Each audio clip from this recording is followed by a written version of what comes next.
苦逼打工女意外穿越到一本刚读过的小说里，原主是帅气军人的恶毒老婆，本以为可以跟着老公吃香喝辣，谁知天天都要啃树皮、挑大粪，这一切只因原主性格暴虐，结婚后天天对老公撒泼打骂，各种虐待，去部队闹还打了领导，害老公失去晋升机会，被派往偏远山区农场驻扎，这里生活条件艰苦，物资贫乏，原主一天都待不下去，想要离婚。离婚当天又向老公索要500块，无果便躺在地上撒泼打滚，磕到头晕了过去。就在这时，苦逼打工女穿到了原主身上。同志，麻烦你，同志，好吵！一大早的，谁在耳边聒噪？昨天熬夜看小说，凌晨3点半才睡，江庆困得睁不开眼。别吵老娘睡觉！江庆正想爆发起床气，然而在看清周围的那一刻，他一脸懵逼，这里根本不是自己装修豪华的公寓。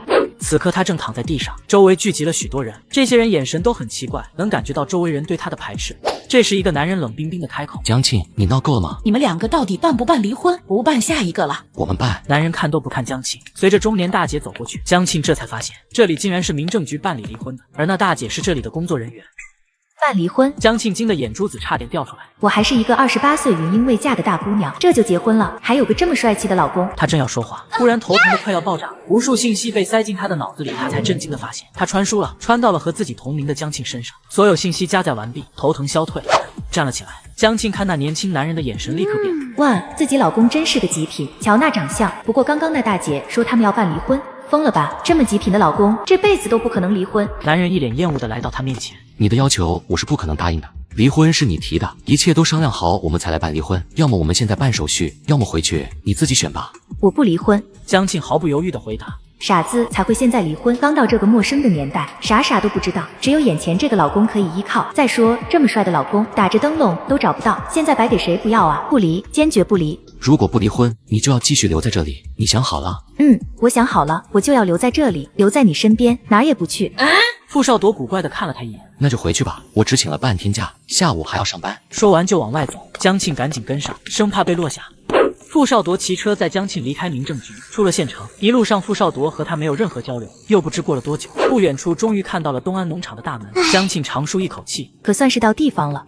两人进到农场里面，路上的人看到傅少铎，都和他打招呼：“队长回来了。”“队长，队长。”然而这些人在看到江庆时，个个面露不悦，目光鄙夷地从他脸上扫过去。江庆小声地嘀咕着，感觉有些微的不妙呢。傅少铎带着江庆来到一片破房子前，进来吧，咱们聊聊。江庆跟随傅少铎进了屋，两人都坐了下来。江庆，结婚不是过家家，是一辈子的大事。今天或许太匆忙，才让你有了反悔的想法。我的意见是，这里的确太艰苦，不适合你生活，你还是应该回到京市去。这里挺好的，我要留在这里，也不知道自己为啥会穿书，还是先留在这里是上策。对江庆的话，傅少铎一点也不相信，估摸着一定是没能要到500块钱，江庆才突然改变主意。可他身上实在是没钱了，都被江庆霍霍完了。那就再等等吧，等攒够500块，一定要把这尊瘟神请走。时候不早了，我去上班了。说完，傅少铎起身离开。傅少铎这么厌恶这个妻子吗？傅少铎走后，他这会儿没啥事，开始仔细把原神的一切浏览一遍。看完后，江庆终于明白什么叫花式做精了。因为原神的影响，傅少铎失去晋升的机会。2年后，他在抢救国家财产中不幸牺牲，现身在祖国的东北。看到这里，江庆有点心疼傅少铎。一觉醒来，一切都变了。肚子一阵叫唤，江庆这才感到自己饿了。他昨天晚上吃的是最后一顿饭，现在看外面天色已经中午了，2顿饭没吃，当然饿。等等，这身体好像不是我的，自己是穿在了别人身体里，有什么感觉也是这具身体的。不管了，反正饿了得想办法弄点吃的东西。江庆来到了厨房，黑漆漆的。江庆找了好半天，都没找到墙上的电灯开关。不会这里没电灯吧？他仔细看房顶，果然没有灯管或者灯泡的存在。他无语了，难怪说这里艰苦，没有冲水厕所，没有自来水，没有浴室，竟然连电灯都没有。这里人用的不会是煤油灯那种古老的东西吧？江庆来到卧室，在角落里找到一盏煤油灯，还有一盒火柴，可江庆怎么点也没把灯点着。江庆没有办法，手掌无意识的在煤油灯上搓了3下，同时嘴里小声地说：“神灯，神灯，请满足我的愿望，我要回家。”检测到宿主，立即绑定，立即绑定，倒计时10、9、8，绑定成功，快乐农场系统准备启动。一连串机械音惊呆了江庆，他找寻声音的来源，以为手里的煤油灯成了精。过了2秒，他才意识到声音居然出现在自己脑袋里。紧接着，江庆发现脑袋里多了一块巨大的显示屏，上面正显示着一行字：新手任务：利用家里厨房制作一顿可正常食用的饭菜，并获得傅少铎的好评。限时2天，奖励待定。系统为什么把我带来这里？他说完，等待几秒钟，并没有任何的回应，周围一片寂静。江庆非常纳闷，不对啊，自己看过很多带系统的小说，那些女主都可以和系统对话的，为什么绑定自己的这个系统不和我说话？难不成是方式错了？要大声的说出来吗？于是江庆开口大声的喊：系统为什么把我带来这里？系统的回答没等来，只听嘎吱一声，门口传来响声，江庆被吓了一跳。苦逼打工女意外穿越到一本刚读过的小说里，原主是帅气军人的恶毒老婆，本以为可以跟着老公吃香喝辣，谁知天天都要啃树皮、挑大粪，这一切只因原主性格暴虐。结婚后天天对老公撒泼打骂，各种虐待，去部队闹还打了领导，害老公失去晋升机会，被派往偏远山区农场驻扎。苦逼打工女穿过来第一天就被绑定了快乐农场系统，还必须要完成新手任务。江庆被吓了一跳，这时傅少铎走了进来。你在和谁说话？没，我自言自语。江庆赶忙解释，生怕他不信。我一个人在家，实在很无聊。傅少铎走过来，把一个铝饭盒放在桌上。今天去县城耽误了，你中午应该来不及做饭，这是我在食堂打的，对付吃一口吧。江庆有些愣着，这个傅少铎很讨厌原主，但该做的他还是做得很到位。谢谢。傅少铎正准备离开，却愣住，他没想到谢谢这2个字竟会从江庆嘴里说出来。这个女人做的本事，我可见识得很彻底，突然态度大转变，不知道又在憋着什么坏呢。傅少铎很心累，不想过多去探究，直接离开。等他走后，江庆快速地干完了饭，然后感叹起来：这个男人真有胸襟，原身那么做，甚至影响到他的前途，他还能尽力去照顾。江庆心满意足地躺在了炕上，不久就睡着了。等江庆醒过来时，外面已经黑漆漆一片。这个点，农场都该下班了吧？傅少铎怎么还不回来呢？他忽然想起来，傅少铎为什么不回来了？从原身来了东安农场后，傅少铎就挤去了朋友的宿舍，也就是说，他们一直处在分居状态。难不成今晚要自己一个人待在这个屋子里？江庆很是怕黑，决定去找傅少铎，让他帮着把煤油灯点上，只要屋里有亮，他就不怕了。此时傅少铎正待在好友周东阳的宿舍里。咋回事？赶紧离了，好，赶紧把瘟神送走。你打算留着他过年啊？在民政局他又反悔不离了。好，他到底想怎么样？折腾的你还不够吗？本来年底你就能提拔，这下可好，他天天上领导那闹，把你好好的机会给闹没了。要我说，那就是个扫把星，早离早解脱。看傅少铎没说话，周东阳实在忍不了。我说你就不能按着他的手签字吗？那种人你就不能用正常态度对待他？傅少铎非常的平淡。民政局里一屋子人，众目睽睽下按着他签字。再说他胡闹，作为男人，我不能和他一样。这下周东阳也没话说了，嘴里嘟囔着：你也是倒霉，被逼着娶了这么个货。不过凭他那吃不了苦的德行，要不了多久还得闹离婚。傅少铎没接话，此刻他的脑海中忽然浮现出白天的江庆，他和平时完全不一样，还会客气地说谢谢，觉得江庆很奇怪，担心他是不是又想出什么方法来折腾。正在这时，传来急促的敲门声。你好，请问傅少铎住在哪间宿舍？一道熟悉的声音隐约传来。傅少铎一脸震惊，少铎，好像是你家那位来了。是江庆的声音。这个时候他怎么会过来找我？难不成拿不到500块？他这是准备再来闹一场了？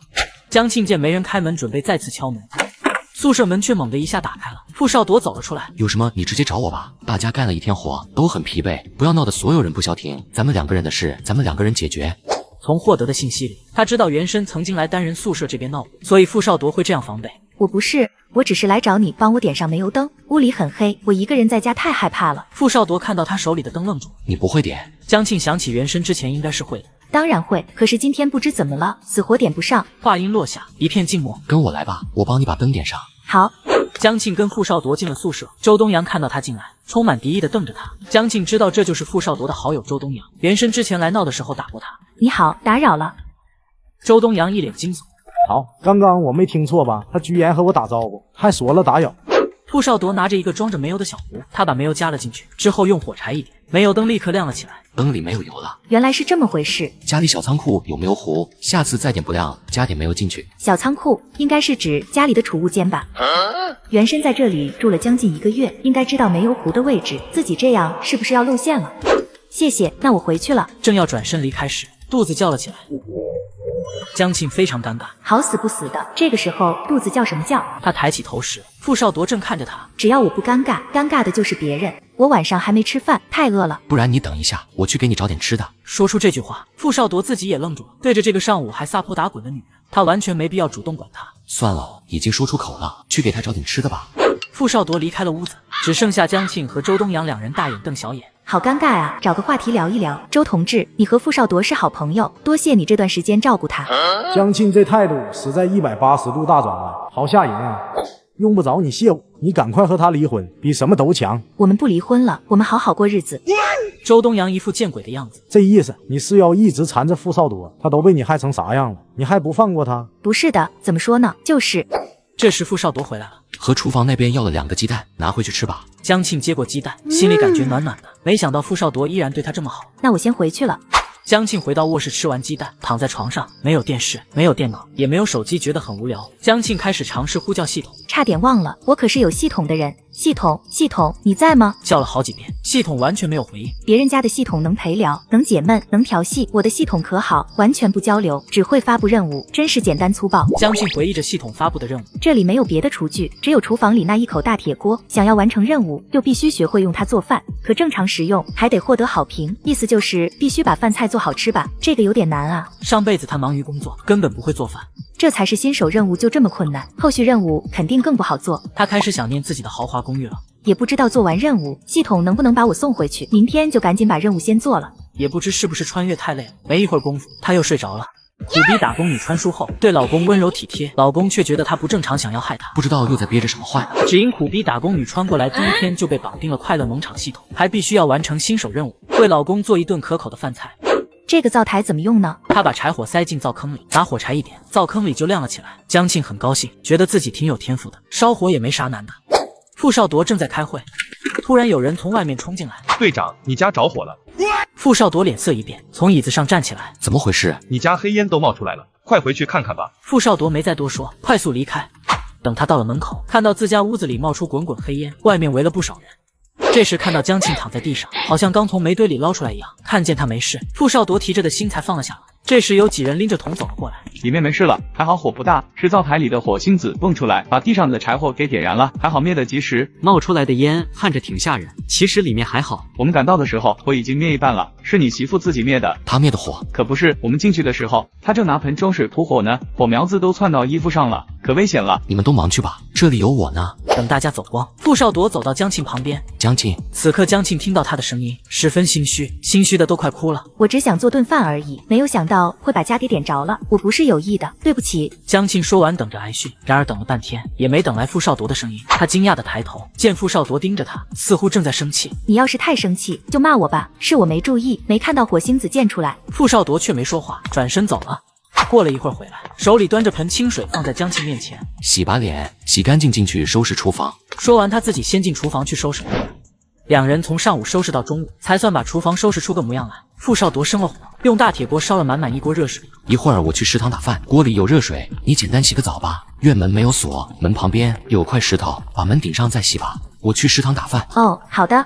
他就先离开了。院门没有锁，把门顶上才安全。没想到傅少铎这么细心，什么都替自己想到了。用了不到20分钟，他洗完澡感觉浑身舒爽。半个多小时后，傅少铎才打完饭回来。江庆见了很高兴，我还担心犯了这么大的错，他会不会生气呢？现在看他的态度，好像比之前还好了那么一丢丢。他们两个人坐在桌边开始吃饭。食堂的饭还挺好吃的，厨师手艺不错。食堂只有玉米面馒头和糙米饭，你不是只吃大米饭吗？他已经连续2次吃了食堂的饭菜，这要放在以前是绝对不可能的。我既然想留在这里，肯定要习惯这边的生活。再说大米饭谁都爱吃，但也要看实际情况，不是？你真的想好了要留在这里？想好了，被系统带到这儿，就算不想留下也没地方去。再说有个这么优质的老公，即便不干嘛，看着也舒心。傅少铎没再说什么，只觉得他有点奇怪。那我去上班了。等他走后，江庆刷完饭盒，开始继续琢磨做饭的事。看傅少铎生火看会了，这回终于顺利把火升起来了。火升起来，后面就好办了。他从小仓库里找出大米，把米淘好，放进大铁锅里，往里面加了几瓢水，习惯性的把手伸进去，用食指判断放水的高度，然后开始蒸。第一锅大米焖好，江庆满心期待的打开锅盖，等看到里面煮好的大米，他心头一凉。失败了。江庆不气馁，又尝试了2次。终于成功了，饭焖好，然后就是炒菜。江庆炒菜水平不怎么样，想让傅少铎给好评，他实在没啥信心。系统只给了2天时间，还是要试试的，万一成功了呢？那些年代文里，只要完成任务，系统都会给丰厚的奖励，估计自己的系统也不会太吝啬。他发现原主从家里带的蒜肠，就决定用蒜肠炒大白菜。炒完后他很是满意。真是太香了。他拿筷子尝了尝，这味道挺不赖的。傅少铎是东安农场七队的队长，每天下班会比其他人还要晚一些。江庆准备去给傅少铎送饭，到了部门口，迎面几个人从里面出来，对面几个人也看到了他，都是一副见了鬼的表情。傅少铎朝他走过来，你怎么过来了？你是不是还没吃饭？我来给你送饭。傅少铎看了一眼他手里的饭盒。两人结婚以来，他就自己做自己的，根本没管过我。今天这是怎么回事？你现在下班了吧？那走啊，回去吃饭去。傅少铎话还未说完，江庆拉着他把人给拽走了。看出来他有要拒绝的意思，江庆不会给他这种机会。反正这个男人现在是他名义上的老公，有些过劲的举动也不怕。他们回到院子里，江庆，不如咱们今天把话说清楚。说清楚？不会他还要提离婚的是吧？我现在只想赶紧完成任务。你先吃饭，吃完饭咱们再说。傅少铎一愣，他只见到过江庆来农场后的撒泼任性，却从来没有见过他现在这个样子。这个样子的江庆都不像他了。江庆把饭盒打开，赶紧吃吧。别问他为什么这么狗腿，现在就指着眼前这男人活呢。傅少铎看了他一眼，这个女人我是越来越看不懂了。我没别的意思，只是想咱们一块吃顿饭，快吃吧，一会儿该凉了。傅少铎拿着筷子却没动。你呢？一起吃吧。我还有呢，这些都是给你的，你先吃。江庆看着他夹了一筷子菜，又看着他吃了口饭，怎么样，好吃吗？还行，只是还行，能完成任务吗？江庆等了半天，脑子里一点动静都没有。果然，光是还行那是不行的，只是还行吗？不觉得很好吃吗？其实我手艺不错的。傅少铎看着他满脸的期待，他也有些于心不忍。很不错，味道很好。注意看，这个苦逼打工女刚穿梭过来，就被绑定了快乐农场系统，必须为别人的老公做一顿可口的饭菜，还要得到别人老公的好评。殊不知她做的这一切只为了完成系统任务，得到系统奖励。很不错，味道很好。傅少铎话音刚落，江庆听到脑子里传来叮的响声。恭喜宿主完成新手任务，用时32小时23分钟，奖励猪肉10斤。才10斤猪肉，这个系统也忒小气了吧？接受奖励的时候，江庆仍旧在看傅少铎吃着饭，没让傅少铎看出什么不对劲来。咱们先谈谈吧。傅少铎非常严肃，看样子今天是非要把话说清楚了。先谢谢你今天这顿饭，不过有些事咱们还是得说清楚。江庆，咱们两个并不合适。我知道你是因为那500块钱不肯离婚，我可以给你打张欠条，按月计钱，直到还完500为止。这时他拿出一张纸条放在桌子上，你看看吧，如果同意的话，我会尽快找个时间，咱们去办离婚手续。他愣住了，没想到傅少铎为了离婚，竟然会答应原身如此无理的要求。他一个月工资才35块钱，一年不吃不喝都攒不下500块钱。你再考虑考虑，可以明天给我答复。他说完一刻都不想继续待在这里，起身就要走。这时被面前的一幕惊呆了，只见江庆把欠条撕成碎片扔在桌上。不用考虑，我不离婚，这里挺好的，我就待在这儿。他还得想办法利用农场系统离开这个小说世界，待在这是最好的选择。要顺利在这里生存下去，他就要拥有现在的身份，婚是不可能离的。傅少铎，我想好了，以后咱们好好过日子吧，我不会再闹了，你放心。他说完，看傅少铎还是不信，多说无益，来日方长，我会用行动证明的。如果有一天你改变主意，随时可以来找我要欠条。不会有那么一天的。傅少铎转身离开了，他松了口气。终于只剩他一个人在屋里，可以用一时查看放在脑子里的猪肉，系统给的奖励全放在他脑子里的一个巨大储物格里。他试了一下，用一时可以把猪肉瞬移到身边10米范围内。这时江庆郁闷了，系统，我必须和你商量一下，把储物格挪到别的地方去，我不想把它放在脑袋里。1秒、2秒、1分钟、2分钟，没有任何变化，也没有任何的回应。很好，系统，你听好了，从现在开始，我不会做任何任务，即便是死，我认了。你这副高高在上发布任务的嘴脸真的很讨厌，你已经失去我了。江庆恶狠狠地说完，就躺在炕上一动也不动。过了不知多久，只听叮一声，系统机械音突然出现。宿主完成新手任务，已解锁签到任务，每日签到，收获满满。今日签到，可获赠心愿礼物1份。呵呵，他冷笑道，还是不动。宿主，请燃起你的斗志，不做任务可是要被抹杀的哦。哟，还带威胁的，随便你，累了毁灭吧。就在江庆闭上眼，准备继续以死抗议时，忽地感到脑袋晕了一下。等他回过神时，继续使用意念。然后突然进入了一个大约200平方的空间。哇塞，这里的布局和我家一模一样。他立马起身，进到卧室查看一圈，确认无误了。系统就是把他的公寓原样照搬了过来。他又去其他地方逛了一圈，看着厨房里的厨具和各种调味品。江庆突然灵光一闪，我完全可以在空间里做菜啊，这不比在外面省事的多。反正家里就我一个人，进空间做饭也没人发现。宿主，请签到。刚才光顾着高兴，江庆差点忘了还新解锁一个签到任务。果然，做人不能怂，就是干，哪怕他是系统，也要服软。看来我对系统的重要性极高，很可能只有我做任务系统才能生存下去，这样以后就可以继续友好的谈条件了。他用意识点了下签到2个字，很快亮光一闪，一颗白色的丹药出现在他手里。强身健体丸，服下后可使体质增强1%。这东西真不错，在这个年代有一副强壮的体魄，才能好好存活下去。他把药丸吃了下去，感到身体5脏6腑被一阵暖流洗过，一种莫名的力量在身体里形成。这强身健体丸确实不错啊。系统，明天还能有这个药丸吗？签到奖励是随机出现的，本系统无法保证。江庆有些失望。明天也许能抽到其他好东西呢。他很快又高兴起来。做完任务，接下来要赶紧解决肚子问题。江庆在厨房美美的做了顿红烧肉吃，吃饱后躺在自己柔软的大床上。还是自家的床舒服，炕睡不习惯，太硬了，硌得慌。没一会就睡着了。醒过来时，江庆听到院门似乎传来动静，他赶紧从空间里出来。傅少铎从外面进来，手里还拎着2桶水，他提着水去了厨房，一会又走了进来。你这2天都没用水吗？你不是昨天才打的水吗？傅少铎忽然严肃起来。我昨天打的水。江庆感觉到不对，是2天前吗？我有点忘了。瞧我这记性，其实我这2天没什么胃口，一直躺着，没怎么用水。傅少铎什么也没说就走了。看着傅少铎离开，江庆开始扒拉着算日子。他怎么说已经过去2天了？我明明感觉只过去1天，难不成之前威胁系统的时候，在炕上竟然躺了将近2天？家里没有表，是真的不方便，连时间都不知道，也不知道现在是哪天。可是我没有钱啊！等等，我没有钱，原身有钱啊！江庆立马来了精神，在原身的物品中一顿找，果然被他找到一沓纸币。江庆数了数，一共有137块5毛。据我对这个年代的了解，这些钱可是一笔巨款了。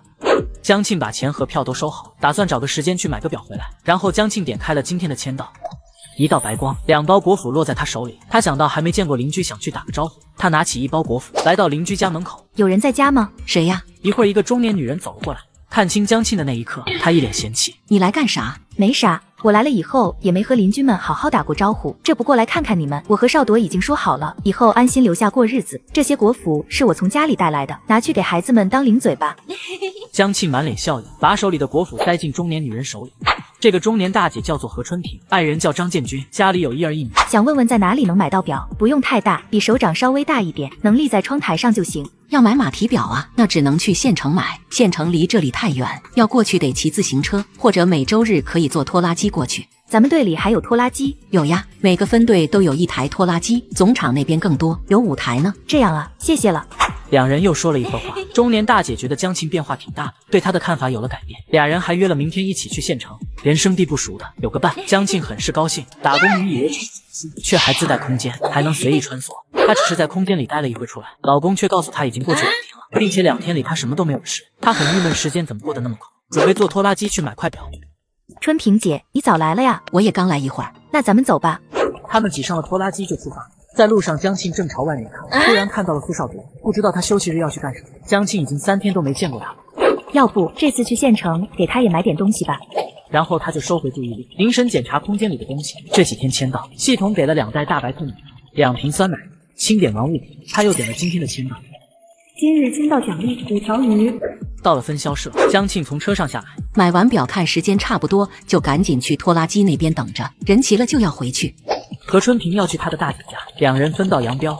江庆到供销社买好表，在县城里溜达，想熟悉一下这里的环境。其实他是在找一个地方，就是黑市。他看过的年代文中，经常出现黑市这个地方，在黑市里可以把自己的物资卖出去换钱，签到合作任务获得的奖励，他想拿去黑市卖掉，不过找了2圈他都没找到。黑市一般很隐蔽，自己这么乱逛应该是找不到的，还是等回去问问春萍姐吧。她大姐家住在这里，应该会知道黑市的位置。江庆看时间差不多，便往拖拉机停着的位置走去。拖拉机前已经聚集了不少人，都等在那里。见江庆走过来，没人搭理他，江庆也不往那边凑，一个人站在边上等着。他听到人堆里传来几声嘲笑：“真是不检点，不要脸，赶紧滚！”传书以来，因为原身做过的事，江庆一直被嘲讽，他也只能忍着。又过了几分钟，何春平回来了，手里拎个大兜，估计是从他大姐家里带了什么好吃的。江庆看到他来，很是开心。一帮人上了车，回到东安7队。此时天已经快黑了。回家以后，何春平送了鱼过来，菜有着落了，焖个饭就可以了。他进空间把米饭焖上，设定好时间，从冰箱里拿出2斤猪肉，打算给傅少铎做个红烧肉。今天再给他送一次饭吧。江庆做了一顿红烧肉，由于不熟练，熬糖时间过长，糖有点焦了。他尝了2口后，感觉也还行。这个年代缺肉，有肉吃就不错了，何况这么多肉，总不能浪费了吧？他把饭装好，准备带过去一起吃。走在半道上，脑子里猛地传来一道响声。成长任务完成1亩麦田产地工作，并受到傅少铎表扬，限时5天。产地还要产1亩，系统你个渣渣，发布的什么鬼任务？他在脑子里大骂，系统也不敢吱声。骂了一会儿系统，江庆继续往前走。走到宿舍门口时，门口好些人都看到了他。他不是又来找副队长麻烦吧？一会儿看到闹起来，咱们快点去帮忙。好，盯着点那边。他们说什么？江庆没听到，他正在敲房门。很快门开了，开门的正是他之前见过的周东阳。看见是江庆，他的脸色一黑。傅少铎，你媳妇儿来了。江庆见他仍站在门口，没有一点让他进去的意思。周同志，我来给少铎送饭的，麻烦让一让。周东阳很是惊讶，江庆没管他，从他身边走过，进了屋。我今天做了红烧肉，给你送来尝尝。他笑呵呵地拿出饭盒，摆在桌子上，饭盒盖一掀开，红烧肉的香气立刻飘了满屋。周东阳闻到后，口水都要流出来了。趁热快吃，可香了。接着他打开自己那份饭菜，然后开始吃起来。看着狼吞虎咽的江庆，周东阳无语了。我是不是不应该在这里？识相点，还是自己走吧。可是红烧肉好香啊。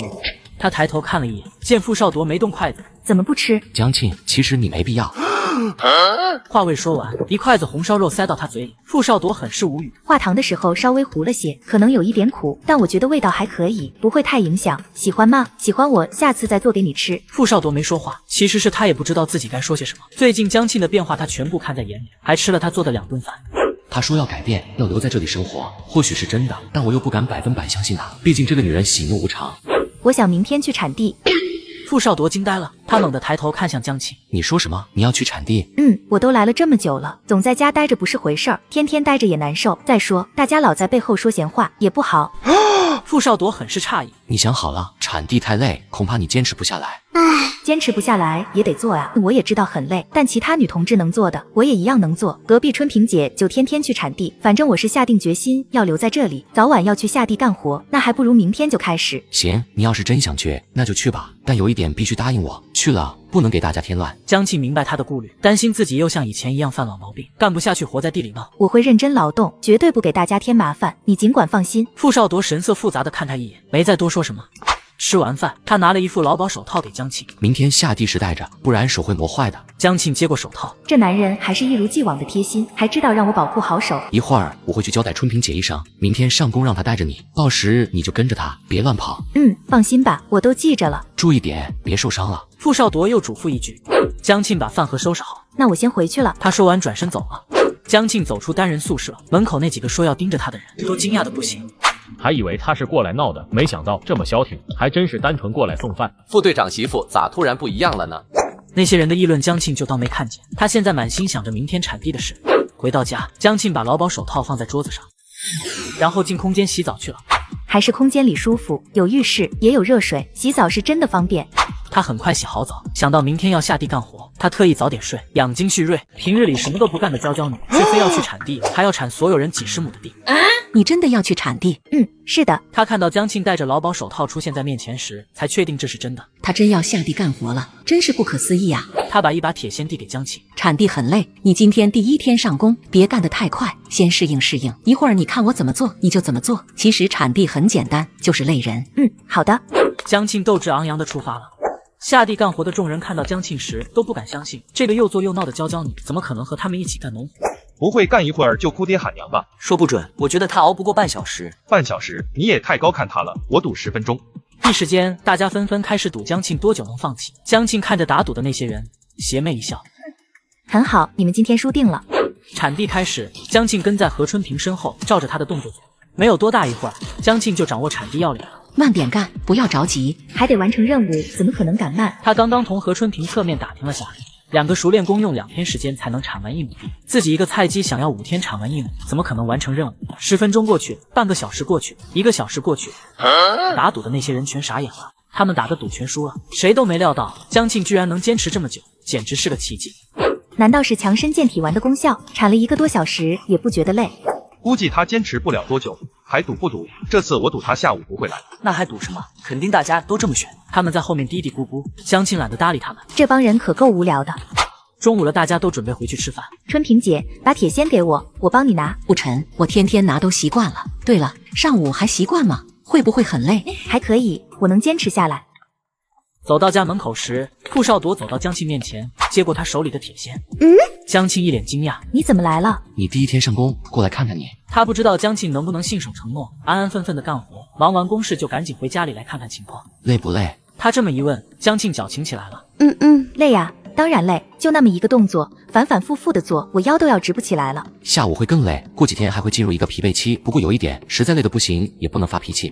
感情他从头到尾担心的都是我别发脾气，别给大家添麻烦，压根不在意我累不累，我才不会呢。你放心吧，我肯定坚持得下来。两人进了院子，你去洗把脸，我上食堂打饭，中午对付吃一口吧。好的，你去吧。他已经累得走不动路了。有人愿意帮我打饭，当然好了。江庆进屋就躺在炕上，一根指头都不想动。从来没干过农活的江庆，此刻难受的不行。系统，这个任务不做会怎样？我太累了，不想做了。如果完不成任务，我们两个都会被抹杀。英英，宿主，你千万不要想不开，会被抹杀呀。他瘫在炕上，彻底打消了不做任务的念头。活着很美好，我还不想死，我还想回到2028年呢。他躺了好半天，这会觉得脖子后面有点疼。后脖颈怎么这么疼？刚好房门响了，傅少铎打完饭回来了。快帮我看看，后脖颈好疼，不知道怎么回事。傅少铎赶紧走过来，站在他身后。脖子上的情况触目惊心，原本白净的皮肤，现在红肿不堪。见他一直不说话，江庆着急了。到底怎么了？晒伤了，等一会儿我去帮你找点药，不然会发炎。傅少铎说完就去柜子里翻找，之后手里拿着管药膏走过来。你站好，我帮你上药。沁凉的药膏涂抹在脖颈处，疼痛感瞬间减弱了不少。晚上记得也要涂。我自己又看不见，怎么涂啊？那晚上我过来帮你。江庆忽然觉得怎么能往人家身上撒气，扭过头想说点什么时，傅少铎却已经走到外面，正往桌上摆饭盒。也许是太累的原因，吃饭时江庆头一次觉得食堂的饭菜也挺好吃的。他飞快的吃完，回到卧室看看表，还有一会儿才上工。我得去躺会儿，到点了叫我。这一觉江庆睡得特别香，连个梦都没做。江庆到点了。到点了。他一咕噜从炕上下来，这个给你。傅少铎把一顶帽檐很宽的草帽递给他，接过草帽，江庆惊喜极了。哪来的？正好队里有去年剩的麦秸，我就编了个帽子。你没干过农活，还是戴上帽子好些，不然容易晒坏了。傅少铎，谢谢你。江庆真心实意的向他道谢。我实在太喜欢这顶草帽了，有了它就不用担心脸被晒坏。江庆将帽子戴在头上，帽子大小正好。他朝傅少铎一笑，女孩娇俏的笑容令傅少铎有些恍神。傅少铎很快移开视线，时间差不多，该去地里了，走吧。你也去地里干活？工作上我都忙完了，下午一起下地。他居然还愿意陪我下地干活，真是个不错的男人。两人走在田地边上，晚上回家吃饭吧，我来做，我做好吃的，一定回来啊。然后速度跑了，不给他说不的机会。一下午，江庆累死累活的干，勉强产了1分地。一天才1分地，这样下去5天才5分地，离1亩地差了一半，这分明是个不可能完成的任务。系统，不想被抹杀，明天必须给我强身健体丸。在呢，可是有一些困难。没有可是，没看见我今天才产了多少地，这么下去怎么完成任务？系统沉默片刻。好吧，本系统会尽力的。不是尽力，是必须。做不到的话，那就一起毁灭吧。说完，他低头继续产地。系统总是出一些不可能完成的任务，如果产不完这些地，这个女人就会和系统一起。这时却还有人出来捣乱，耽误他产地。江庆正低头认真产地，突然面前出现一双脚。他抬起头，看见面前站着的孙小妮。昨天才刚教训完他，这才1天的功夫就不记得了，还敢跑到我面前来。这个人叫孙小妮，她在背后说江庆坏话，江庆打过她一巴掌。别挡着我干活。江庆，你头上的帽子是哪来的？你是不是把我新编的帽子偷走了？我偷你帽子？你戴过的帽子白给我都不要，我还能去偷？孙小妮，你咋想的？脑仁是芝麻那么大吗？江庆，你别太过分了。孙小妮突然要抢他头上的帽子，有病吧你！江庆真生气了，推了他一下，他力气比以前大出好多。孙小妮瞬间被他推出去，摔在地上。打人了，要打死人了！起开，别耽误我产地。江庆根本没用全力，孙小妮摔不坏，他就是故意的。听到孙小妮的哭嚎声，大家都往这边围过来。就是他偷了我的草帽，还敢狡辩，他还打人！哎呦，我的腿动不了了！孙小妮嚎叫着，围过来的人越来越多。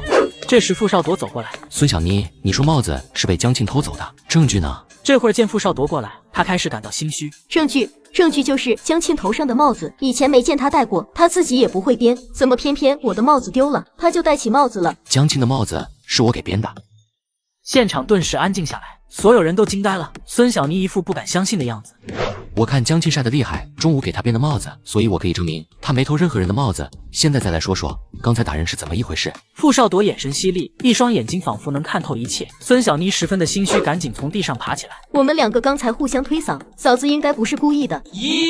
听孙小妮叫了声嫂子，周围的人心里都在比，这也太会见风使舵了。刚才还不是这么说的，发现副队长在维护媳妇，立马改了口。傅少铎看向江庆，你来说说刚才是怎么一回事？是他先上来推我的，我还手才不小心把他推倒，我是正当防卫。孙小妮是这样吗？不是。孙小妮试图否认。这时，旁边人群中走出一个女人。副队长，他们两个冲突的过程我看到了，的确是孙小妮先动手推人的。江庆认出来，说话的年轻女人就是住在他家左手边的邻居，遇见过2次都不搭理自己的吴丹。江庆万万没想到吴丹会站出来为自己作证。吴丹，你别乱说话。我说的句句属实，干活时我刚好在斜对面，发生什么看得清清楚楚，整件事都不干副队长媳妇的事。众人一脸鄙视地看着苏小妮，事实已经摆在面前，她想抵赖也抵赖不了。对不起，队长。孙小妮，你所做的事伤害的是江庆同志，要道歉也该向他道歉。嫂子，对不起。你说什么呀？蚊子似的，我没听清。嫂子，对不起。知道对不起，以后就别做对不起别人的事。小姑娘年纪轻轻的，心眼咋这么坏？孙小妮被江庆说的头都抬不起来，在所有人面前丢尽脸，哭得上气不接下气。行啊，大家都散开去干活吧。江庆来到傅少铎面前，谢谢呀。他没想到他会站出来维护自己，还挺感动的。好好干活吧。很快就下工了。你看前面，看见吴丹没？怎么了？人家爱人都骑自行车带媳妇回家，你也有自行车，明天咱们也骑自行车回家吧。江庆充满期待地看着他。不行，你看有几个骑自行车的，吴丹那是特例，她身体不好，她老公才特意骑车带她回家。其实我身体也不太好。他撒谎面不改色。傅少铎快被他气笑了，他身体壮得和头牛似的，谁身体不好他都不会，这耍赖的样子分明就是想偷懒。傅少铎没有拆穿他，但也没说话。此刻他在思考一个问题：为什么明明是一个人，可眼前这个耍赖的江庆却让人讨厌不起来，反而还有几分可爱？哼，小气鬼。到了家，傅少铎就进厨房做饭去了。江庆想到傅少铎在厨房，一时半会的应该不会过来，便进屋里去换衣服。衣服换了一半，门口响起声音：江庆，你把火影子放在。他一眼看到站在门口的傅少铎，傅少铎急忙跑出去。等他穿好衣服，傅少铎已经不见了。江庆还是有点生气的。哼，这家伙怎么不声不响的就进来了？还好他刚才已经穿的差不多，不然可真是丢脸。江庆穿好衣服来到厨房，他眼尖的发现傅少铎面向他的半张脸红的能滴水。不过看了一眼，脸就能红成这样，果然和书上说的一样，这个年代的人好纯情哦。江庆看他害羞，就越是想逗逗他。他故意走过去，往他身边靠。他一靠过去，明显感觉傅少铎僵了一下。傅少铎，你好厉害啊，太会做饭了。江庆由衷夸道，满脸花痴的看向他。此时傅少铎的脸更红了，不敢直视他。我去拿筷子，咱们可以吃饭了。傅少铎转身的瞬间，江庆发现这男人被自己给夸的脸更红了。怎么办？这么优秀还纯情的男人就在自己身边，不吃掉是不是说不过去？江庆心里痒痒的，活了28年，他还是头一次产生这种感觉。不过很快他就否定了这个念头。等他做完系统任务，是要回去2028年的，还是别去祸害别人了，快点做任务才是正经。两人吃完饭，傅少铎突然径直朝江庆走过去。江庆下意识往后一躲。干嘛？难不成我刚想清楚，他却要履行夫妻义务了，做夫妻之间该做的事情？这个男人竟然偷看女人换衣服，而这个女人发现后不但没有生气，还故意去挑逗他。这个男人一点也忍不了，向女人走去。江庆下意识往后一躲。干嘛？难不成我刚想清楚，他却要履行夫妻义务了，做夫妻之间该做的事情了？过来，我给你上药。江庆这才明白，他是要给自己晒伤的脖子上药。江庆转过身站在他前面，傅少铎动作似乎有些急，一不小心按在了伤口上。抱歉，是不是弄疼你了？你轻一点好吗？这次傅少铎温柔了许多，江庆没有再叫。药涂完了，我先回去了。我送你吧。江庆把他送到门口，他回过身。明天开始我不回来吃饭了，你做自己的就好，不用做我那份。为什么？家里的大米和肉不多，你留着自己吃吧。原来竟是这个原因。之前的原身把傅少铎的粮票都拿走换成大米，他只能啃馒头配咸菜。他自己过得那么艰难，却还在担心江庆的大米和肉不够吃。一时间，江庆很是感动。傅少铎走之后，江庆回到屋里，闪身进了空间。他做了今天的签到任务，系统还挺给力。今天的奖励果然是一颗强身健体丸，还是增强版，效力是先前那2粒的3倍。吃完后，江庆立刻感到一股力量从体内迸发出来，浑身有使不完的力气。他喜滋滋的戴好草帽和劳保手套，拿着铁锨出了门。路上碰到了春萍姐，两人一起去地里干活。春萍姐，我想问你个事儿，我家里有几十斤大米，我想拿出一部分去换成粗粮，这个要怎么换啊？何春萍很是不解，你要把细粮换粗粮？你不是吃不惯粗粮吗？嫌拉嗓子？那是我刚来的时候的确不大习惯，不过待了这么久，我现在吃粗粮没问题了。家里那些大米能换不少粗粮吧？我寻思换成粗粮能多吃一阵子。何春萍还是不敢相信。小江，你真想好了？我想的不能再好了。刚来那阵子是我不懂事，把傅少铎的粮票都拿去换了大米，现在想想也太败家了。我想把大米换成玉米面，总比天天吃高粱面强。哟，知道心疼你家小傅了。何春萍打趣他，没，就是觉得不能光我一个人吃好的，良心上过不去。何春萍见他的确打定主意，把大米拿到食堂去就行，食堂还愁没有细粮呢，肯定乐意换。到了地里，吃了强身健体浓缩丸的江庆体力大增，一上午干下来都不怎么累。江庆算了算，按照这个进度5天内还是没办法完成任务。中午收工回去的路上，他问系统，明天能不能再给1颗浓缩丸？宿主，今天的浓缩丸已经是在本系统权限范围所做的最大努力，未来几天能不能得到强身健体丸，要看宿主的劳动效率了。看我的劳动效率，什么意思？宿主劳动的越尽心尽力，得到强身健体丸的几率越大。弄死你得了。回到家已经是中午了，他准备一会儿去食堂打饭吃，顺便问问换玉米面的事。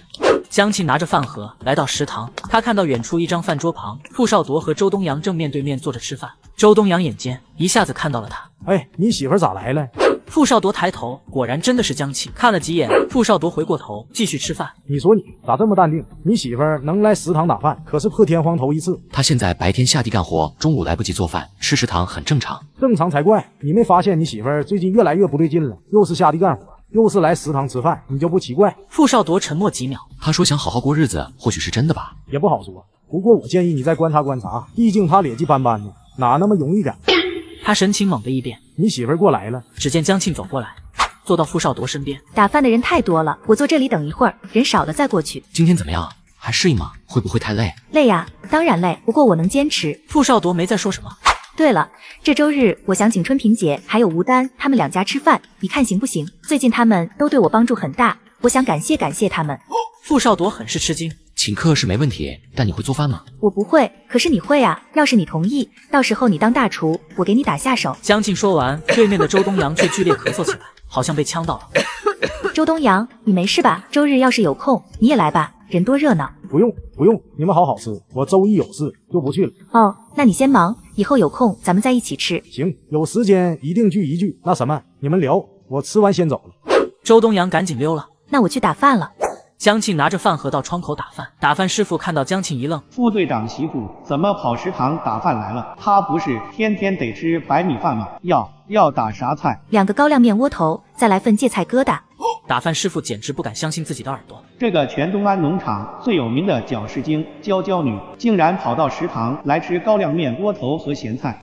打饭师傅半天没动，师傅麻烦您快点，我饿了。好嘞，马上。打饭师傅接过饭盒，打好饭递给江庆。江庆把头凑向窗口，师傅，还有个事，我家里有大概50斤大米，我想全换成玉米面，咱们食堂能不能换啊？打饭师傅很惊讶，你要拿大米换玉米面？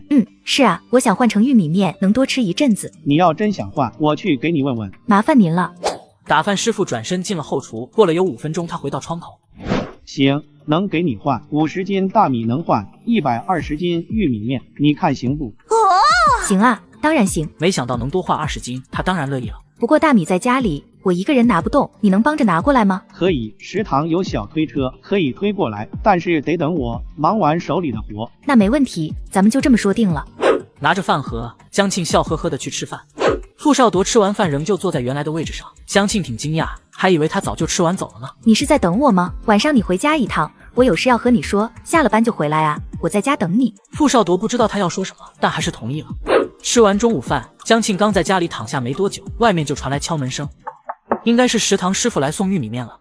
这个女人有好吃的大米她不吃，非要去换成难以下咽的玉米面。换成玉米面后她还很开心。食堂师傅推着推车来到江庆家门口，上面装着一个大袋子，沉甸甸的全是玉米面，120斤都在这儿了。江庆领着师傅把玉米面放到厨房，又让师傅把大米搬走。送走食堂师傅，江庆看看时间还能再躺一会儿，便美美的睡了。睡梦中他听到开门的声音，是傅少铎回来了。他一进门，江庆就起来领他进了厨房。你看这是什么？看到地上一大袋子的玉米面，傅少铎愣住了。哪来的玉米面？我拿大米换的，50斤大米，整整换了120斤玉米面，够咱们吃好久了。傅少铎不可置信地看向他，你用大米换了玉米面？是啊，天天吃大米太奢侈了，换成玉米面，咱俩可以一块吃。我之前说的都是真心话，我想和你好好过日子，以后晚上你回家来吃饭吧。傅少铎望着他，又看了一眼地上的那一袋子玉米面。如果之前还有疑虑，那么现在他真的开始相信江庆是真心想挽回这段婚姻了。好，我晚上回来吃饭。太好了，不过我不知道玉米面要怎么做，你教我吧。傅少铎准备蒸馒头，江庆跟在一旁学，看着傅少铎熟练的揉面团，他都看傻了。这个男人怎么啥都会，连揉面蒸馒头都会，也不知道单单他一个人会，还是这个年代的男人都会。总的来说，其实原神眼光很不错，就是太能揍了。如果能安安心心的过日子，应该能生活的挺幸福。可惜自己早晚要离开，不然……系统的机械音突然响起。江庆很震惊，啥？你再说一遍，什么意思？意思就是你要在这个世界里待一辈子，直到死去为止，才能回去你原来的世界。啊！我要待一辈子，那怎么也要几十年后再回到2028年，我家人还在吗？江庆急眼了，不必担心，你在这个世界做任务时，原本的世界时间是静止的，等你回去后才会继续正常运转。听到系统的解释，江庆这才松了一口气，这样爸妈和妹妹不会因为他的失踪而伤心。江庆又有了一丝安慰，要待一辈子啊！他实在没想到是这个样子的。所以宿主勇敢追求幸福吧，反正你都要待到死。系统的机械音露出一丝幸灾乐祸。马德，好想骂狗系统。系统声音消失，没再说话。你怎么了？没事吧？傅少铎的声音惊醒了在发呆的江庆，他赶忙回过神。没事啊，我在想你刚才的步骤。好吧。总场那边都有什么呀？我听春萍姐说，那边条件比咱们这儿好多了。是大一些，总场有礼堂、小卖部，还有图书室、运动场，另外场部也在那边。还有图书室啊？是能借书的那种图书室吗？可以借书的，里面有不少书。太好了，有时间你带我去借书吧。江庆发自内心的高兴，没想到这么贫瘠的地方还有图书室，晚上没啥娱乐活动，刚好可以看书打发时间。要不这周日你早点起来，和我一块去总场。行啊，我肯定能起来。两人约定好周日去总场借书，想到自己很快有书看，江庆很开心。晚上吃完饭，傅少铎照常离开，回到单身宿舍。我说傅少铎同志，你每天这么来来回回的不累吗？干脆你就搬回去住得了，那是你家，你媳妇怕个屁呀！我不想让他后悔，还是给他时间好好想清楚。周东阳很无语，除了你，平时多厉害的一个人，被个女人拿捏住。你看我和我相好，还不都是我说了算？你们是谈恋爱，你对象肯让着你，你也别太过分。周东阳一点没听进去，引开了话题。正好有个事，我相好的说徐老师周一要过来找你，你见不见啊？不见。你让你相好的告诉徐老师，以后别再来找我了，要是被人看到，对我们两个影响都不好。其实徐老师人挺好，长得不错，性格又温柔，比你家那位不知好多少。傅少铎非常的严肃，他好不好的和我没关系，不论我和江庆怎样，我也是结过婚的人，不会再接触其他女人。周东阳见他脸色很不好，就没再多说什么。不见就不见，以后可别后悔。星期四上午，江庆终于完成系统发布的成长任务，铲完1亩地。在任务完成的那一刻，江庆激动的差点哭出来，可是等了半天也没等到任务奖励。咋回事？奖励呢？江庆想起任务要求，这才发现还少了一点。傅少铎的表扬，江庆忍啊忍，总算忍到中午下工，他火速跑去找傅少铎。傅少铎还没下班，江庆直接冲了进去。你知道我不到4天时间铲了多少地吗？1亩地呢。江庆特别骄傲。傅少铎顿时觉得心里有些地方软了下去。其实早有人和他说过江庆干活的事，大夸特夸了一顿。傅少铎还没来得及表扬他，他先找了过来。你做得非常好，以后再接再厉。他话音刚落，哗哗哗的声音响彻江庆脑海。等江庆再一看，空间里已经堆满了面粉，数了数总共有100袋。下一秒，100袋面粉缩小成巴掌大小，堆在地上，瞬间不占地方了。这是为了方便储存，等你把面粉从空间里拿出来，就会恢复成正常大小。这可不错，系统想的还挺周到。江庆对狗系统的感官立马好了不少。可惜这么多的面粉，我也不敢拿出来吃，找个时间去黑市卖了吧，能卖不少钱，多揣点钱在身上，心里也有底。原来完成成长任务有这么丰厚的奖励，江庆顿时心痒痒，恨不得系统快点发布下一个任务。成长任务：为傅少铎裁剪上衣1件，衣服大小合身，并让傅少铎满意，限时1个月，奖励待定。说来就来，还真发布任务了。产地任务完成后，居然奖励了100袋面粉。这个女人没想到会有这么丰厚的奖励，迫不及待想做下一个任务。这时系统音响了起来。成长任务：为傅少铎裁剪上衣1件，衣服大小合身，并让傅少铎满意，限时1个月，奖励待定。说来就来，还真发布任务了。只不过这个任务也太难了吧，裁剪什么的我完全不会啊。江庆回到家很是郁闷，在他那个年代，衣服都是买现成的，除非专门学这个的，不然没人会裁剪。他会最简单的缝扣子，其他的太难为他了。再说，就算他会做衣服，也没有布料啊。哎，等等，原身好像留下布票了。江庆赶紧去翻找，果然找到一沓布票。傅少铎见江庆不说话，只是神情紧张的翻找，最后拿出一沓布票后开心的乐，不明白发生了什么。为什么突然找布票？打算买布做衣服吗？也是，结婚以后你都没做过衣服，这回多做几件，夏天的秋天的都做出来。要是布票不够，我再去借几张。江庆有点心虚，我还不怎么会，先做一件练练手，等熟练了再说。从原身的信息里看，原身是会做衣服的。这个年代会做衣服是广大女性必备技能。江庆不知道自己这么说，傅少铎会不会发现不对劲？他看过去，见傅少铎表情没有什么变化，他才放下心。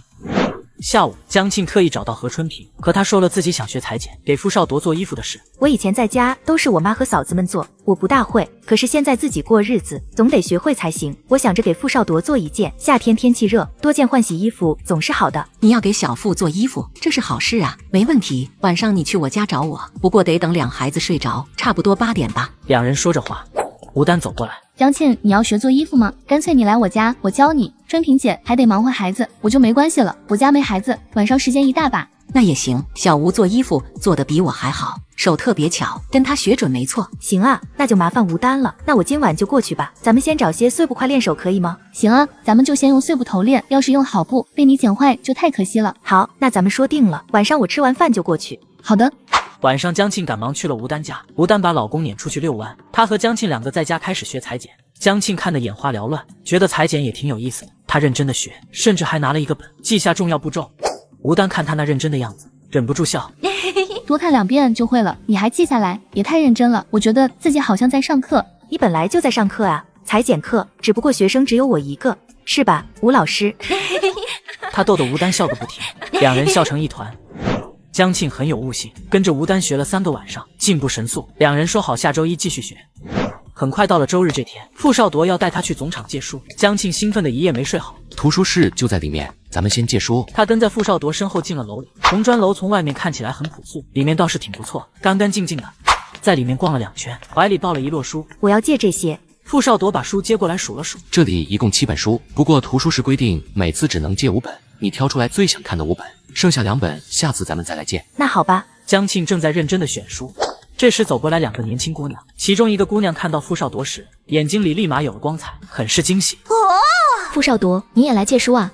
说完看向江庆，这位是江，这是我媳妇江庆，我带她过来借几本书。在他说出媳妇2个字时，那姑娘表情很不好看。江庆看到这一幕，开始八卦。这是哪一出大戏？不给我介绍一下？这2位都是农场小学的老师，这是纪静，也是周东阳的女朋友，这是许知秋。姓许，还是个老师，他就是别人口中的许老师。没想到今天这么巧，竟然遇到了。我们还有事，先走了。江庆还故意抬手挽住傅少铎的胳膊，亲热的挨着他往外走。看着两人亲热的挨在一起走出屋子，许知秋伤心的快要掉下眼泪。知秋，你别这样，咱们农场又不是只有傅少铎一个男人，他都有媳妇了，别再惦记他了。你知道我的，当年新兵入伍，第一眼见到少铎，我就喜欢上了他。他是我这辈子第一个喜欢的人。如果江庆是个很好的人，也许我就放弃了。可那个女人什么样，全农场的人都知道，她根本配不上少铎。那又如何？人家现在是2口子，而且刚才他们那个亲热劲，你也看到了，人家现在关系好着呢。不可能，怎么可能关系好？那女人之前闹出来的事，你不是也看见了吗？就因为她，少铎本来可以调去哈市都泡了汤，他不可能和她关系好。知秋，你别忘了周东阳捎过来的口信。傅少铎不让你去找他，也不会见你，已经很说明问题了，你何必一直这么热脸贴冷屁股？许知秋对傅少铎的感情已经成为一种执念，可作为好友，总不能眼睁睁看着他继续执迷不悟。不许你这么说，不许你这么说，你在玷污我的感情。如果没有那个女人，傅少铎一定会接受我的，一定会的。江庆和傅少铎走在回去的路上，江庆板着脸，你和许知秋什么情况？没有情况，不论咱俩结婚前还是结婚后，我和他都没有任何情况。那刚才是怎么回事？没看到许知秋见到你都快哭了。那是他的事情，我不清楚，也不关心。你是我媳妇，我在意的只有你的情绪。啥情况？怎么他几句话自己心跳都变快了？看着也不像是油嘴滑舌的男人，却这么会说话，也太会哄人了吧？这么会，是不是哄过别人啊？哼！江庆不知道自己是咋回事，刚刚舒服一点的心情又直线下滑，他沉闷的往前走，傅少铎跟在他身后，满心都是问号。我说错什么了吗？怎么又生气了？走吧，回家。晚上春萍姐和吴丹他们还要来家里吃饭，回去准备一下吧。只因邻居身体不好，这个女人就邀请邻居来家里吃饭，只是吃了一顿饭，竟然治好了邻居的病。晚上春萍姐和吴丹他们来家里吃饭，一屋子人吃得热热闹闹，其乐融融。看着和大家有说有笑的江庆，傅少铎产生一丝恍惚，现在这样的生活也挺好，似乎也可以一直这么过下去。吴丹，你的病是怎么回事？看你身体一直很不好。吴丹的老公罗宝明一脸的担忧。为了他的病，我们去过好多医院，大夫说他是免疫系统出了问题，让多补补调理身体。可是按他说的做了，也一直不见好。本来打算要孩子的，但吴丹这个身体也不敢要。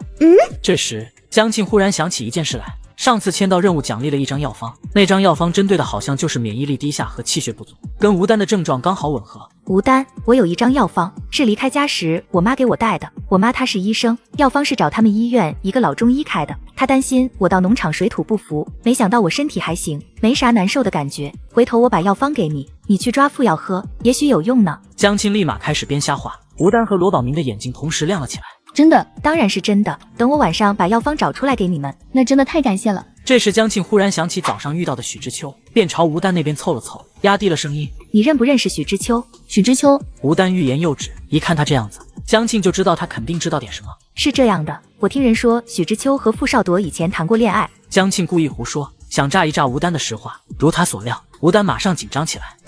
没有，绝对没有这回事。副队长和许知秋啥关系都没有，是许知秋单相思。他刚入伍时是副队长去接的新兵，从那以后他就时不时的找副队长，不过副队长对他一点意思都没有。我和许知秋过去一个连队的，这点我敢保证。后来呢？我俩结婚以后呢？副队长更是躲着他走。可是许知秋那个人，说好听点是一根筋，说不好听是不知廉耻。听说你和副队长关系不好，他来找过副队长好几次，每次副队长都没搭理他。原来是这样，看来这个年代的女人也不全那么保守，还有这种上杆子倒贴的。不过你还是留一点许知秋，虽说副队长不会理他，但是也怕败坏副队长的名声。这句话江庆听进了心里，想起许知秋见到傅少铎那个我见犹怜的模样，放在后事妥妥绿茶婊。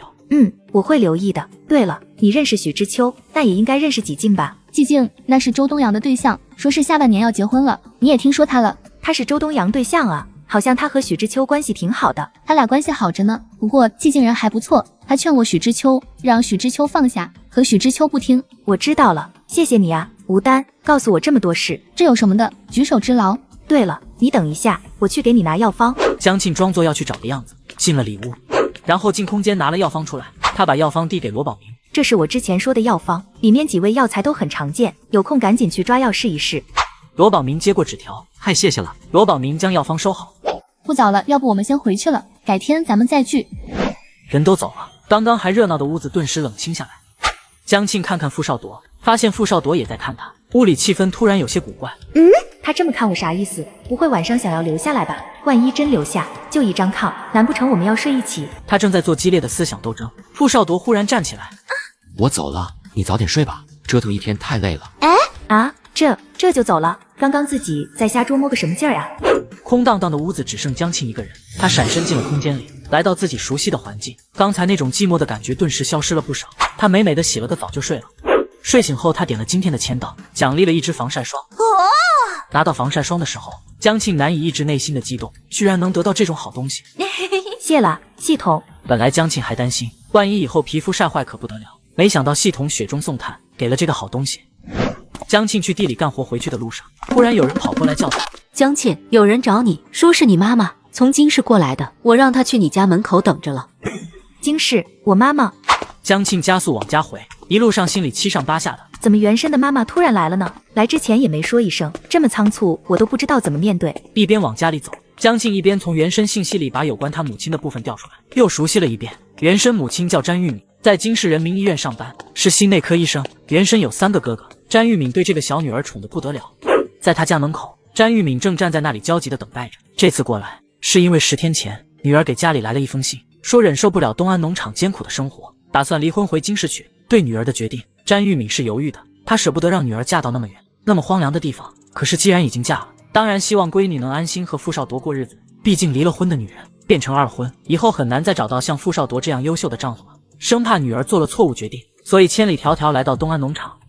江庆看到家门口站着个中年女人，长得和原生有几分像，这一定就是原生的母亲。江庆看到对方时，詹玉敏也看见了他。小庆，妈。江庆强迫自己好不容易叫出这个字。小庆，让妈好好看看，怎么都瘦了？是不是这里太苦了？对方的情绪感染了江庆，他很快投入角色。没有，我挺好的，能吃能喝。妈，咱们进屋里说吧，你这一路过来肯定累坏了，进屋休息去。说完，江庆走过去拎起地上的行李袋，2个行李袋很沉，要不是吃了强身健体丸，身体素质好，江庆还真不一定能拎得动。妈，包里都是什么呀？这么沉？叫过几次后，江庆叫妈叫得越来越熟练。都是给你带的吃的、穿的，还有些用的。上次你写信说这里什么都没有，我担心你东西不够用。其实他是想让江庆继续留在这里，别和傅少铎闹离婚，物质上的短缺家里都能给解决，只要不离婚就行。眼前的女人还不知道，她真正的女儿已经离开这个世界，眼下在她身体里的是另外一个陌生的灵魂。小庆啊，你和傅少铎怎么样了？信里说要离婚，没真理吧？詹玉明紧张地盯着江庆，生怕从他嘴里说出不想听到的答案。没有，我俩没离婚，我给家里写那封信，也就是一时冲动，后来冷静下来，我又不想离婚了。现在我俩过得挺好，您不用担心。真的？他太了解女儿的脾气，从小被宠到大，性子一上来，石头牛都拉不回来。现在女儿竟然说她只是一时冲动，不想离婚了。詹玉敏有点不敢相信。是真的，我和傅少铎真的和好了，而且我还和大家一起去地里干活，刚才我就是从地里回来的。詹玉敏都惊住了，一向娇气的不行的女儿，居然会下地干活，而且长这么大，在家里刷碗都舍不得让她做，现在却要下地做农活，她怎么受得了？詹玉敏心疼坏了。小庆，妈，你别担心，我很好，干活也不累。这一次叫妈，江庆是带着感情叫的，一方面是代替原身，另外一方面是他想起了自己的妈妈。怎么能不累呢？那可是干农活，要是当初妈拦住你就好了。京市有那么多好小伙子，你哥你嫂都能给介绍。要是找个在本地工作的，你就不用跑这么老远来受罪。傅少铎是个好孩子，可他待的这个地方，唉，他说不下去了，重重的叹了口气。既然已经嫁给傅少铎，我就要塌下心来，好好和他过日子。农场这里其实也不错，适应了，觉得日子也没那么苦。您就别担心我了，农场这里当然比京市好，京市全是原生的亲戚，父母2个，外加3个哥哥和3个嫂子，要想面对他们不露出马脚，太困难了。您中午吃饭了吗？时间不早了，我们先去做饭吧。他再次被惊到。小庆，你学会做饭了？那当然，我还做得很好呢。他不太敢信。他跟着江庆进了厨房。这里的灶台是要烧火的，你也会？当然，妈，你看着吧。看着女儿忙活做饭的场景，詹玉敏心里感到欣慰。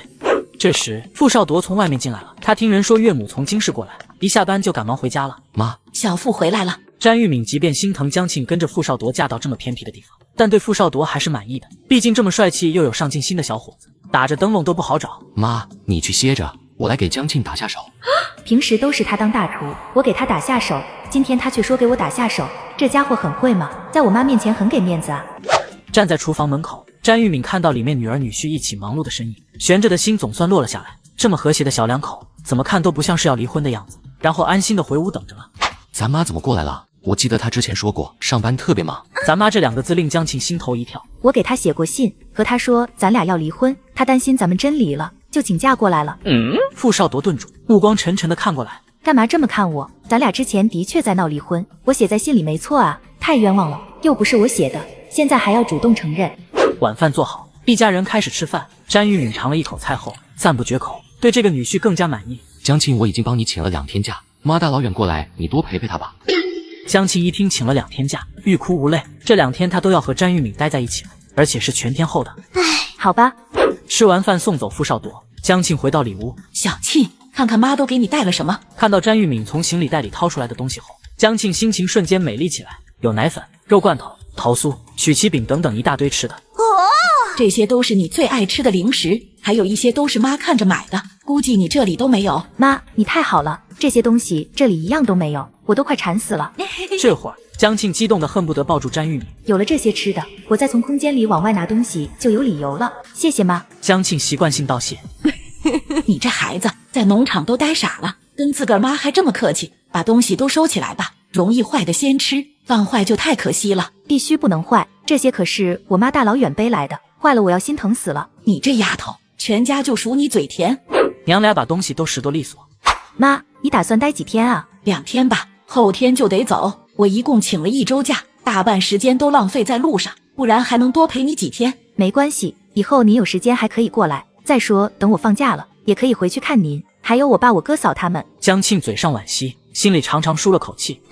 还好就待2天，要是待的时间太长，自己搞不好要穿帮。还是我闺女贴心，这么老远还惦记着回家看我们。你哥嫂一个个的全没良心，平时连个影都不见，问就是工作忙。詹玉敏愤愤地说。江庆当然知道是怎么回事。过去原生在家的时候，江家父母眼里心里只有原生一个，3个儿子就跟捡来的似的，儿媳妇就更不用说了，这么不遭待见，就没人愿意回去了。江庆心里明白，嘴上却要安慰着詹玉敏。妈，我哥嫂不回去，您张罗让他们回家聚一聚啊，多走动，他们自然就愿意回去了。再一个，你对他们别老板着脸，多笑笑。哼，我对他们多笑笑，凭啥呀？一个个的都不孝顺。妈，我哥嫂他们不会不孝顺的，你忘了，我大哥还给家里买了录音机呢，好几百块钱，说买就买了。我用得着他买？我和你爸又不是没钱。江庆快要无语了，这个当妈的也太偏心了，小女儿做啥都对，儿子们就算再孝顺，她也看不上眼。反正你听我的，对我哥嫂他们好点，有空就叫他们回家吃饭，他们一准能回去。妈，你听我的，好不好？好不好吗？江庆开始撒娇，这招过去用在他亲妈身上，百试百灵。果然，头一次感受女儿撒娇的詹玉敏被哄得晕乎乎的，张口就答应下来。第二天，江庆跟原生的妈妈在家聊了一天。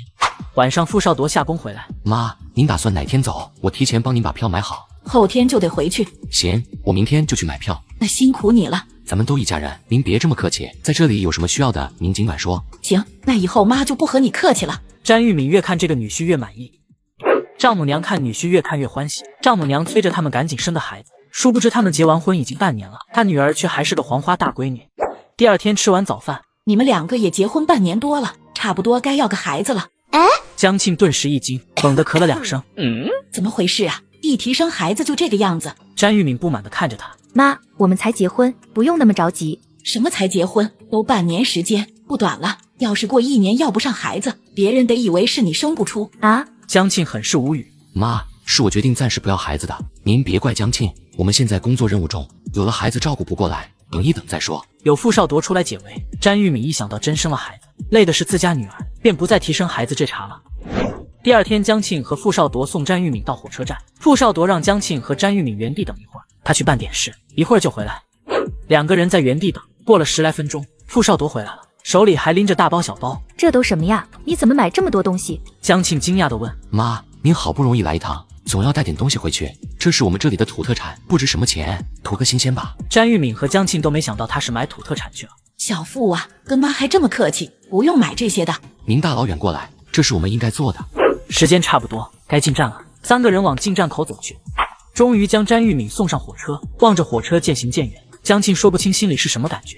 一方面为了詹玉敏的离开而松口气，另一方面短短2天的相处也有了些感情，还是有点不舍的。咱们也走吧。走吧。既然来了县城，要不要去转转？可以呀，好不容易来县城一趟，你陪我去把布料买回去，省得回头还得再来一趟。可以啊，我带你去。路上，傅少铎突然想起来一件事。对了，从后天开始，队里要抽调所有青壮年去修水坝，天气太旱，再不修庄稼受不了，该旱死了。你也要去？当然，我是队长，是主力。这次修水坝会动员全农场的人，到时7个队和总场一起，参与的人员会很多。也就是说，除了你，张建军和罗宝民他们也要参加？对，咱队里青壮年都参加。修水坝这段时间，地里的活都要靠你们女同志了，到时会很辛苦。辛苦不怕，我会好好干活的，争取把男同志这份干出来。江庆对自己信心满满，尽力而为，干不完的，等我们修完水坝回来再干，加班加点总能干完的，千万别把自己身体累垮了。到供销社摆好布料，傅少铎主动把布料拿在手上，边走出供销社边嘱咐他：明天开始会很累，你先别急着做衣服，等忙完这阵子再做。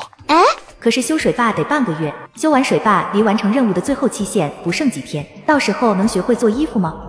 第二天早上，果然像傅少铎说的那样，所有青壮劳力都要去修水坝。队里的男同志们一走，就剩下女同志和孩子们了。男同志们走了，负责全队妇女工作的何春平在队部也给全体女同志们开了个会。同志们都说妇女能顶半边天，今天检验我们的时刻到来了。这次修水坝关系重大，男同志们在坝上干活，他们会很辛苦很累，咱们要做的只有一点，保障地里的农活能按时按点完成，不拖男同志们的后腿。大家能做到不？能。齐刷刷的声音响彻在队部。从这天开始，大家每天干活都要干到很晚，饭也不做了，由食堂给送饭。食堂除了给地里的女同志们送饭，还要给水坝上干活的男同志们送饭。为了不耽误大家吃饭，伙食极为简单，有时候不是面食，会改做糙米饭。这些天江庆不再收着力气了，甩开膀子干活，一天干的量能抵上一个青壮年。等在开会时，何春萍把江庆当作典型，在会上着重表扬了一番，让所有女同志都要向江庆同志学习。江庆干了多少活，所有女同志有目共睹，拿他当典型，大家都服气。这么一直干了1星期，江庆发现自己好像也不怎么累了，身体已经适应了现在的劳动强度。这天晚上干完农活，已经快要9点了。回到家，江庆进空间洗澡，快要睡觉时想起来一件事，系统之前发布的做衣服任务，自己才跟着吴丹学了2天，只学了个皮毛。现在布料已经买回来，可等到修完水坝没剩几天，时间太紧，任务估计要完不成。系统，我的任务要做不完了，具体原因你应该都知道，快想想办法，你也不想被抹杀吧？江庆躺在床上，疲惫地说。过了半天，系统才说话。建议宿主最近认真劳动，精神可嘉。该任务时限可宽限5天，并赠送裁剪大全1本。哟，还有这好事！江庆本来都快迷糊着了，立马没了睡意，麻利地爬起来。一本厚厚书落在他手里，江庆翻开书，浏览一遍目录，一下子就乐了。这本书特别全面，他震惊地发现书页里面的教学图片竟然是会活动的，像插在书页里的视频一样，非常形象生动。翻到后面服装材质时，就更神奇了，把手放在上面，就有双无形的手会握住江庆的手，手把手地教他。合上书，江庆喊系统：有这种好东西，你现在才拿出来，太不够意思了。系统委屈：只有发生特殊情况，触发紧急机制，本系统才有权限改变任务方式。这么说，因为修水坝导致我没时间学裁剪，就是触发紧急机制的特殊情况了。是。说完这一句，系统便没了声音。江庆也没在意，他现在的注意力都在这本裁剪大全上。这天江庆正干着活，忽然有人叫他：江庆，有人找你。谁来找我啊？是农场小学的许知秋，许老师。江庆皱了皱眉头，许知秋为什么会来找我？还挑这种时候，没看到大家都忙得不可开交吗？注意看，这个绿茶喜欢别人的老公，还劝人家媳妇快点离婚，给他让位置。江庆竟然还同意了。我回京市，把傅少铎让给你。你找我？许知秋望着他，半晌没说话。许老师，我现在没时间和你在这里耗，你要是再不说话，我可走了。等等，许知秋终于开了口。江庆，有件事我要问你，我听说你之前要和傅少铎离婚，可是……江庆打断了他。许老师，离不离婚是我和傅少铎之间的事，和你好像没关系，也不需要你来关心。怎么可能没关系？要不是因为你和傅少铎结婚的，应该是我。许知秋急赤白脸地说。江庆被他的不要脸给气笑了。别太自作多情，就算没有我，他也不会娶你。他没说错，连剧情中傅少铎和袁生离婚后，直到牺牲为止都没再结过婚。你凭什么这么说？我哪点比你差？许知秋非常激动。其实不需要我说，你自己心里也很清楚，傅少铎并不待见你，否则你就不会趁他不在才赶过来找我了。我说的没错吧？你……许知秋气得脸通红，却无法反驳。正因为傅少铎不见他，他才想到来找江庆，想说服江庆和傅少铎离婚。江庆，我们不是敌人，我是为了你好，才想来劝劝你。你是从京市来的，本来好好的生活在大城市，为什么要跑到北大荒来？如果你还把希望寄托在傅少铎身上，希望他有一天能调回京市，跟着他回到城里，那你的希望恐怕要破灭了。与其在这里过苦日子，为什么不离婚回京市呢？我回京市，把傅少铎让给你。江庆一句话，许知秋满脸的欣喜。那也行。行个屁！惦记别人丈夫，不要脸！许知秋脸上的欣喜瞬间变成了难堪。江庆扑哧一笑：你是个什么东西啊？敢跑来跟我叫嚣？现在正是修大坝的关键时刻，所有人都把心思放在劳动上，你却在惦记别人丈夫。信不信我现在就去总厂找领导，把你刚才的话原原本本说给领导听，说给全农场的人听。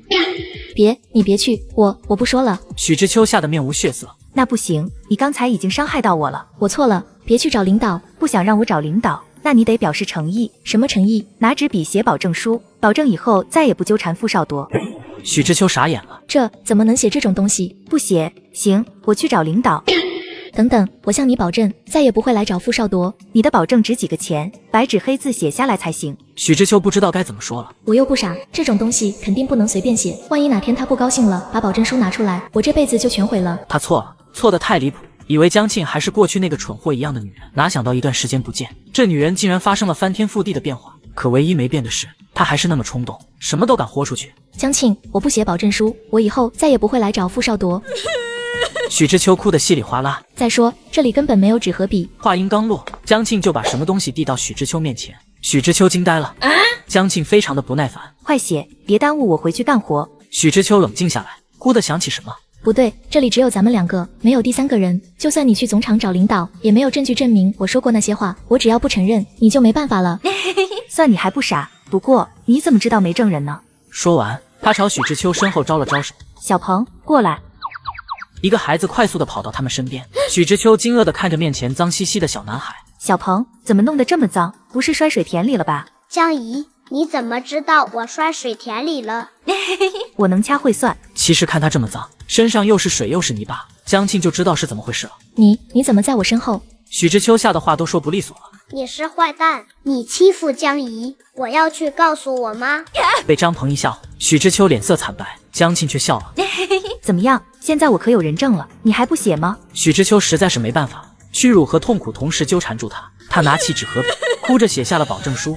等他写完，江庆拿过来看了一遍。你耽误我干活，有这个功夫都铲不少地了。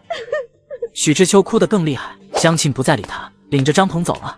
许知秋站在他身后，注视着江庆的背影，气得上不来气。江庆领着张鹏回了家，打水给他洗脸。江姨，刚才那个人是我们学校的徐老师，我听见他在欺负你。张鹏小小年纪，一脸气愤，看着像个小大人。江庆被他逗笑了。放心，他可欺负不到你江姨头上，不仅不能欺负，我还让他吃了个大亏。是他刚才在纸上写的东西吗？江姨没吃亏，所以今天的事谁也不要说，是咱们两个的秘密，好不好？江庆笑眯眯地看着张鹏。好的，你在家等着，我去叫你妈过来。江庆回到地里，把张鹏在摔进水田的事告诉何春平。何春平和他道了谢，麻利的去领张鹏回家。过了差不多1周，何春平拎着2个都过来喊江庆。小江，我们要去大坝送衣服去，你要不要一块去？送衣服？江庆不解。何春平看他一脸迷糊的样子，心想果然是新婚不久的小媳妇，很多事情还想不到呢。都过去1个星期了，咱们那口子在大坝上干活，衣服还不都得馊了，给他们送点换洗衣服，顺便再烧些吃的。江庆恍然大悟，要不是何春平提醒，他还真没想到这点。春平姐，你拿这么多，都带些啥呀？何春平指着2个拎兜，这个是我的，这个是吴丹的，他不去了，让我捎过去。哦，那要不我……江庆想说他也不去了，让何春平一块捎过去。那不行，这么多东西我一个人拎不动。再说你去，咱们还能做个伴。何春平没给他说完的机会。那你等等我，我去装东西。他转身进屋。何春平叹了口气，为了他们2口子，我可真不容易。其实江庆不去，他一个人也能捎东西过去，可是总得给小2口一个加深感情的机会，要不小父老住在单身宿舍也不是那么回事。老公去修大坝已经好几天了，这个女人一点也不知道心疼，还拿一件她自己练手做的破衣服要给他送过去。那咱们快走。到了修大坝的地方，他一眼就看到傅少铎了。江庆，你怎么来了？傅少铎又惊又喜地看着他，看到他，江庆笑不出来，甚至感觉有些心酸。才几天不见，他都不敢认他了。傅少铎黑了，也瘦了，身上的衣服也破了洞。怎么弄成这个样子？没事，在工地搞基建都是这样的。那也是，你自己多注意点。江庆叮嘱一句，从拎兜里拿出自己练手的短袖上衣，把这件换上，把你身上的脱下来，我拿回去洗完补一下。你哪来的衣服？我做的呀，上次咱们去县城不是买了布料吗？就是用那些布料做的。你买布料是要给我做衣服？傅少铎一直以为江庆是要给他自己做衣服，没想到竟然是为了自己。对呀，本来就是给你做，我自己夏天的衣服够穿，快换上吧。傅少铎接过衣服，这一刻他觉得心里暖暖的。傅少铎这就准备脱下来。等等，你就在这儿换？不在这儿换，去哪儿换？当然是去帐篷啊，这里这么多人，你怎么直接脱衣服？江庆一下子脸就红了。傅少铎这会儿也明白过来怎么回事，不由笑了。帐篷离这儿远，回去换耽误事，你闭上眼睛，我1分钟就换好。话说到这份上，江庆只好妥协，转身背对着傅少铎，闭上了眼睛。过了不到1分钟，好了。等转过去，看到他身上穿的那件短袖，没憋住，笑出声来。我第一次做衣服，水平确实不怎么样，我看还行，没想到我手艺这么好。是不错，穿着很舒服。居然被表扬了，你真觉得好？可是领子和袖子都做的有问题。我看出来了。那你还觉得好？多鼓励才能再接再厉吗？呵呵，想得美。江庆横了他一眼，把手里的拎兜递给他，里面都是吃的，平时可以揣在身上，饿的时候吃2块。你留着自己吃吧，我的伙食够，不饿。咱们伙食是一样的，我都不够吃，你怎么可能吃饱？反正东西带来了，我可不往回拿。哼！他撒娇地看着傅少铎，被江庆这么看着，傅少铎只觉得心突突的跳，这种感觉令他难以言说。江庆，谢谢你。牵我的手，我知道你会带着我向前走。你俩在这秀恩爱呢，是吧？正好那边何春平招呼大家集合回去，江庆赶忙和傅少铎说了一声，就跑走了。傅少铎一直望着江庆的身影跑远，半晌没有回过神。傅少铎，你不是吧？看见媳妇儿魂都飞了。你媳妇儿给你带什么好吃的了？让我尝尝呗。要你管，让你对象给你送。这是我媳妇给我的。你真抠门，媳妇送的了不起。傅少铎，你啥时这么小气了？对了，我问你，你是真的不打算考虑徐老师了？周东阳话一出口，傅少铎脸色立刻冷下来。我从来没考虑，以前不会，以后也不会。别在我面前再提起这个人。说完，他没再理周东阳，又继续干活去了。看来他确实对许知秋没有一点意思，还是几静说的对，两个人过日子就像穿鞋一样，合不合适只有自己知道。现在看来，江庆好像也行，至少知道给傅少铎送东西，还算关心他。江庆回到家，何春平看他不太精神的样子，是不是舍不得你家小富？其实我也是，舍不得我家建军，再坚持1周，大坝就建好了，他们也能回家了。我刚才看见我家建军那个样子，差点掉眼泪。等他回家，我得多做点好吃的，给他补补。对呀，我也可以给傅少铎做好吃的，也给他补补。终于，修大坝的人回来了。小江，快回家，你家傅少铎受伤了。江庆手一松，农具掉在地上。快走啊，别愣着了，小傅已经被抬回家了。江庆这才回过神来，撒腿就往家跑，闭口气跑进家门。平时冷清的家里现在挤满了人。傅少铎的好友周东阳也在。队长媳妇回来了，让一让！有人嚷着。江庆挤到炕边，傅少铎正躺在炕上，头上缠了绷带，左腿也缠着绷带，看样子左腿还打了石膏。怎么伤成这样？没有大事，头上是轻伤，左腿骨折了，躺1个月就能好。傅少铎轻描淡写地说。副队长，大夫不是这么说的，人家说了伤筋动骨100天，让你休息3个月。傅少铎给他一个白眼，周东阳就当没看见，对着江庆嘱咐大夫交代的注意事项。江庆一边听一边点头，把周东阳交代的事一字不落的记下来。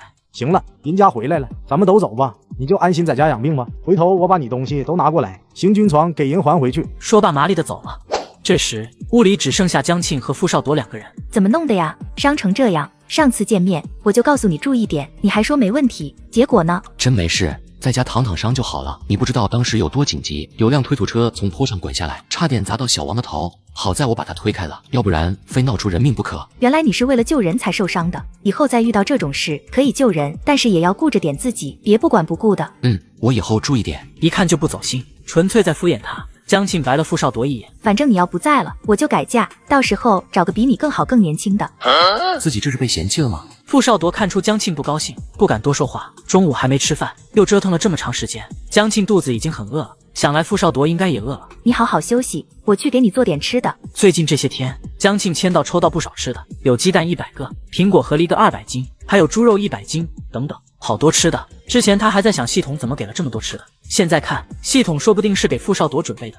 江庆冲了一杯奶粉递给傅少铎，看到递到手边冲好的奶粉，傅少铎没接。不用他说，江庆也知道他在想什么，又是他不要，留给他喝之类的。这是我妈拿来的奶粉，她拿了好多，你不用给我省，快点喝了，你多补充营养，腿伤早点好，我就不用一直照顾你了。难不成你还真想躺足3个月，让我照顾3个月？激将法果然好使，这回傅少铎没再拒绝，乖乖拿起搪瓷缸，一口气给喝光了。这样才对，以后给你啥就吃啥，别唧唧歪歪的，那样我不高兴。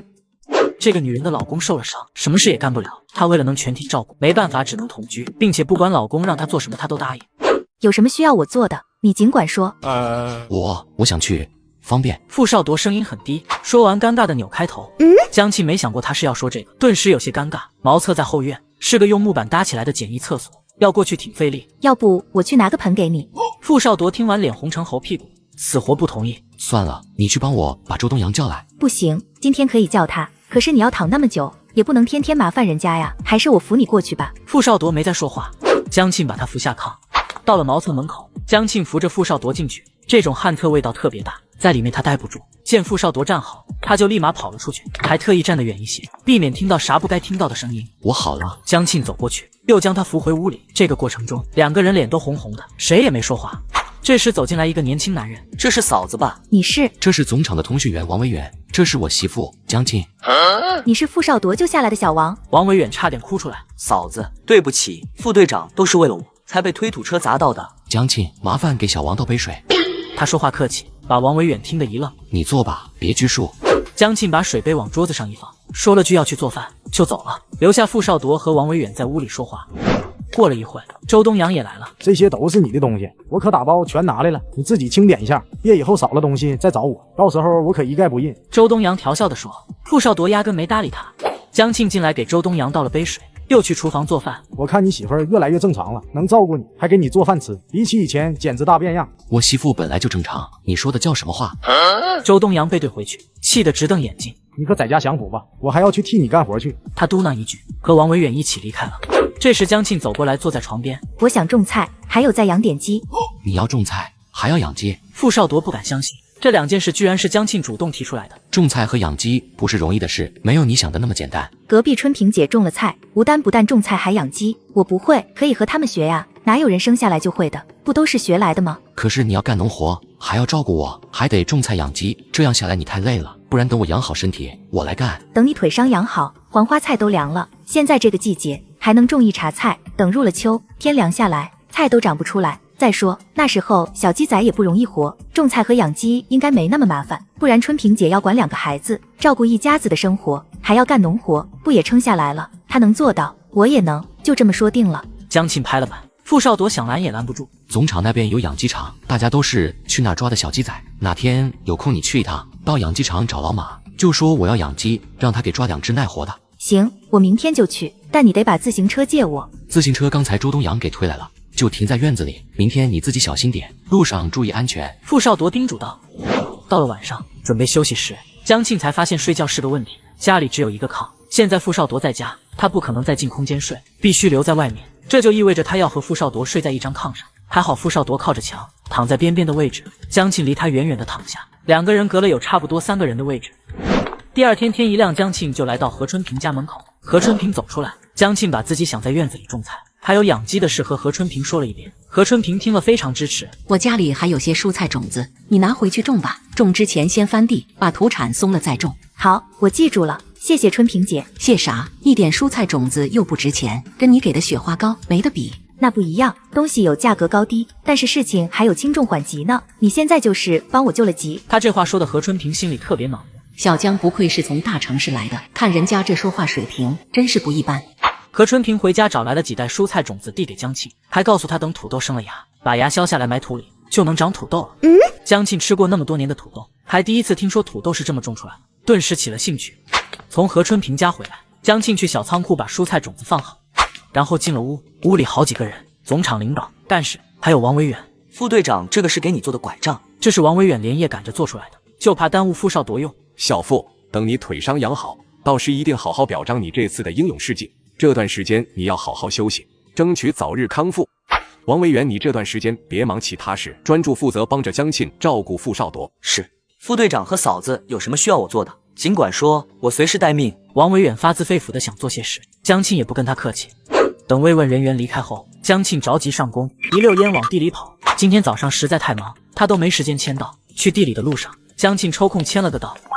接骨粉，服用1包，可使骨折处恢复速度提高5%。哇塞，就好像给傅少铎量身定做的一样，挺好，恢复速度快，我就能少照顾他一段时间。将药粉收好，江庆去地里干活了。干完活回家，一进家门，他发现王维远竟然还在。从早上来了，他一直没走。你怎么还在？不是吧，这人难道要一直在我家待命？我寻思留下来，可以帮着照顾副队长。副队长因为我受伤，我这心里实在太愧疚了。你的意思，以后天天要过来？是啊，嫂子，以后家里有啥活，你就交代我来干。家里有啥活？对了，家里还真有活要做，种菜会不？当然会。嫂子想在哪儿种？在哪儿种？江庆一早就想好了，他指了指院子。就院子里吧，要种好几样菜呢。我还想养2只鸡，这个地方还要再做个鸡棚。他一点没客气，进屋拿了蔬菜种子递给王维远。我家的菜地和鸡棚可都交给你了。嫂子，您放心吧。江庆还有点不习惯被叫做嫂子，的答应一声，转身进了屋。屋里，傅少铎听到他回来之后，和王维远2人在院子里说了半天话才进来。一上午感觉怎么样？还行。傅少铎嘴上说没事，脸上的表情可完全不是这个意思。傅少铎好像吃醋了。这个女人的老公受伤后，总有别的男子来帮她干活，她不但不拒绝，还非常享受这种感觉。这个女人的老公看到后吃醋了。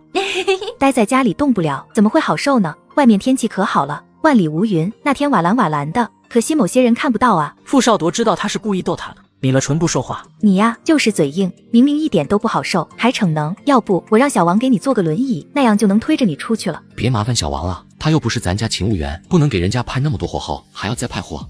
你都听到我们说话了？怎么会听不到？声音那么大。我让他干活，还不是因为你腿受伤干不了。本来我寻思我自己干，累就累点，可人家小王主动说帮忙，得，轮椅不做了，但菜地和鸡棚可和他说好了，你不能不让。好吧，但就这2件，以后不能随便给人派活了。以后再有什么活，等我腿好了帮你干。这腿赶紧好吧，真耽误事。别叹气了，我多做点吃的给你补补，很快就能好起来。想到这，江庆赶紧去冲了杯奶粉，偷偷把接骨粉倒在里面，拿勺搅匀，端去给傅少铎喝。看着傅少铎一口气把牛奶喝光，江庆接过杯子，那你在家休息吧，我去地里干活了。去地里干完活下工，江庆跟何春平一块往家走。吴丹今天也和他们一起走。你怎么不坐自行车？你家罗宝民怎么也不骑车了？这还得感谢你，我现在的气色越来越好，身体也不虚了，最近可有劲了。这可太好了！我和老罗商量，等过了这段农忙，我俩再去一趟哈市，再去看看。要是没问题，我们打算要孩子了。后面那一句吴丹声音压得很低，脸红红的，显然是不好意思了。我都不知道怎么感谢你才好，要不是有这张药方，别跟我来这套，咱们之间什么关系呀？哪还需要说谢谢？说不定以后我还有事要你帮忙呢，这都说不准的事。你要有什么事，尽管和我说，我肯定全力以赴。对了，这周末终于可以去县城采购了，半个月去不了县城，我家里东西都不够了，得买块肥皂，还有吃的，盐、酱油什么的。盐和酱油，总场小卖部就有卖的。总场小卖部东西不全，我还是想去趟县城，把缺的东西一次性补上。那样也好，春萍姐，周末我和你一块去。他也该去趟县城了，不然空间里的东西没理由拿出来。旁边吴丹也打算和他们一起去。那行，咱们说定了，周日早上我过来叫你们。江庆和吴丹都点头同意。春萍姐，有个事我想问你。啥事？你尽管说。江庆瞅了瞅四周，没有别人。县城里除了供销社，还有其他地方卖东西吗？其他卖东西的，你想买点啥？我想买点供销社没有的东西，就是那些不好买的。我家老父受了伤，我想给他买点营养品补一补。何春萍神情紧张起来，压低了声音。你想问的是黑市？黑市那里能买到供销社没有的东西。江庆装作不知道黑市是啥的单纯模样。不行，不能去那儿，那不是个正经地方，去了万一被抓住，可是要进公安局的。要进公安局？你可千万别去。我们刚到这边没多久，3队有个家属去了黑市，当场就被公安抓住，蹲了几天牢房，后来被咱们农场给保出来，开大会批评，还连累了他男人，2个人直接被打发回家了。何春萍担心江庆想不开，真去了黑市，苦口婆心的劝他。江庆知道从他这里问不出什么，只能保证了几句后，各自回了家。一进屋看到傅少铎没躺在床上，他正坐在桌子边看书，旁边立着拐杖。江庆看见他这样，不由皱了眉头。怎么坐着？大夫不是说让你卧床，把腿支起来好得快吗？傅少铎视线飘开，一副干坏事被抓包的心虚样子。是该躺着，可我躺得实在难受，就下来坐着活动一会儿，而且腿上感觉好多了。腿伤好多了，难不成接骨粉的效果这么好？可就算效果好，也不能随意活动，万一加剧伤势呢？那不是白喝药了？那也不行，我这么尽心照顾你，好喝好吃的养着，就是想你能快点好，赶紧的回炕上去。好吧。他自己上炕有些费劲，江庆没管他。哼，做了错事还想让我管你？不可能。江庆转身离开，去厨房做饭去了。午饭准备好，他自己一碗，傅少铎一碗。肉罐头是早上的慰问品吗？是的。他说慰问品有好多罐头，实际上只有5罐。他多说点，以后自己就能时不时的从空间里拿出个罐头来解馋。反正这些好东西都装在小仓库的杂物柜里，被我锁上了。万一哪天傅少铎心血来潮去看杂物柜里的东西，就没法解释了。吃完午饭，江庆打算睡一会儿。炕的另一边，傅少铎正在看手里的书，江庆正往傅少铎那边看，哪知他突然抬头，两人四目相对。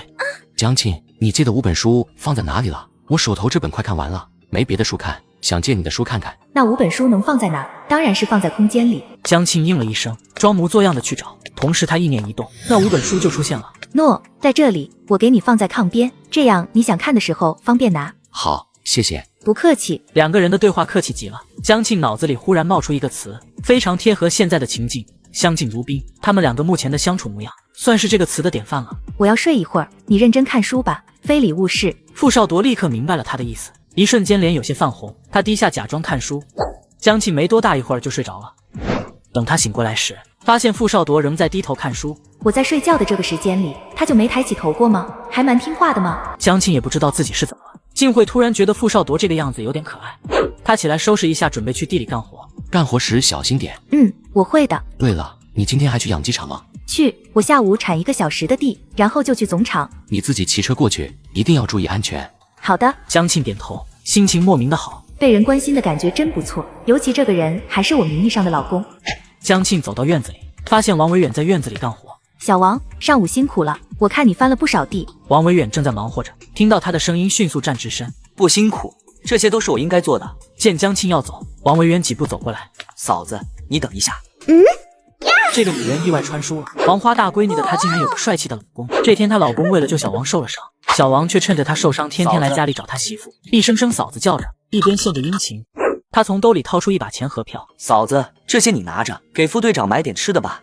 这些我不能收，你们副队长也不会让我收的。嫂子，您就收下吧，收下我心里才能得劲些。王维远看起来都要急哭了。不行，不能收，你不用太内疚。你看，你又帮着种菜，又帮着盖鸡棚，已经做得很好了。要是再收这些东西，我可不好意思再让你帮忙干活。他觉得江庆话说的在理，没再非要江庆收下钱和票。嫂子，你放心，我一定把菜种好，把鸡棚盖好。还有小鸡仔，总场那边有鸡场，我去帮你挑2只好养活的拿过来。不用，总场那边我下午自己去，你专心干活就行了。江庆说完，摆手就走了。王维远看着他离开，心里感慨万千。以前总听人说副队长媳妇是个搅家精，把副队长搅得不得安生，连提拔的机会都给搅没了。可这2天接触下来，嫂子人很好啊，虽然看着有些冷冷的，其实是个挺善良的人。下午江庆干1个小时农活，然后和带队干部请假去总场买小鸡仔。买完小鸡仔，江庆回去到了家门口，他四下里扫了一圈，周围静悄悄的，没有一个人。他这才放心的把2只小鸡仔放进空间里，同时看了看空间里的鸡蛋。系统告诉过他，空间里的鸡蛋孵出来的小鸡长得快，下蛋多，不容易生病，还好养活。他去买鸡就是为了找个理由，为了能把空间里的鸡拿出来。江庆意念一动，空间里的鸡蛋上出现孵化2个字，点进去后，是否孵化？如果需要孵化，孵化多少只？孵化2只。好的。几乎是一眨眼的功夫，江庆就看到空间里已经多出来2只毛色金黄的小鸡仔。江庆把它们2个转移出空间，抱着小鸡仔进了屋，兴冲冲的拿给傅少铎看。快看看，我抓的这2只小鸡仔很精神吧？挺不错的，看起来这2只都能好养活。那得看是谁买的，我保证它们一定能每天都下蛋。假如1只鸡每天下1个，2只鸡就是2个，1个月下来，咱家能有60个鸡蛋，咱俩每天1人1个煮鸡蛋，正好。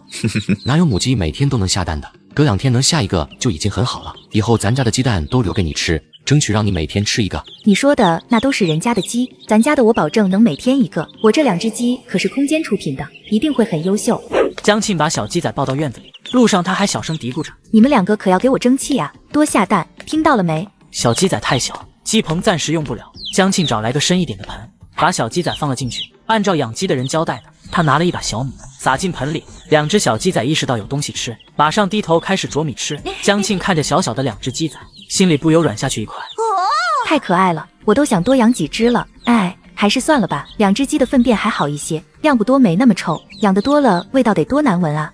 王维远凑过来看盆里的小鸡，边看边夸：嫂子，这2只小鸡仔可真不错，肯定能养住。不错吧，算你有眼光。对了，咱那鸡棚明天能搭好吗？肯定能。嫂子要是着急，我今晚加班加点搭出来。那倒不用，没那么着急，明天能搭好就行。尽管忙活一下午，骑自行车从总场1个来回，但江庆一点都不累。吃过强身健体丸，这具身体的体能是越来越好了。时间还早，江庆扛着农具又去了地里。劳动多好呀，劳动的越多越好，系统给的奖励就越丰厚。等空间里攒足一大堆物资，我后半辈子的幸福就有着落了，连傅少铎的都有着落了。傅少铎是不是太幸福了？跟着我，他直接躺赢了。能不能把农场系统给傅少铎呀？我想自己躺赢。许久没露面的系统突然发声：宿主，请不要抱有无法实现的幻想，努力劳动，让生活越来越美好，是多么有成就感的一件事。这种成就感给你，就问你要不要。江庆不搭理系统，快步往田边走。今天下午江庆没来干活，大家都知道他请假去总场那边买鸡仔了，没人说什么。只有孙小妮，江庆不在，他认为自己表现的时机终于到了。下午他使出吃奶的劲儿铲地，可他上午已经很卖力的干活。到了下午，身体有些吃不消，就在旁边休息。谁都没想到江庆从总场回来后还能来地里干活，看着他瘦削的身影站在地里，一下一下的挥舞铁锨，大家都被他这种全心全意为农场奉献的精神给感动。多么好的同志啊！所有心思都扑在劳动上，没有一丝利己的杂念。从现在开始，一定要向江庆同志学习，要把所有的光和热奉献给农场。孙小妮，他是不服气江庆的，觉得江庆就是故意整这么一出，好显得他多高尚似的。孙小妮晃拖着酸痛的身体铲地，看见江庆铲得飞快，他急得不行，也想快一些，但越着急越干不动，最后他手酸得拿不起铁锨，冷不防一铁锨下去，准头一歪，铲到了自己的脚。孙小妮嚎叫起来，把旁边的人给吓了一大跳。看见他抱着腿跳脚，大家明白过来，这是把自己给伤到了。尽管大家不怎么待见孙小妮，但毕竟是自己的同志，不能不管。于是带队干部指挥着2个人把孙小妮抬去总厂医院。孙小妮跟个狗皮膏药似的，怎么粘在我身上下不来了？天天没别的事，就只盯着我吗？天慢慢擦黑，一天的劳动结束了。何春平和吴丹听说江庆买了小鸡仔回来，都要跟过去看一看。江庆领着他们回了家，他把装在盆里的小鸡仔拿出来，指给吴丹跟何春平看，2个人都喜欢的不行。庆姐，你买的这2只毛色看着特别好，比我当初买回来的好多了。空间出来的当然好，我家小婷也大了，我也准备养2只鸡，今年算了，等明年吧。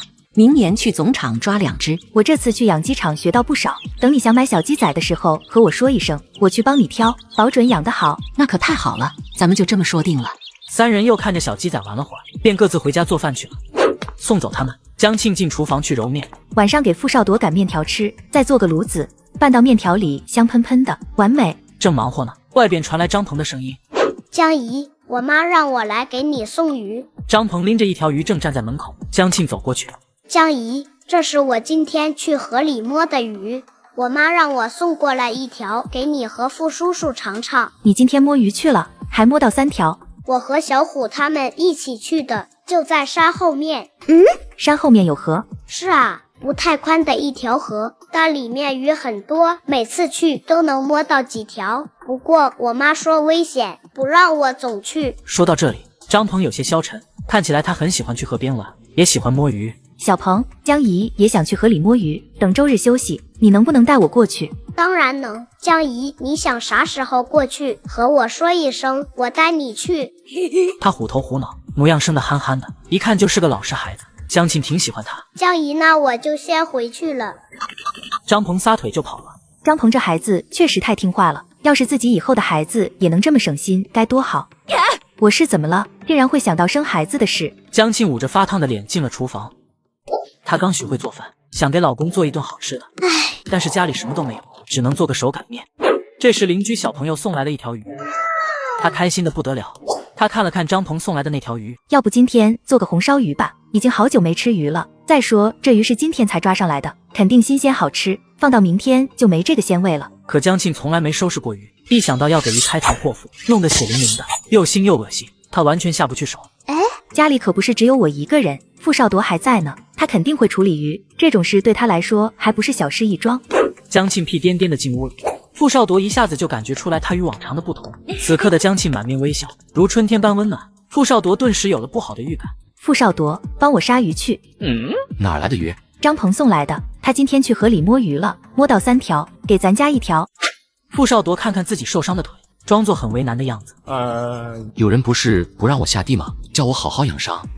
好吗？搬起石头砸了自己的脚，但还要忍啊，毕竟有求于人。偶尔活动一下没啥的，一会儿到厨房我扶着你，你把鱼的内脏掏出来就行，剩下的我来。哼，你要是赶不去，以后你别想吃好的了，天天白菜炖土豆吧。好，我去杀鱼，把拐杖递给我。傅少铎的话打断了江庆的思绪，他顿时乐了。还行，这家伙答应的还算痛快。江庆赶忙乐颠颠的扶他下炕，再把拐杖递到他手里。要是没有拐杖，我就给你当拐杖，给你做坚强后盾，保证不让你摔倒。这都是跟谁学的？为了吃口鱼，嘴甜的跟抹了蜜似的。进了厨房，那条鱼正躺在案板上。刀递给我。江庆立马拿来刀，然后站在旁边看傅少铎杀鱼。江庆不敢看，他扭过头去。傅少铎收拾完鱼，看到江庆的样子，不由觉得好笑。急吼吼想吃鱼的是他，不敢看杀鱼场面的也是他。行了，鱼收拾好了，打盆水过来洗一下。江庆这才扭过头，打了一盆水过来。傅少铎把鱼放在盆里洗好，放回案板上。可以了，你等着，我给你打水洗手。江庆跑去拿了脸盆，舀了水在里面，给傅少铎洗手。洗完手，傅少铎要回屋里，一下没站好，江庆赶紧扶住他的胳膊。看吧，我就说我得给你当拐杖，还真没说错。傅少铎没说话，偏头看他一眼。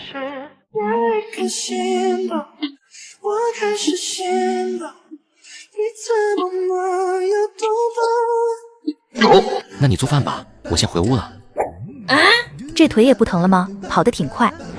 江庆开始做红烧鱼，江庆手脚麻利，一道红烧鱼很快就做好了。他又盛了2碗面条，每碗里面都浇上茄子卤，看着就诱人。来，尝尝我的手艺。他笑盈盈地说，看起来心情很好。傅少铎夹了一块鱼肉送入口中，江庆期待地看着他。怎么样，好吃吧？还行。看他这勉强的样子，江庆以为不好吃，赶忙也吃了一口。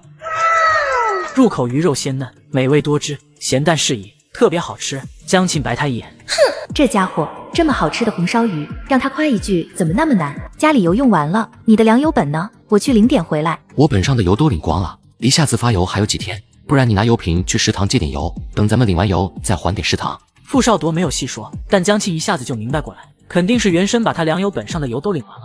要不我和隔壁借点吧，找春萍姐或者吴丹借点，回头再还他们。不成，别人家里也就那么点油，你借来他们用什么？要不咱们这段时间吃食堂，你也能省些事。算了，我还是去食堂借吧。你现在需要吃好的补身体，吃食堂都没营养，你啥时候能好啊？这天晚上临睡觉前，江庆突然想起来系统发布的做衣服任务，他视线不知不觉在傅少铎腿上扫过。得做一件既合身又让傅少铎满意的衣服出来，才能完成任务。你在看什么？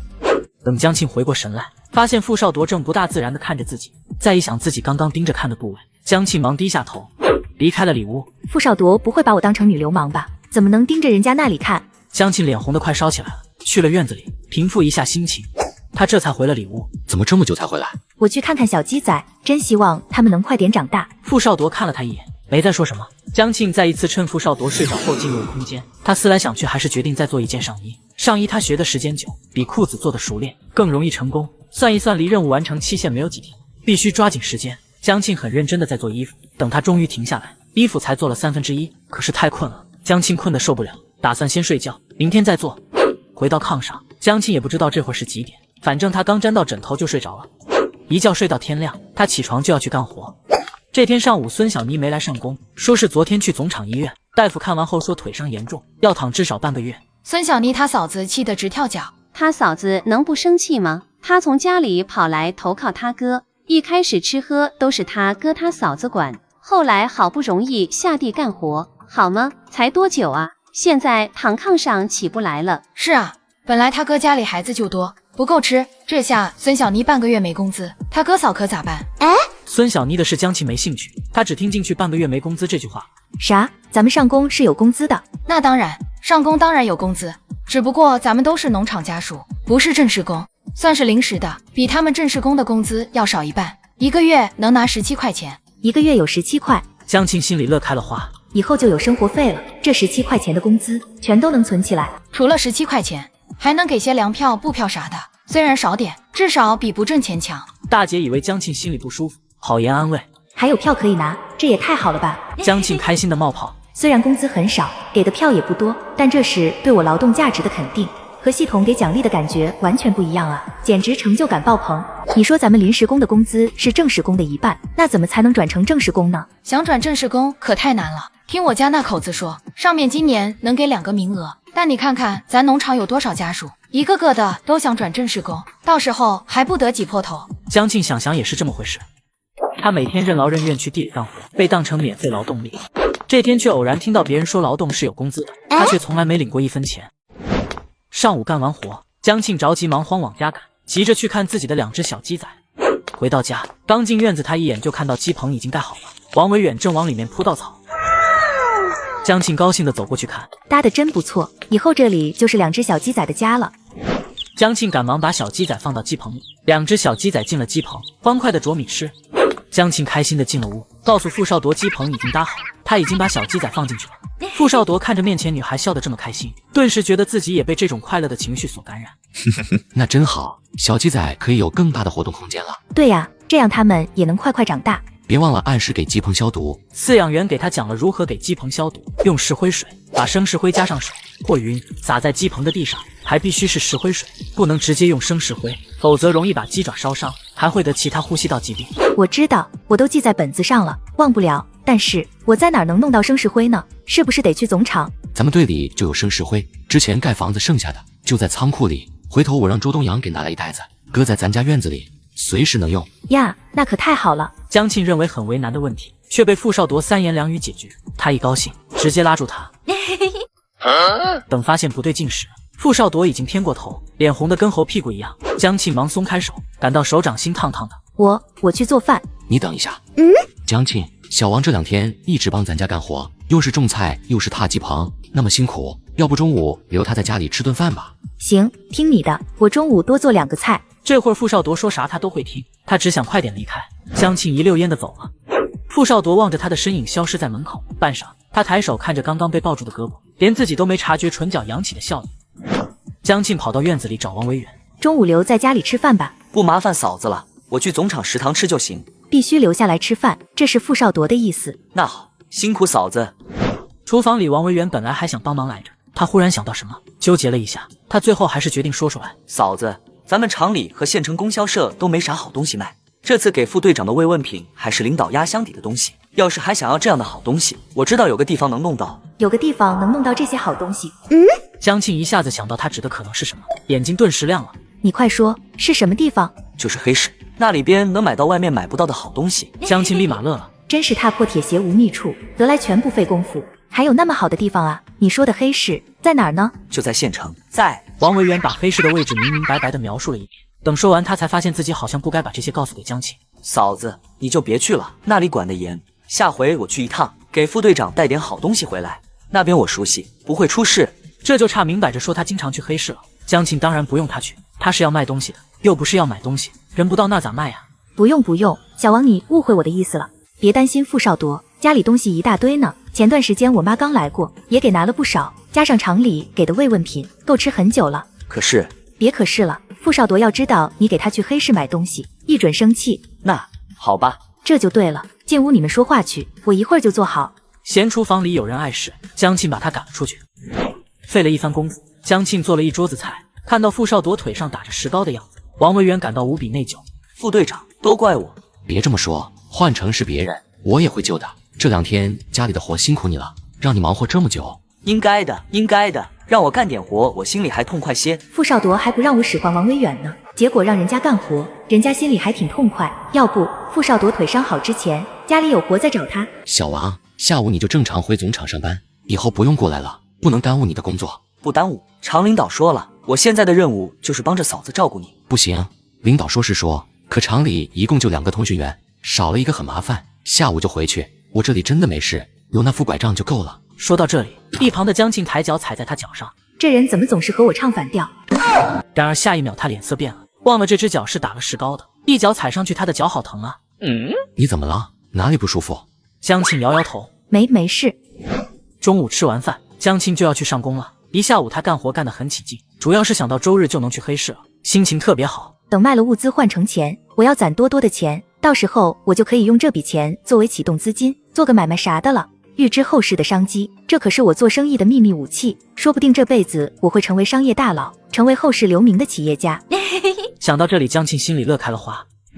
这天下工回家，何春平和吴丹一块参观了2只小鸡仔的新家，两人围着鸡棚看了半天，都喜欢得不得了。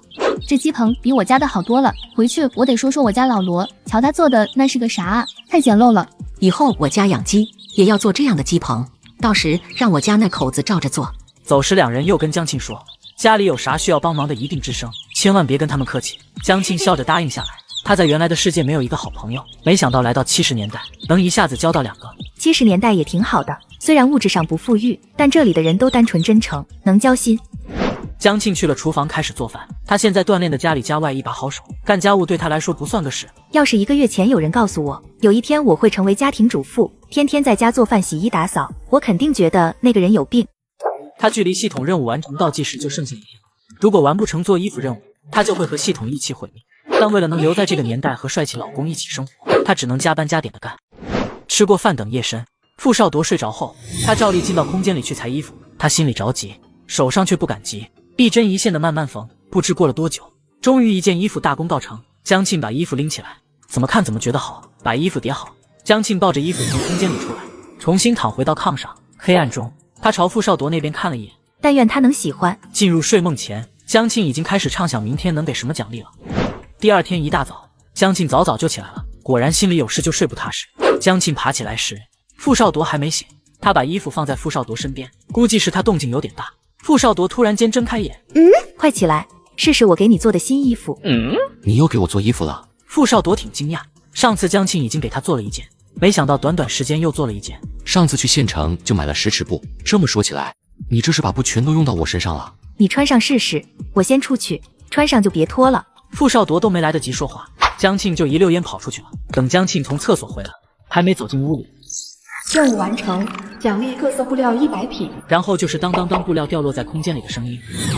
江庆用意识看过去，那些布料都是当下常见的布料，有棉布、的确良、碧鸡布、薄呢等等。真是想什么来什么，以后我再做衣服就不用担心布料不够用了，真不错。江庆也不知道自己是咋了，不做任务心里痒痒的难受。系统还有没有任务了？系统马上给了回应，发布了新的任务。成长任务，请宿主喂养自家的鸡仔长大，并下满100个鸡蛋。任务奖励待定。这个任务看起来一点都不难，等着小鸡仔长大下蛋就可以了。他正高兴着，脑袋里竟然又响了一声。成长任务，民以食为天，具备一手烹饪绝技，是一名家庭主妇的必备技能。检测宿主烹饪技能点，检测中。检测完毕，技能点为1.5，等级为初级，请宿主尽早提高技能点数至5，达到中级水平。江庆一脸懵逼，啥玩意？我辛辛苦苦做了这么久的饭菜，技能点数才1.5，搞笑呢？你这是怎么计算的？我可是天天做饭，技能点数不可能才1.5。江庆非常气愤，请宿主正视自己的烹饪水平。一个人的烹饪水平与其做饭次数无关，与质量有关，请宿主积极提高该项技能。这怎么提高啊？就靠我每天做家常菜，猴年马月能提高？不干了！江庆撂挑子，系统立马就怂了。上次宿主撂挑子，他还心有余悸，于是只听啪嗒一声，一大本厚厚的烹饪大全落在江庆怀里。谢啦！江庆翻开烹饪大全，大致看了看，里面经典菜品全部都有。和裁剪大全不同的是，这本书居然是带有味道的，翻到哪道菜就能闻到这道菜的香味。江庆闻的口水都快流出来了，他赶紧把书合上。好家伙！学个烹饪还得经受住考验，不然菜没学会，光闻味儿都要馋死了。江庆把书扔进空间，他想回屋看看傅少铎穿上他做的衣服帅不帅。看到傅少铎时，江庆惊呆了，这也太帅了吧！他一直盯着傅少铎看，把傅少铎都看害羞了。谢谢你，衣服我很喜欢。喜欢就好，那我去做饭了。厨房里面一边做饭，他一边想着烹饪大全上那一道道看着就美味的菜肴。要想做好这些菜，用到的调味料必不可少。家里现有的调味料远远不够。江庆盘算了一下，等周日去县城看看，有啥先买回来啥吧。反正系统也没要求做到和书上一模一样的程度，我还只是个刚学会做家常菜的小菜鸡，对自己的水平特别有逼数。这天下午产完病，江庆风风火火回家，吃完晚饭收拾好，他借口太累，早早就躺下睡觉。等傅少铎醒来时，看到的就是江庆仍在呼呼大睡的样子。想到他从昨晚7点多就开始睡，一直睡到现在都没醒，傅少铎眼底划过一抹心疼之色。一定是又要干农活，又要照顾我，还要照顾菜地和小鸡仔，把他给累坏了。自己的腿要是能早点好起来，早点帮他分担就好了。傅少铎盯着对面江庆的睡颜，心里涌动着一股陌生的情绪，他说不清那是什么，只觉得自己此刻竟生出想摸一摸他脸颊的冲动。意识到自己在想什么，傅少铎慌忙收回视线，他感觉心口的位置跳得有些快。这时候江庆醒了，他没发现傅少铎的不对劲，醒来叠好被就去洗漱做早饭了。2天以后，终于到了周日休息，早早的江庆跟何春平还有吴丹就约好今天一块去县城。临走前，他嘱咐傅少铎自己在家小心。我没事，你放心去县城吧。钱和票够吗？这次的够用，等以后不够了我再和你说。那我走了。说了一声后，江庆背起帆布包跑出家门，外面吴丹和何春平都已经站在那儿在等着他。难得休息一天去县城逛逛，吴丹跟何春平都很高兴，江庆也高兴。他高兴的是今天终于能去黑市卖东西了，因为之前修大坝的原因，家家户户的东西都不够用。今天要去县城的人特别多，一辆拖拉机根本装不下。江庆没有挤上拖拉机，何春平和吴丹都着急地看着江庆。江庆告诉他们他骑自行车过去。他回家推了自行车，骑上自行车往县城去。其实刚才他是可以和吴丹还有何春平一块上去拖拉机的，但是中途他改了主意。我要去的是黑市，可何春平明显非常反对我去黑市。既然如此，干脆就不和他们一起走了，这样就不怕被何春平看到我去黑市了，免得他跟着担心。原来江庆是假装自己被挤出人群，没上去拖拉机。老公的队友不小心给他透露了黑市的位置，他迫不及待的就偷跑到黑市，竟然开始摆摊做生意，还遇到一位大客户，开始了他的致富之路。1个小时后，江庆终于骑到了县城。按照王维远说的，江庆找到了黑市。难怪上次我找不到，原来这么偏。黑市不在繁华的主干道，而在一个犄角旮旯的市郊。如果不是王维远告诉他，江庆找1年也找不到。江庆把自行车收进空间，挎着帆布包走了进去。那里是7拐8拐的小胡同。这个地方找得好，一旦公安过来，那些小摊贩可以马上跑进胡同里，熟悉地形的话，很快就能逃走。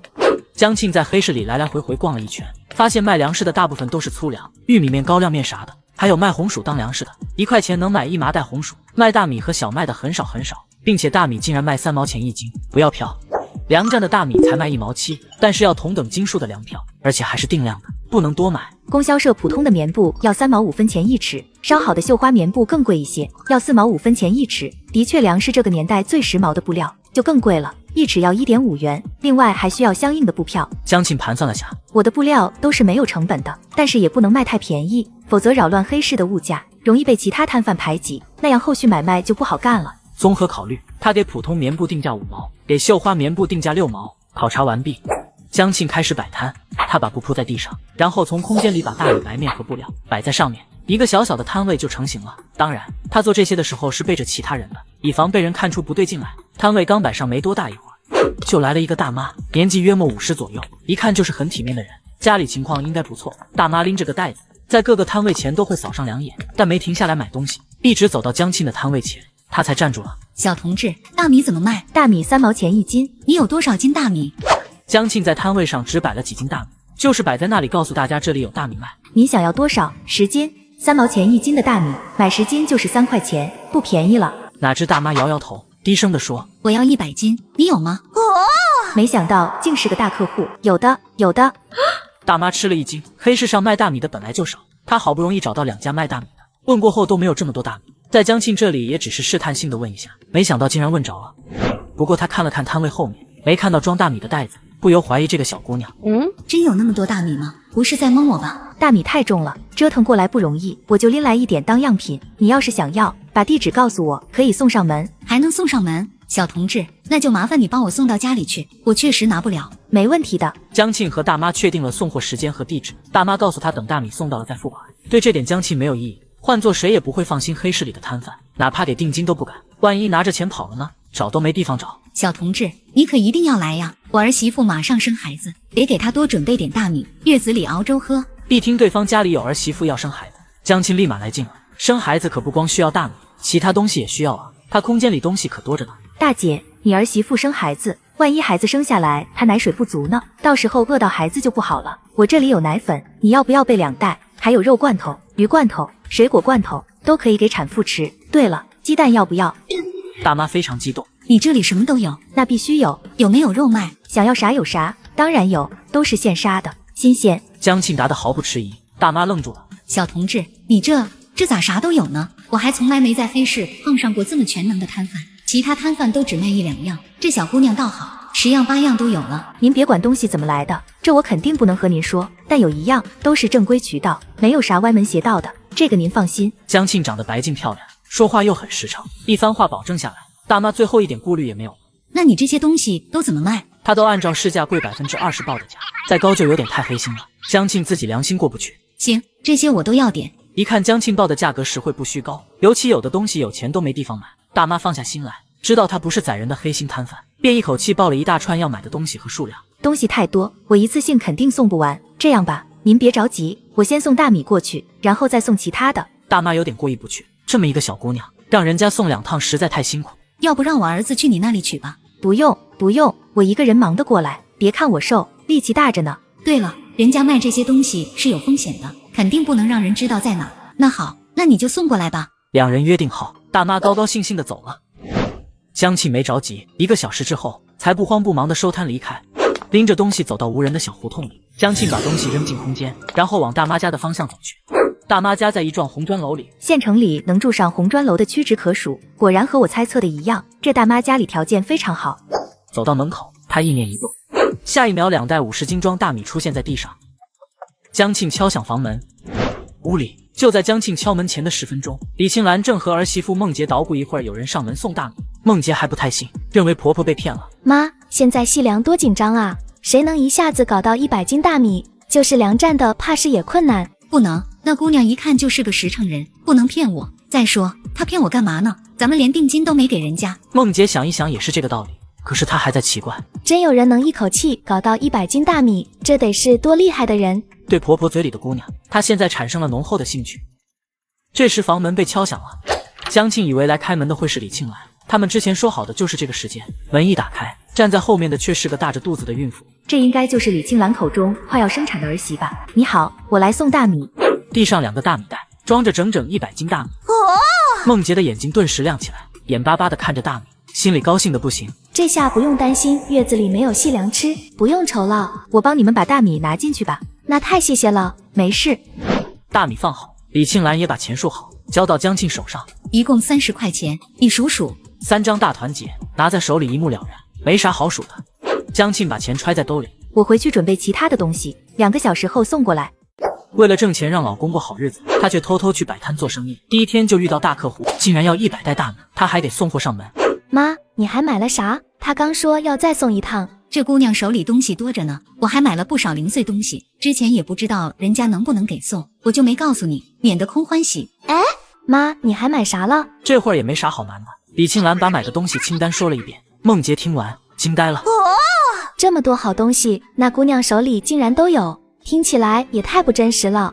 然而那100斤大米还好好的放在阳台上，容不得梦洁不相信。妈，谢谢您。梦洁感动的不行，这么多东西，婆婆肯定要大出血，没有100块下不来。跟妈还客气啥？今天是咱们运气好，否则有钱都买不到这些好东西，是你和孩子有福气。妈，她那里东西多，万一咱们以后还有需要呢？要不等那姑娘来了，留个联系方式。行，等她来了我问问。娘俩在家里商量，这个功夫江庆已经走在去饭店的路上。今天赚到大钱了，必须犒劳自己。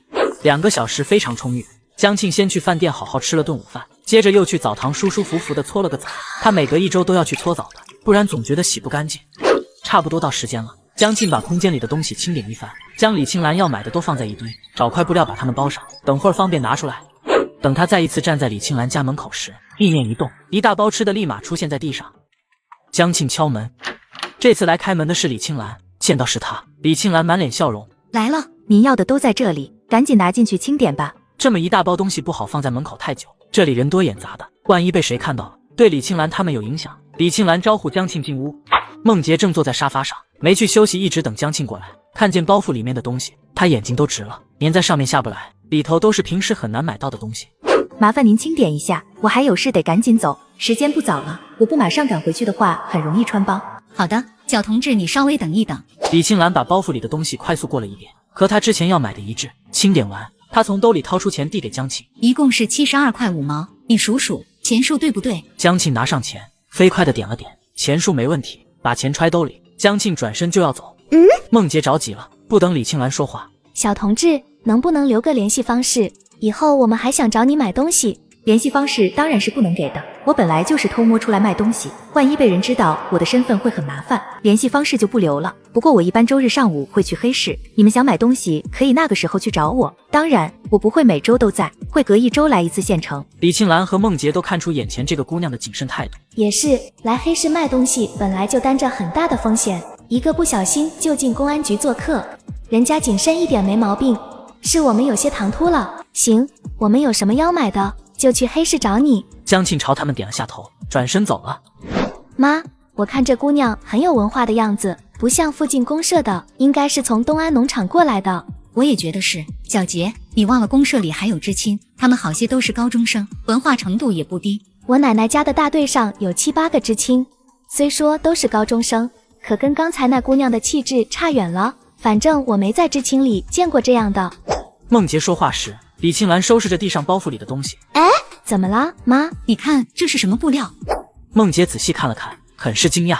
呀，这是棉布，供销社卖3毛8分钱1尺呢，比普通棉布还贵上3分。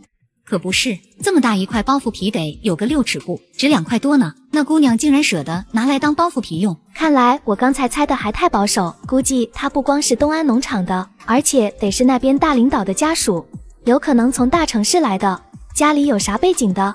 不管她啥身份，反正咱们以后有地方买好东西，这就够了。江庆从楼里出来，走到个没人的地方，从空间里把自行车拿出来，登上往供销社去。到了供销社门口，他把自行车支在地上，走了进去。江庆看了看柜台后面货架子上的调味品，选了几样。我要买酱油，还有醋。售货员从货架上拿下来江庆要的调味品，等江庆付完钱，拎着调料走出供销社。那个年轻一点的售货员对另一个说：多奇怪，刚才那个女孩一看就是农场来的，啥吃的都不买，就买调料。是啊，别人家有点钱，恨不得都买吃的，哪有人像她光买调料的。2个人嘀嘀咕咕地议论着江庆。1个小时后，江庆回到了东安7队，还没进队里，他看看四下无人，从空间里拿出来一大堆吃的，一部分放在自行车框里，剩下的夹在自行车后座上，往家回。他特意先把东西拎进了屋里，给傅少铎看。我今天买了好多东西，够咱们吃好久了。你一个人怎么拎回来的？这么多东西也太沉了，下次少买点，够吃就行。没事，我力气大着呢。对了，你今晚有什么想吃的吗？我给你做。傅少铎看了一眼，东西着实不少。今天卖出去那么多东西，江庆心情好得不得了，破例开展点餐服务。你出去一天也累了，随便做一口对付一下就行。傅少铎眼底闪过一抹心疼之色。那行吧，我看着做。本来江庆还没觉得怎样，但傅少铎这么一说，他突然觉得确实有些累。江庆把那些东西都拿到小仓库去放好。这些给傅少铎看过，算是过了明路，以后可以放心大胆的吃了。这个女人之前各种遭人嫌弃，现在却被采访，成为劳动模范，还登了报纸。她老公看到后，盯着看了半晌。我媳妇可真厉害，我是越来越喜欢了。这天江庆做了好吃的，吃饭时，江庆发现桌上多了厚厚一沓报纸。哪来的报纸？周东阳拿来的，是农场统一订的报纸，厂部每周统一送一次。也是，看看报纸能打发时间。也不完全是打发时间，报纸上的社论每周必须要学习一遍，这些天农忙，等过阵子不忙了，还要组织大家一起学习的。还要学习报纸上的社论，这好像是这个年代的特色。他朝那些报纸瞥了一眼，打算吃完饭先看一遍，想从报纸上多了解这个年代的情况。吃完饭，他把那几份报纸翻来覆去看了一遍，竟然还有东安农场的内部报纸，浏览一遍。江庆把报纸放下。这时候的报纸没有八卦的社会新闻，也没有小说连载啥的，真没意思，还是留给傅少铎看吧。这天晚上，江庆睡得特别香。第二天早上，他收拾一下去上工，到了地里。他左右一看没瞧见何春平，便问吴丹：“春平姐呢？今天怎么没来？”春平姐去总厂医院了，这2天她吃啥都犯恶心，去医院看看，做个化验。吃啥都恶心，是不是肠胃炎犯了？啥肠胃炎啊？她可能是怀孕了。怀孕了3个字，吴丹说的很小声，可能是怕旁边的人听到。怀孕了？江庆惊呆了，反应了一下才想起怀孕确实是这个症状，症状很像，等今天做完化验就知道了。说到这里，吴丹忽地露出羡慕的神情。也不知道我啥时候能有，我和老罗商量过，等这个月下旬去一趟哈市。尽早去吧，好好检查一下。你现在气色这么好，肯定没问题的。我也这么觉得，主要你给的药方太好使了，我现在还天天喝着呢。这1个月以来，我这身体越来越好，精神头也十足。他突然神神秘秘地看了江庆一眼。庆姐，你打算啥时候要孩子呀？江庆被问的一夜，脸刷的就红了。我还是个黄花大闺女，要啥孩子呀？吴丹瞅着他乐。你脸红啥？都是结了婚的人，说了生孩子还脸红。你突然这么问，我都没个心理准备。我不打算那么早要孩子，干事业最重要。孩子吗？等等再说。还等啊？早点要第一个，好接着再生啊，要不等年龄大了，身体跟不上，咋照顾孩子？江庆听得目瞪口呆。吴丹比他还小2岁呢，他这生一个都没想过，人家已经在想以后继续生孩子的事了。这时王维远忽然出现在地头。嫂子，你怎么来了？我今天专门来你们7队采访，回去要写一篇通讯，得发在咱们农场的内部报纸上。那你快去忙吧，别耽误正事。嫂子，我过来找你就是为了正事。我刚才去过队部，也去了水稻田那边，大家都说你干活干得快，干得好，一致推荐我来采访你。这个他们倒是没说错。要采访点啥呢？咱们尽快吧，不能耽误干活。王维远从包里掏出纸和笔。那咱们开始吧，先说说你来农场以后的感受。感受，从京市刚过来的时候，感觉这边要比城里艰苦很多，但艰苦咱也不怕，怕艰苦还怎么建设好农场？不怕苦不怕累，全心全意为农场做贡献，这是咱农场人该有的精神。嫂子，你说的太好了，这确实是咱农场人该有的精神。回去我就把它写在报道里。实话我也不能说啊，还好昨天看了会儿报纸，要不刚刚那些话我还真说不出来。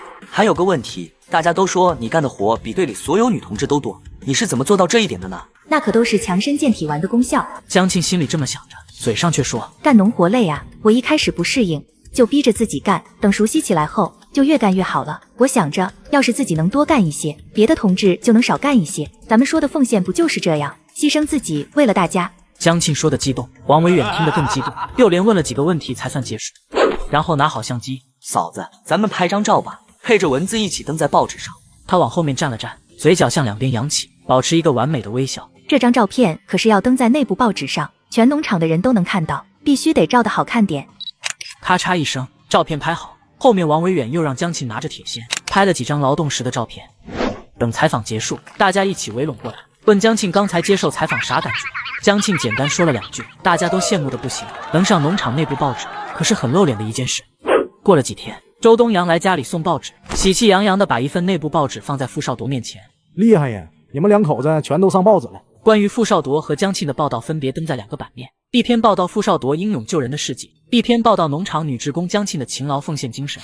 傅少铎把报纸翻到江庆所在的版面，上面附有江庆的单人照片，一张站在田笼里笑眯眯的照片，还有一张劳动照，他的视线不自觉地落在照片上。你自己的媳妇儿天天看还看不够，报纸上的照片也看得这么认真。我只是觉得他这1个月变化太大，变得我都有些不认识了。这还不好，要还像以前那样吓死个人。我估计呀，你俩也早离婚了。傅少铎视线飘远，没有说话。周东阳看看他腿上的石膏，叹了口气：“你啥时候能好呀？队里的事儿一大把，我这天天累的。你看我头发是不是白了好几根？我会尽快好起来的。江庆照顾得很用心，这段时间天天给我补身体，腿伤好得快，都是他的功劳。行啊，你这小日子过得美滋滋，有媳妇了不起是吧？对了，你打算什么时候和几静把婚事办了？我俩商量过这事，等春节前吧，正好领完证能回趟家。”趁着春节把婚礼办了，等你们回来，咱队里再给你们办一次。那必须的。2人又说了一会儿话，周东阳还要忙队里的事，先走了。傅少铎又拿起手边的报纸看了好半晌。晚上下工回来，江庆看到自己果然上报了，高兴的不行。这张报纸必须珍藏起来，留作纪念。傅少铎望着他兴奋的笑脸，唇角不自觉扬起一抹浅笑。他们2口子双双上报的消息在整个东安7队传开来。东头的孙家，屋里孙小妮知道后正愤愤不平。凭啥他江庆能上报纸？还不是借了副队长的光，一定是王维远被副队长救了，为了报恩才把江庆登报上的。切！孙家大嫂听了他的话翻个白眼。人家江庆就是干得好，他一上午能产1分半的地，其他人谁能？有些人就是嫉妒，可有啥用？还不是躺床上只能吃干饭。你说谁？说谁？谁知道？你别欺人太甚！孙小妮拿手指着他，对自家大嫂毫无尊重可言。告诉你，我妈就快来了，等她来了，没你好果子吃。婆婆要来，这次换孙大嫂脸色发白。怎么怕了？我妈她这2天就到，你等着办。孙大嫂一言不发，站起身走出去。见大嫂被吓走，孙小妮更得意了。哼，谁让你总和我作对，大哥也不站在我这边，有我妈撑腰，看哥嫂还敢不敢欺负我？这天发工资的日子到了，队部里大家排成一队，一个一个按手印领工资。终于能领工资了，第1个月的工资是自己的劳动成果，想想都开心。轮到江庆的时候，会计陈大姐数出1沓钱，还有1沓票递给他，一共17块5毛。另外这个月配额的各种票也收好，数好没问题，在名字后面按手印。江庆接过钱数了一遍，17块5毛钱，1分不差。他又翻了翻那些票，粗略看下来有肥皂票、火柴票，还有煤油票。只发这些票吗？没有布票和肉票？哪有每个月发布票、肉票的？1个季度发1张3尺布票，2个月发1斤肉票，下个月就有肉票了。再等等。江庆愣住了，他想起自己一口气花掉的10尺布匹，顿时觉得实在太败家。你等等，不光领你自己的，还有副队长的工资，一块领回去。又1沓钱递在了他面前，看着比自己的厚了1倍，数了数，35块钱，其他票都和他的一样。看样子每个人每月的供应是同样的。粮票呢？这里没有粮票呀。江庆突然想起重要问题，陈会计无语地看他一眼。这可真是大城市来的姑娘，啥也不知道，估计在家里从来都不去领粮食的。你不是有粮油本吗？拿那个去粮油站换粮票，邮票也是一样的。怕江庆不知道，陈会计又补了一句，江庆这才闹明白粮油本和粮票之间的关系。他揣着2份工资回了家，进了家，傅少铎正在看书。发工资了，这是你的工资和票。到手的钱真不想拿出去。江庆很努力地把钱从兜里掏出来，傅少铎却没接。你拿着吧。啊！江庆的手才递过去一半，就被傅少铎一句话给惊到了。你要把钱放我这儿啊？家里生活开销都是你在负责，钱和票当然归你管。沉默几秒，他又说：“这段时间辛苦你了。”他突然这么郑重，江庆有点不适应。不过一想到这些钱都归了自己，他心里瞬间乐开了花，赶紧把钱又揣回兜。是挺辛苦的，做饭、洗衣、收拾屋子，我这手都粗糙了不少。傅少铎偏头看过去，却只见一双手白皙娇嫩，哪里有粗糙的影子？鬼使神差的，他伸手握住了江庆的手，还好手没粗。牵我的手，我知道你会带着我向前走。江庆惊诧的视线令他回过神，意识到自己做了什么后，傅少铎飞速松开手。我去做饭了。他正想解释一句，哪知江庆比他更快，转身跑出了屋子。进了厨房，江庆坐在灶台前好半天，狂跳的心脏才平复下来。登徒子，他愤愤地说了一句，可眼底却染上几许自己都不知晓的笑意。这天中午下工时，他默默走在一边，听何春平跟吴丹聊天，你就是江沁。突然一个大嗓门出现在他们面前。哎，江沁抬起头，看到前面不远处站着个干瘦的老太太，正叉腰怒目瞪着他。我是江沁，你是谁？老太太眼里快要喷出火来。我是孙小妮的妈，听说你欺负我家小妮，害得她铲坏了腿，你把我闺女害成那样，我跟你没完。孙母叉着腰，唾沫星子飞溅。你搞错了，孙小妮的腿是她自己铲坏的，和我没关系，压根和她一点关系都没有的事，脏水都能泼到她身上。孙家母女两个奇葩过头了。我闺女可不是这么说的，她说就是你，要不是你逼着她干活，她也不能铲到腿。我逼她干活铲到腿？哼！江沁差点没笑出来。就是你，孙家大娘，说话要讲证据的，我们都能证明孙小妮的腿是她自己铲伤的，和江沁一点关系都没有。我家闺女的话就是证据，还要啥证据？她说是姓江的干活那么快，存心不想让别人追上。我家小妮要不是为追她，能把腿弄伤吗？她就是胡搅蛮缠。这边的动静太大，吸引了好些刚下工的职工，大家围在边上，听到孙母的话，顿时气愤的不行。我操，哪有这么不讲理的人？这种混账话都说得出来，脸皮也太厚了。干活快是人家的本事，孙小妮赶不上是她自己不行，铲到腿活该。周围的人一顿数落，老太太在家那是吵遍全村无敌手，突然被这么多人围攻，她老脸绷不住，眼睛一翻，打算用晕倒装死这招。江沁一直盯着她，见她要用阴招，忙一个箭步过去扶住她，同时大力掐向孙母的人中。这一下江沁用尽全身的力气，孙母被掐得嗷一嗓子跳起来，捂着被掐红的人中，疼得眼泪差点没掉下来。您怎么样啊？还晕吗？他那关心的表情，看在孙母眼里完全变了味。你不要过来啊！你别过来，别碰我，你滚开！他转身连滚带爬的跑了。周围人群哄堂大笑。原来这孙小妮的妈是个纸老虎，一戳就破呀！走吧。其他人也急着回家吃饭，都散开了。江沁做得对，对付那种老太太就得用这方法，真来气，看的都想揍她。我们村里也有泼辣的老太太，但这么不讲理的真没见过。那一下掐得有多狠，只有江沁自己清楚，想来应该给了孙母一个深刻的教训。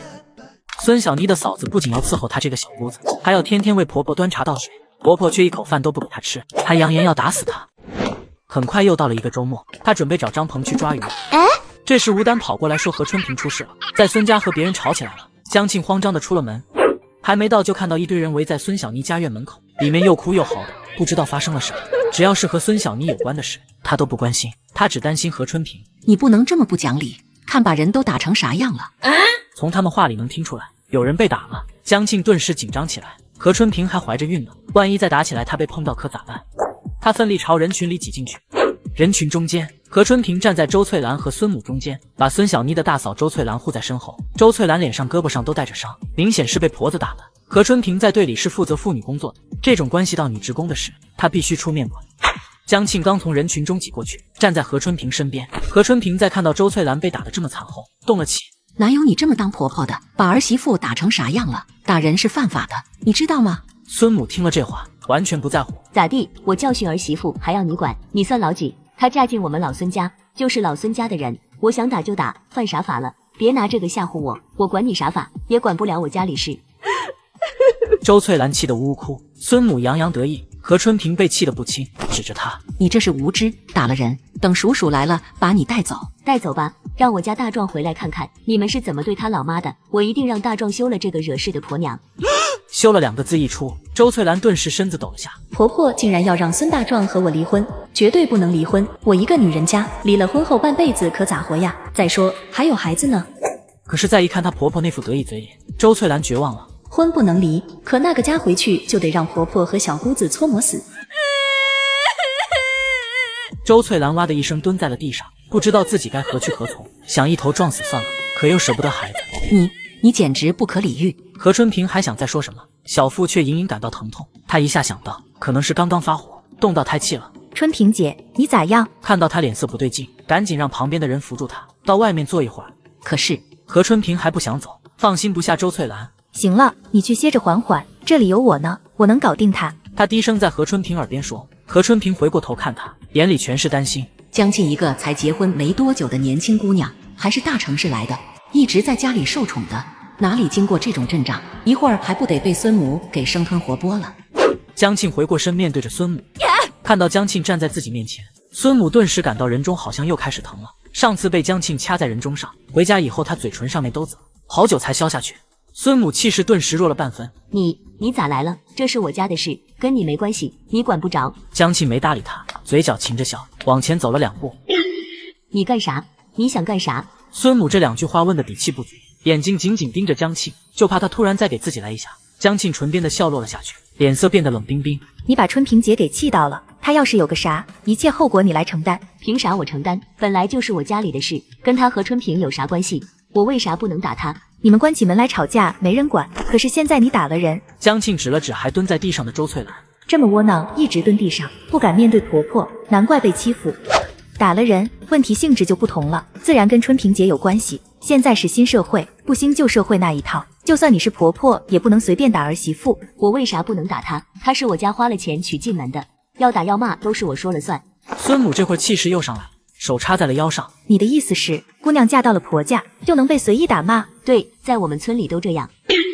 周围人群都被孙母的言论给惊呆了，好些做媳妇的听到孙母的话，一个个气愤地指责她。孙母说的这叫啥话？嫁进来的儿媳妇又不是卖身，哪有这么欺负的？年纪挺大，却为老不尊，不是个好东西。呸！被人围着吐唾沫，孙母一张皱巴成橘皮的老脸涨成了猪肝色。江庆转过身，面向身后的人群。大家都听到了吗？孙家婆婆根本不拿我们女同志当人看，嫁到她家里就要随意打骂，妄想着继续压迫妇女同志，这种思想坚决不能容忍。江庆的话引起共鸣，大家在看向孙母，就好像在看敌人。横眉冷对，孙母吓得腿肚子发抖。我啥时候不拿女同志当人看？啥时候压迫人了？我哪敢做这些？不就是打了自家的儿媳妇，怎么就惹了众怒呢？你自己也是有女儿的人，怎么能说出那些话？将来孙小妮也是要嫁人的，难道嫁到婆家也要被婆婆随便打？孙母被噎在当场。孙小妮可是孙母的心头宝，谁吃亏她都不会让闺女吃亏的。我家小妮不一样。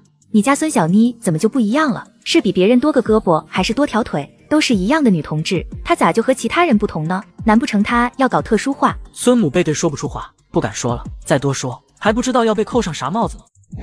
这时候孙大壮从外面回来，他一大早出去办事，等回来看到自家门前闹哄哄的，一问才知道发生了这么大的事。妈，你别闹了，再闹真要被抓起来了。谁抓我？孙母这会儿还是不信。我的亲娘啊，你刚才说的那些话传出去了，你就要被抓起来。看见儿子又急又怕，孙母终于开始心虚。大壮，你说的是真的？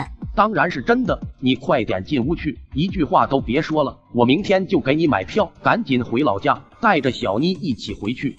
孙大壮把他妈给推搡进屋，回过头来替他给大家道歉。周翠兰在后面跟着，他望着江庆，嘴唇动了动，要说话。江庆明白他要说什么，手一摆拦住了。别谢我，要谢就去谢春萍姐，她为了你的事都动了胎气了。刚才出头和孙母对峙，他本来为的就不是周翠兰，而是何春萍，见不得何春萍受气，必须要为她讨回公道。她为了给老公做鱼吃，竟亲自去河里抓鱼，却不小心摔了一跤。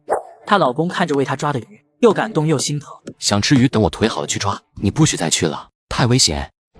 怎么这么久才回来？外面闹哄哄的，是出了什么事吗？唉，可不是，出了事，出了个特糟心的事。江庆把事情原委同傅少铎说了一遍，听着听着，傅少铎浓眉拧起，眸色凝重起来。说到最后，江庆往傅少铎身边一坐，看着他，作为咱们东安七队的队长，这事你是不是得管管？你媳妇可是差点被人欺负了。他满脸的委屈。媳妇2个字令傅少铎心头一跳，但他很快忽略掉陌生的情绪，无奈的笑笑。整件事听下来，分明是你占了上风。被拆穿，江庆也毫不心虚。是没欺负我，但是欺负春萍姐了，还有周翠兰。反正你是队长，这种恶人恶事在你管辖范围内吧？傅少铎点点头，面容凝肃起来。这件事必须要管，带来的影响太坏了。下午帮我把周东阳找过来。吃完午饭，江庆就去单人宿舍把周东阳叫了过来，然后跟着张鹏去抓鱼。他去找张鹏的时候，那孩子正和另外一个男孩一起玩。听说抓鱼大家都来了兴致，要跟着一块去。人多点倒不怕，就是领着孩子，江庆觉得自己好像化身成为孩子王了。爬山还是挺累的，尤其前天下了一场雨，有的山路还潮湿着，一脚踩不住容易摔跤。你们几个小心点。江庆在后面叮嘱，和张鹏最要好的胡子小声说：我看江姨走得歪歪扭扭的，不会摔倒吧？不能，江姨是大人，厉害着呢。胡子听了放下心来，2个孩子撒欢继续往前跑。厉害的江庆又走了几步，一脚没踩稳，扑通摔在泥地上。晚安，马卡巴卡。这一下摔得结实，江庆疼得龇牙咧嘴，他又疼又怕一会儿张鹏他们回来找，会被孩子们看到他的糗样，只得努力爬起来。身上衣服蹭的都是泥，脏得不得了。瞧瞧我遭的这叫啥罪啊！为了能名正言顺把空间里的鱼拿出来，还得爬山来学抓鱼，吃个鱼我的付出多少啊！太难了。这个功夫，张鹏他们见他没跟上来，又跑了回来，看到江庆一身泥，张鹏吓坏了。江姨要是摔坏哪里，我妈可饶不了我。江姨，你没事吧？张鹏跑上前，有些心虚地问。都怪我刚才跑太快，把江姨一个人留在后面。早知道就跟住他不乱跑了。没事，我挺好的。江庆强装着笑说，万一被这些小屁孩知道他摔那么惨，回去一宣传，肯定全农场都知道了。咱们走吧，一会儿天该晚了。又走了差不多半小时，才走到那条小河边。河边长着绿油油的草，还有几朵不知名小花，河水清澈无比，一眼能看到底，一看就是绿色天然无污染的河水。张鹏、胡子他们已经进了河里，欢快地摸鱼，江庆也学着站进去，河水凉沁沁的，脚踩在里面很舒服。张鹏他们很快就抓上来几条，江庆在水里扑腾半天，按照张鹏教他的方法，用了不知多久才抓上来一条。等到日头西斜时，水桶里已经装了大大小小6、7条鱼。太阳要落山了，咱们快回去吧。江庆拎起了水桶，他们开始往回走。然而10分钟后，江庆再一次躺在了地上，水桶打翻，里面的鱼蹦了一地。小虎赶紧去捡鱼，张鹏则去扶江庆。江姨，你怎么样？没事。江庆无力的笑笑，其实心里一把辛酸泪。终于回到家，和孩子们告别后，江庆把鱼放进厨房，然后回屋往炕上一躺。他现在啥也不想干，只想躺着好好静静，平复一下今天被摔2次的憋屈心情。傅少铎看出来江庆的异样，眉梢挑了挑。你做什么去了？怎么一身泥？我抓鱼去了，你是在山上蹭的。你去河里抓鱼太危险了，你怎么能一个人去山上？不是一个人，还有张鹏、胡子他们。江庆说了一句，开始委屈上了。还不是为了给你补身体，寻思炖个鱼汤，哪想到山上那么泥泞。突然想到什么，他猛地闭上嘴。山上泥泞，所以你摔了，才弄得一身泥。江庆这回把眼睛也闭上。干啥呀这是？非得打破砂锅问到底，我不要面子的吗？别这么躺着，去洗个澡，换身衣服再躺。让我再躺10秒钟，不，1分钟。躺下了，他实在不想再爬起来。这模样看在傅少铎眼中，被解读成了另外一种意思。江庆跑到那么高的山上去抓鱼，还摔了跤，又狼狈又辛苦，而这一切都是为了他。傅少铎感到心口的位置塌陷下去，一片柔软。想吃鱼，等我腿好了去抓，你不许再去了，太危险。他开口，语气前所未有的温柔，连他自己都没意识到。这回江庆睁开了眼，闭双眼睛盯着傅少铎，时间好像静止了。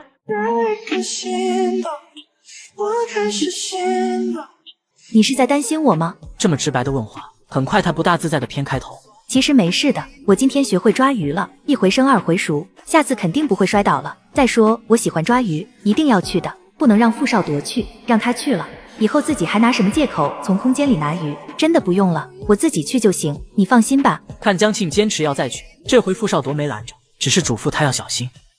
他为了让老公每天都有鸡蛋吃，从空间里抓了2只小鸡仔。普通的鸡3个月后才能下鸡蛋，空间里的鸡竟然不到半个月就下蛋了。江庆看着鸡棚里的鸡，鸡窝里竟然躺着2颗圆滚滚的鸡蛋。我的2只小鸡仔，不，2只小母鸡竟然这么快就下蛋了。从鸡窝里掏出鸡蛋，江庆激动地往里屋跑。傅少铎，快看，咱家的鸡下蛋了！你看，2个鸡蛋，咱家母鸡下的鸡蛋。傅少铎露出不可思议的表情。江庆抱回来的2只小鸡仔才来了将近半个月，竟然就能下蛋了，不是需要2到3个月才能出来吗？傅少铎很疑惑，江庆却兴奋的只想大叫2声。他知道空间出品的小鸡仔品种优秀，可没想到能优秀成这样。以后咱家有鸡蛋吃了，每天煮2个，正好你1个，我1个，我是不是很厉害？养鸡小能手。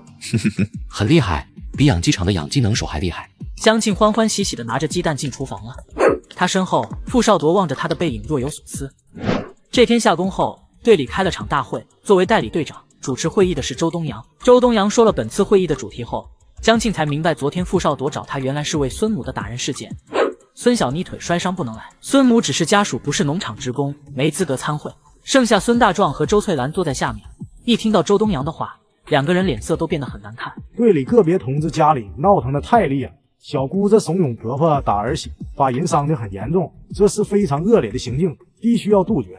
真没想到这种事竟然会发生在我们旗队，简直是给旗队抹黑。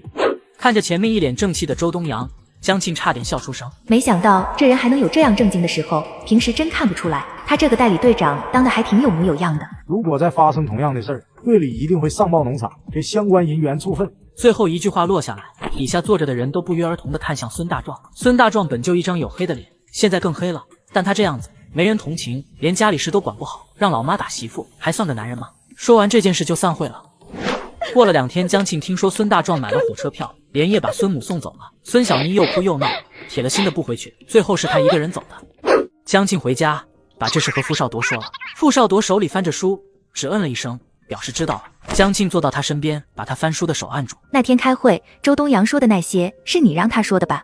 江庆不乐意，你就会我问你话呢。他抬手在傅少铎胳膊上掐了一把，等掐完，江庆傻眼，自己怎么就掐上去了？一定是总看到我妈掐我爸，看多了，下意识就这么做了。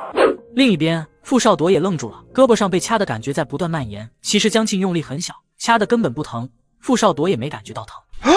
此刻，另一种异样的感觉蔓延至胸口，他不知道这感觉意味着什么，只知道心突然跳得很快。对不起，我不是故意的。没关系，你不用道歉。可是我掐了你呀。低垂的头顶头发乌黑亮泽，显得是那样乖巧。傅少铎突然生出想摸一摸他头顶的冲动，好在理智还在，没有伸出手去。又不疼，再说我们是夫妻，你不需要这么小心翼翼。江庆猛地抬头，黑亮的眼睛定定注视着他。傅少铎被看得不大自在，偏开头去。我晚上想吃面条，可以吗？当然。江庆用力点了下头，站起身一溜小跑去厨房了。等他离开，傅少铎才动了动僵硬住的那条被掐的胳膊，胸口异样的感觉却并没消退。过了一会，他把面条端进屋里，看到桌上材料丰富的面，傅少铎一愣，随便煮碗面条就行，这也太丰盛了。哪能随便煮啊？你现在正是养身体的时候，必须得吃好点。我倒是想随便做，关键是要完成任务啊！现在得赶紧练习厨艺，希望快点达到终极烹饪技能。一个是免得被抹杀，另一个是想要奖励。尽管空间里的各种奖励摆得满满当当，可谁怕东西多呀？我当然也想着能多得一点是一点。傅少铎视线落在他身上，微微一笑，拿起筷子也开始吃面条。这时江庆突然想起一件事，再有10天，你是不是得去复查了？是该复查了，到时让队里拖拉机送我过去。行，到那天我请个假陪你去医院。10天飞快过去，到了要去总厂医院复查的日子。我算算日子，你应该来复查了。这是小江同志吧？在报纸上看到过你的报道，你们2口子厉害呀！上报纸2个人一起上，在咱们农场可是头一份。主要是傅少铎太要求进步了，影响到了我跟着他一起进步的。记得他妈说过，在外面要给足男人面子。江庆话音落下，随即感受到身旁一道灼人的视线，是傅少铎在看他。不用太感谢，我就是这么善解人意。对面办公桌后面，刘大夫呵呵笑起来。这小2口感情可真好，完全不像过去传言的那样。瞧瞧，多恩爱呀！刘大夫给傅少铎做了检查，检查结果出来，看到结果的那一刻，他惊呆了。小傅，你这腿竟然长好了！不怪刘大夫会惊讶，当初傅少铎的左腿伤势严重，是他断言至少3个月才能好，谁能想到这才1个月，断裂的骨缝已然严丝合缝，长好了。这不能啊！刘大夫喃喃着，完全不敢相信自己看到的。按照常识，伤筋动骨100天，哪有1个月就能全好的？3个人里，只有江庆最淡定。没啥奇怪的，肯定是我照顾的到位，家里好东西都给他吃了，营养补充的好，所以才好得快。刘大夫好奇地问江庆平时都给傅少铎做啥？问完以后，他忍不住咽了咽口水。这也照顾得太周到了，吃的都是肉、鱼、蛋、奶这些高营养的东西。不说别的，就说每天3顿奶粉，哪个病号能享受这待遇？小傅媳妇真是不错，把小傅照顾得太好了。拆完石膏，傅少铎慢慢站起身，他缓缓走了几步。江庆不大放心，眼睛一直追着他，万一他摔了好赶快去扶着。傅少铎在屋里走了一圈，越走越利索，看他彻底好起来，江庆跟着开心，笑眯眯的一直望着他。刚好傅少铎回过头，2人一瞬间四目相对。江庆鼓励的笑，笑得很甜。傅少铎深深的看了他一眼。结束之后，他们准备回去了。见傅少铎匆匆赶上，江庆忙放缓脚步说：“你慢点，腿刚好，还是要小心些。”好，听你的。傅少铎语气中隐藏了几许温柔，放缓脚步跟在他身边。原本3个月才能好的腿，竟然1个月就好了，医生都惊呆了。殊不知这一切多亏了系统奖励的接骨粉。这段时间谢谢你了，不是你细心照顾，我也不会好得这么快。拖拉机声音很大，为了让江庆听清楚，傅少铎几乎是贴在他耳边说话。江庆身体都僵住，屏住呼吸，忘记了反应。过了好一会儿，你往边上坐坐，挨得太近好热。傅少铎愣了下，似乎没想到他会是这个反应，他往旁边挪动了下。江庆不满意的盯着他，傅少铎只好又挪了挪，2人之前错开半米距离。江庆这才松了一口气，觉得呼吸顺畅了些。后面2人都没再说话，一路回到东安7队。周东阳知道傅少铎腿好了，后来看他，可算等到今天了，赶紧的把队长还你，这1个月累死我了。说完，他一屁股坐在椅子上。傅少铎瞥了他一眼，没说话。你腿咋好的这么快？不是说要3个月吗？还以为这次复查回来得继续养呢，哪想到竟然来了个惊喜。都是江庆的功劳。傅少铎把自己因为营养好，所以伤好的快的事，简单和周东阳说了一遍。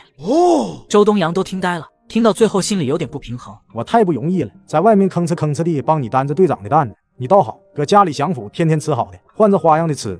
江庆刚好进屋，听到周东阳的抱怨，不由一笑。为啥你没有？因为你没这么好的媳妇，没这个命啊。谁说我没媳妇的？我年底就要结婚了。哦，年底呀，那现在还是没媳妇。周东阳被对的没话说，气呼呼地看向傅少铎。管管你媳妇儿，太气人了。你小点声，把我媳妇吓到了。这还是我认识的傅少铎吗？这宠溺的语气特么太吓人了，是被什么附身了吧？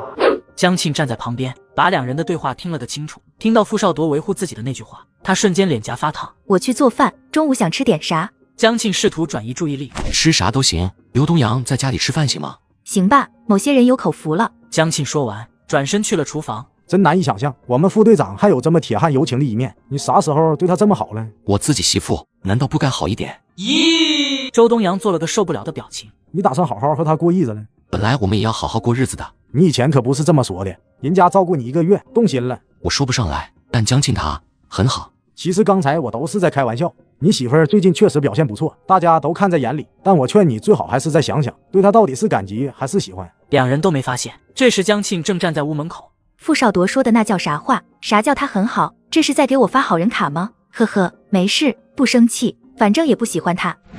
他做好饭摆到桌上，你们自己吃吧，我不饿，先不吃了。江庆转身走了。很快，屋里2人听到院门开合的巨响。周东阳看了傅少铎一眼，你媳妇儿是不是不欢迎我啊？要不我还是走吧。和你没关系，吃饭吧，我去看看他，你先吃。接着他唰地站起身，快步追了出去。看着好友离开的背影，周东阳感慨道：还说不喜欢江庆，瞧他这着急的样子，明明喜欢人家还嘴硬，也有可能是单身时间太长单傻了。我还就不点破他，看他啥时候能认清自己的心思。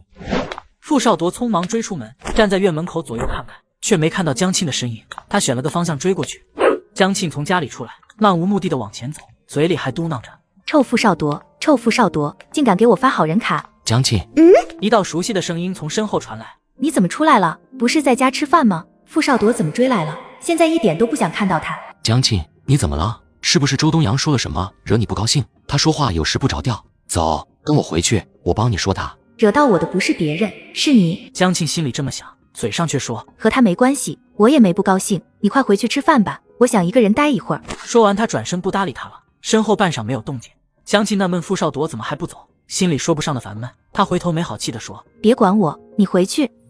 话还没说完，江庆被眼前的一幕惊到了。傅少铎蹲在地上，抱着腿，脸上很痛苦的样子。你怎么了？左腿好疼，可能是刚才跑得太急了。谁让你跑的？自己的腿刚好不知道吗？真不让人省心。江庆又气又心疼，嘴上数落着，手却已经伸过去扶他了。我扶着你，能不能站起来？好像可以。那你撑着我，自己别用力，咱们慢慢起来。好。江庆扶着傅少铎一点点站起来，又扶着他往家走。这会儿他早把刚才的不高兴忘之脑后，一心只惦记着傅少铎的伤势。我去和小李说一声，咱们再去一趟总厂医院吧。不用，没有大问题，回去躺躺就好了。真的吗？我看还是去医院看看。不需要再折腾一趟，我自己的身体自己清楚。那好吧，那你赶紧回家躺着，这几天都尽量少走动。江庆声音里满是关心。傅少铎唇角轻轻扬了扬，刚才心里的慌乱已经在他关心的语气里全部消失殆尽。一会儿回家你也吃点饭，饿着肚子不好。回家吃饭。江庆想起自己在2道菜里加的2荆条，算是最辣的辣椒了，顿时把头摇成拨浪鼓。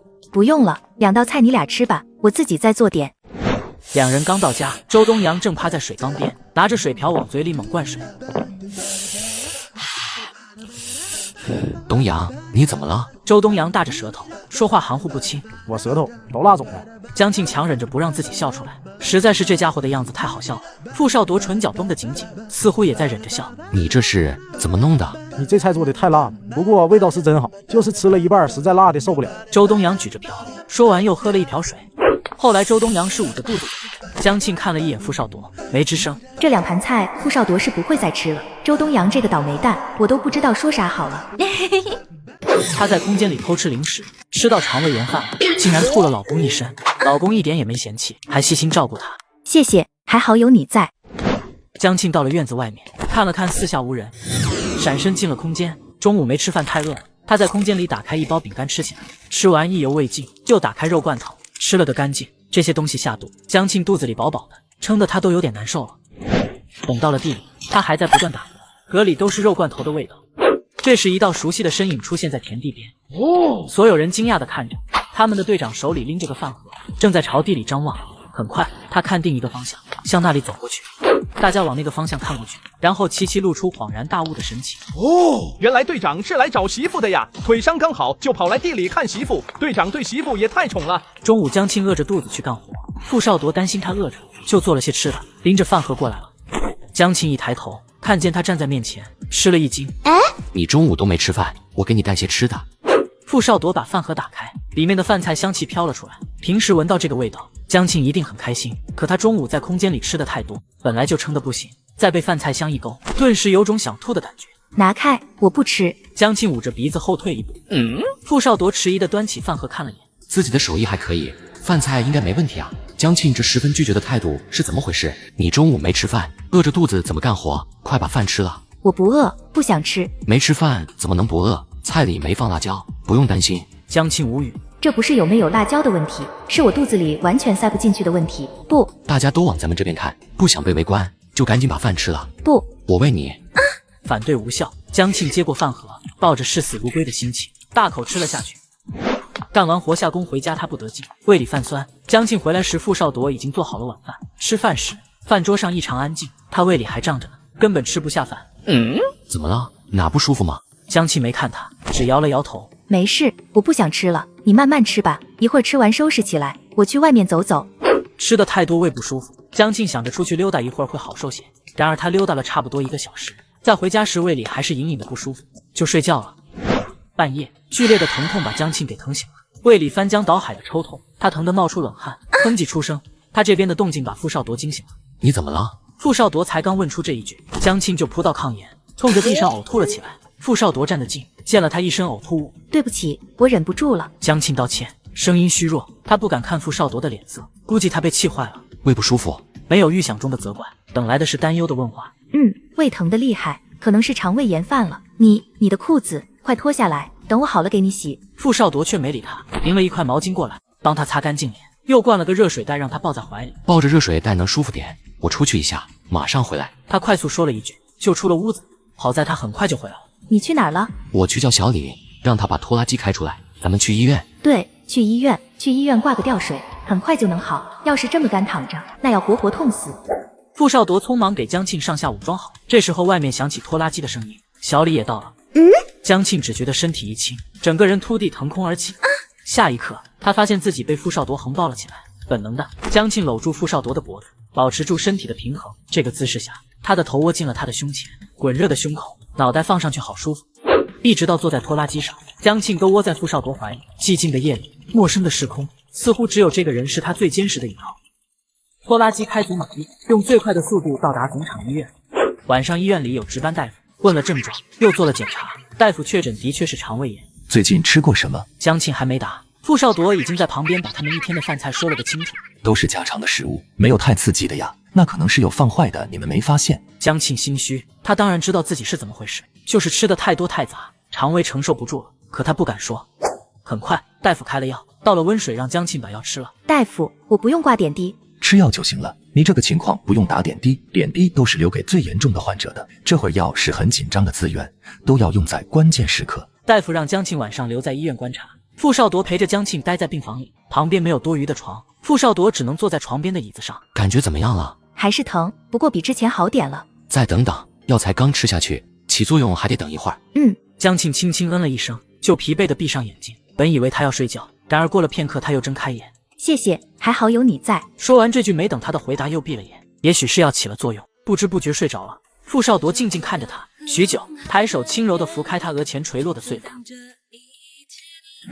这一觉睡得并不踏实，等他再睁开眼时，天已经微亮。江庆偏过头，傅少铎仰靠在椅子上睡着，似乎是睡在椅子上很不舒服。他眉间凝起褶皱，江庆不想惊醒他，便很慢地坐起来，尽量不发出声音，但就是这么一点动静，仍然弄醒了他。你醒了，好点了吗？胃不疼了，好多了，咱们回去吧。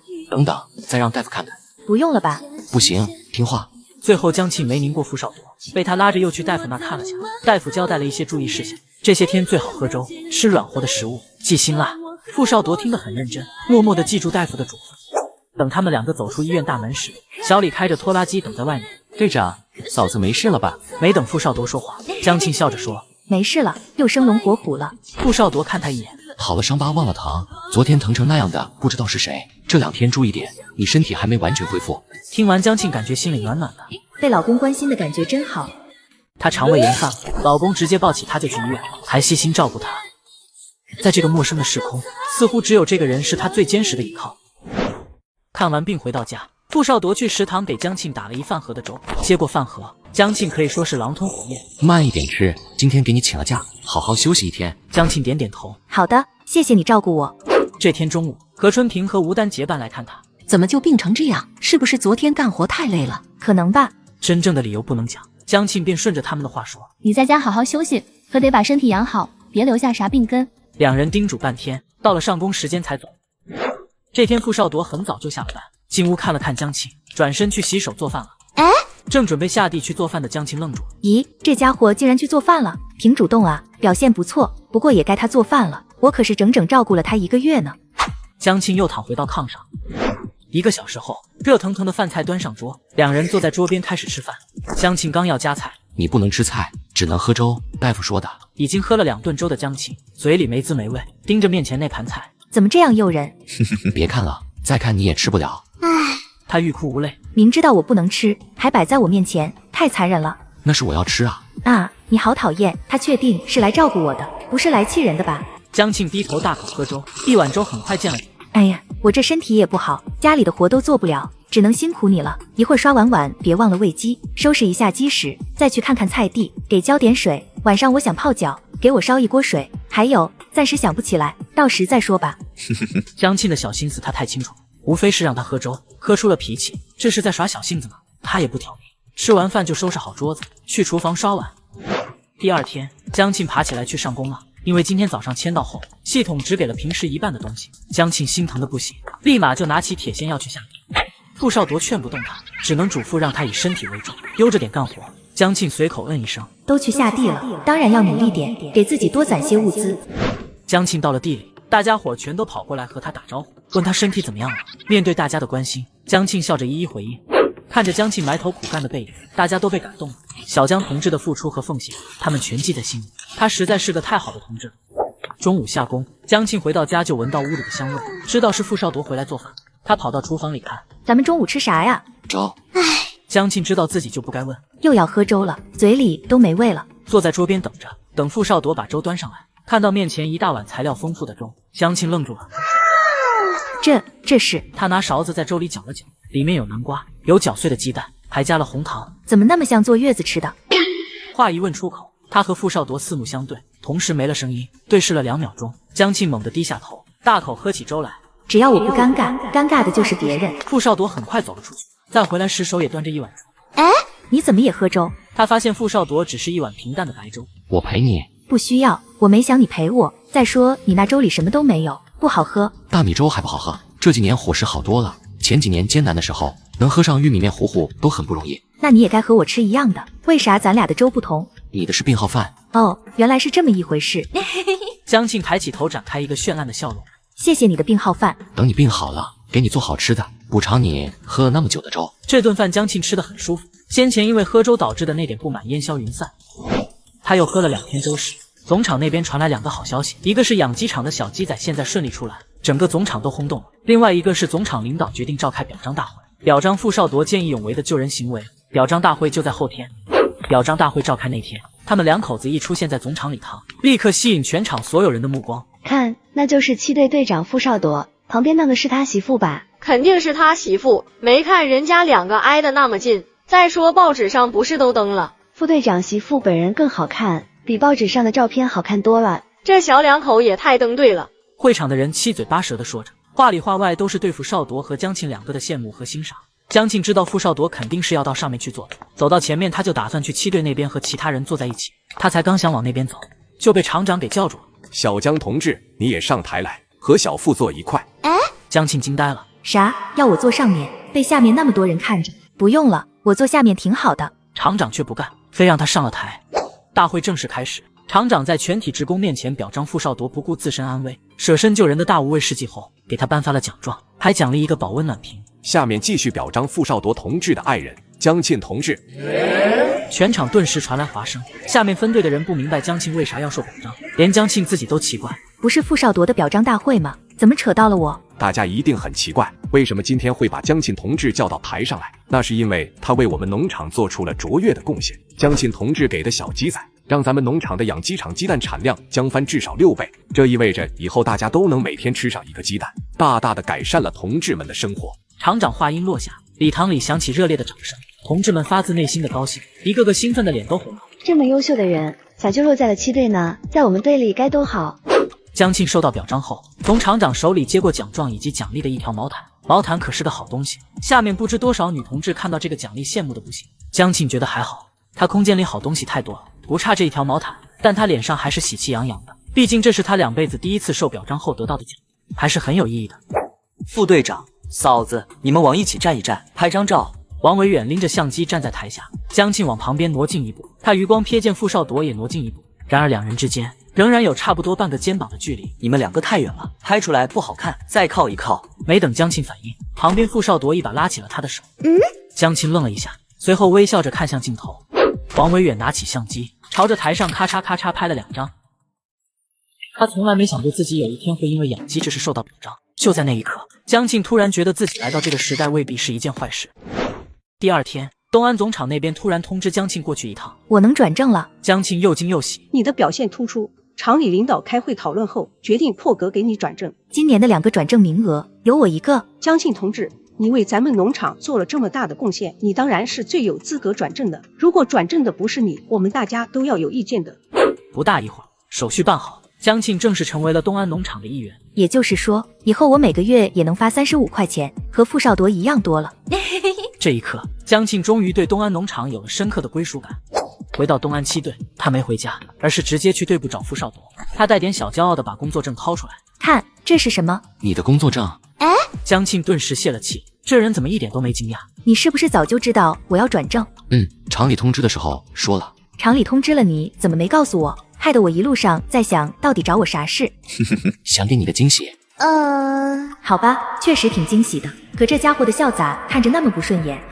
怎么好像不太高兴？江庆表示不想说话。你转正是件大事，晚上庆祝一下，想吃点什么我给你做。江庆突然想起一件事来，你好像还欠我5顿饭呢。傅少铎稍微想了一下，想起是他俩去送岳母时在县城答应江庆的。那你想去县城吃？傅少铎猛地低头，猝不及防下江庆没来得及退回去，2人鼻息相触，距离近的差1指就能贴上。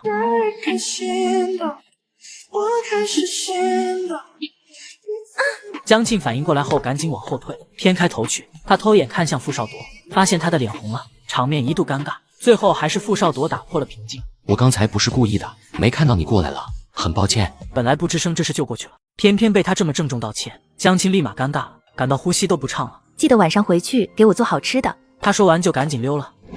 下午王维远来找江庆，嫂子，这个给你，是你和副队长的合影，拍得特别好，我就多洗了一张，给你和副队长留个纪念。里面还有上次给你拍的照，也顺道各洗了一张。呀，是我们的照片啊。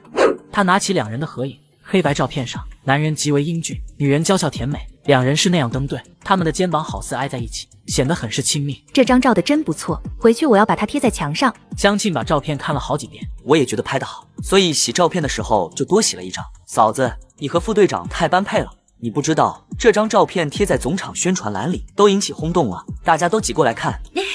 是吗？是你照的好。嫂子，你别谦虚，我拍了这么多人，就你和副队长的最好看。小王，谢谢你，你有心了，这些照片我很喜欢。王维远不知怎么脸有点红，避开了他的视线。你喜欢就好，嫂子，我还有事，我先走了。说完，他也不等江庆回答，小跑着离开了。对他的反应，江庆没在意，他现在心思都在那张双人照片上。我和傅少铎还真是很相配，2个人的外形搁在后世都可以直接出道了，说不定还能炒个 CP 之类的，天天活跃在热搜榜上。思维发散完，江庆很快回归现实。这天晚上，傅少铎下班回家时，发现江庆正站在里屋墙边东瞄西瞄的。你看什么了？今天小王来了咱们队，多洗了一张咱俩的照片，我正琢磨着贴在哪里好。傅少铎下意识地抓住他的手腕，从他手里拿过那张双人照。傅少铎低头看了一眼，然后露出江庆初看到这张照片时的神情。咱俩拍的是很不错，你先放手再说。傅少铎这才发觉自己竟然一直没放手，另外一只手还握着他的手腕。他后知后觉地感受到手心里细腻柔滑的肌肤触感，仿佛手被烫到一般，直接松开了手。抱歉，我没注意到。江庆撇撇嘴，脸颊泛红，手腕被握的地方好像还能感受到男人皮肤火热的温度。他转移注意力，指了指墙面。你觉得把照片贴在哪里好？哪里都不好，贴在墙上不利于保护照片。要不等周日咱们去一趟现场买本相册吧。贴在墙上，别人来了才能看见啊。没必要，咱俩的照片咱们自己看就好。他没有意识到，其实这时他内心深处是不想让外人看到这张双人照的，只想收藏起来留给他们自己。江庆最后到底改了主意，答应周日去县城买相册。这周没什么事，江庆刚好有时间和傅少铎一起去县城买了相册。从县城回到家，一空闲下来，队里恢复了每天晚上的政治学习。学习地点在队部，所有职工都必须参加。对这种学习，江庆实在不感兴趣，他也没那么深的政治悟性，通常会坐在最边上的位置，降低自己的存在感，免得被叫出来谈感想。这种情况只维持了1天，他就被系统发布了一个小撞墙的任务。请宿主认真学习，每次学习后写一篇500字心得体会，并争取早日把它发表在报纸上。呵呵，这谁出的狗屁任务？不做人，我拒绝，不会写。宿主要相信自己，一定是你身上闪光的才华，晃瞎了上面的眼睛，才会发布这个任务。系统的嘴，骗人的鬼，谁信谁傻逼。奖励也不要了，很丰厚的哦。烦死了！想哭，为不得不为5斗米折腰的自己。于是这天学习后，江庆终于把感想写好，拿给傅少铎看。给我这次学习的心得体会。把本子接过来。你怎么会想起写这个？江庆嘟囔了句。还不是系统让的。什么？参加完学习，我有很多感想，不吐不快，想写出来。傅少铎没再多问，仔细的看。我写的怎么样？要不要看得这么认真呀？还好。傅少铎从口中挤出2个字眼，江庆一听就明白是怎么回事。他从他手里抽走自己的本子。哼，我知道自己写的不好，可我这不是刚开始参加学习吗？等以后就好了。吴丹和春萍姐都怀孕了，劝江庆也赶紧要个孩子。要生孩子就意味着我和傅少铎要，可我俩现在勉强说起来，算是有个抱抱，就在我犯肠胃炎的那晚。江庆发现自己居然在认真思考这个可能性，脸上顿时热气腾腾。自己究竟在想啥？明明是没谱的事。江庆捂着发烫的脸回了家。一进屋，傅少铎正在厨房里做饭，看到江庆回来了，他习惯性朝他看过来，然而看过一眼后，他立刻快步走过来。怎么了？脸怎么这么红？是不是不舒服？他说着抬手按在江庆额头上，温热的手掌贴在额头，疼的一下，江庆脸色更红。这么热，是不是发烧了？走进屋，我给你测一下体温。江庆赶紧摇头拒绝。测啥体温啊？我根本没事，身体很好。可是这个热度的事，要怎么和傅少铎解释？我没发烧，是外面太热了。好的，匆匆解释一句，他赶紧溜回里屋。傅少铎看看他的背影，又看了看外面。今天外面刮着冷飕飕的小风，这温度烤脸。过了差不多10天，中午休息时分，邮递员把一封信送到了江庆手上。他为了完成系统任务，给哈市日报社投了稿，现在收到了回信。他忐忑地撕开信封，退稿信3个大字立刻把江庆心里那点希望的小火苗给浇灭了。江庆叹了一口气，然后他脑子里突然灵光一闪，等等，这个任务好像没那么复杂，其实能被农场内部报纸录用，那也是上了报纸，算是完成了任务呀。要不等有空再去找王维远帮着看看，让他帮忙把这篇稿件投到农场报纸去。但很快，江庆打消了这个念头。上次去找王维远，无意间被他发现许知秋在偷摸的跟踪他，也不知道许知秋在打什么坏主意，但江庆觉得可能跟自己去找王维远有关。这个年代男女之间来往都是特别注意和小心的，自己老去找王维远不太合适，就算不是许知秋，被其他人看到了也容易引来闲话。要不找傅少铎帮忙？真的要找他吗？江庆正在纠结着，身后传来傅少铎的声音。怎么了？谁来的信？是京市那边吗？不是，是报社的退稿信。我那篇稿件人家说用不了。傅少铎看起来却丝毫都不惊讶，似乎早就预料到了这个结果。你那篇稿件我看过，思想深度还差了些，理论内容也有欠缺。他指出的问题竟和报社编辑给出的退稿理由一模一样，这家伙还是有点厉害的。我打算好了，哈市日报不收，我就投到农场报纸去，那边总能收。把退稿信给我看看。江庆愣了一下才反应过来，尽管挺丢脸的，但他还是把那封退稿信递了过去。你看吧，里面说的和你差不多，我看你能去报社当编辑了。傅少铎拿出退稿信，愣是被他足足看了5分钟。你这篇其实底子很好，只要稍微改改就符合条件了，再投一次肯定没问题。江庆摇头，算了，我还是投农场报纸吧。不行，你那么辛苦写出来的稿件，有希望投到省城报纸上，为什么要放弃？你真觉得有希望？改一改，希望很大。可是我又不会改。走吧，咱们回屋再说。回到屋里，傅少铎拿笔在稿纸上写划划。江庆坐在他身边，眼睛先是落在稿纸上，后面视线落在了傅少铎脸上。江庆第一次发现，原来一个男人的睫毛也能这么长这么密，漂亮极了。再往下，挺直的鼻梁，弧度完美的脸颊。天啊，自己这是在干啥？江庆一个机灵回过神来，才发觉自己刚才竟然看傅少铎看呆了。他又朝傅少铎看过去，见他专注地写着东西，似乎没注意到他，这才松了口气。改好了，我和你说说为什么要改这些地方。江庆一副好学生的样子凑过去听讲。傅少铎给他讲了差不多半个小时，江庆才把所有需要修改的地方弄明白。谢谢了，你改得真好。傅少铎不自然地轻咳一声。你把稿件再誊抄一遍，我下午找个时间帮你寄出去。好的。江庆弄好之后交给傅少铎。放心吧，这次一定会有好消息的。他说了一句后，便低头离开了。过了10几天，江庆终于收到了来自哈市日报社的回信。江庆已经不再像第一次收到回信时那么紧张了，他淡定许多，直到进了屋里才把信拆开。是哈市日报社的信吗？江庆点点头，撕开信封，等他展开信纸，在上面扫了2眼后，情绪突然激动起来。转过头，他激动的两颊泛起红晕。傅少铎，我的稿件被录用了，我的稿件真的被录用了。那太好。后面的了字还没说出口，傅少铎感到有一道身影快速扑过来，紧接着鼻端萦绕微甜的馨香，他被紧紧抱住了。江庆将头埋进他胸口，高兴的不知怎么才好。他从来没想过自己有一天能在省级报纸上发表文章，尽管是被任务逼的，尤其后面这一次投稿是他和傅少铎共同的努力，意义又更加不同。傅少铎，我们成功了。等他终于缓过神来，才后知后觉到自己做了什么，他竟然主动抱住了身边的男人。刚才实在太高兴，他脑子一热就这么做，顿时尴尬的不知道该怎么把手收回来。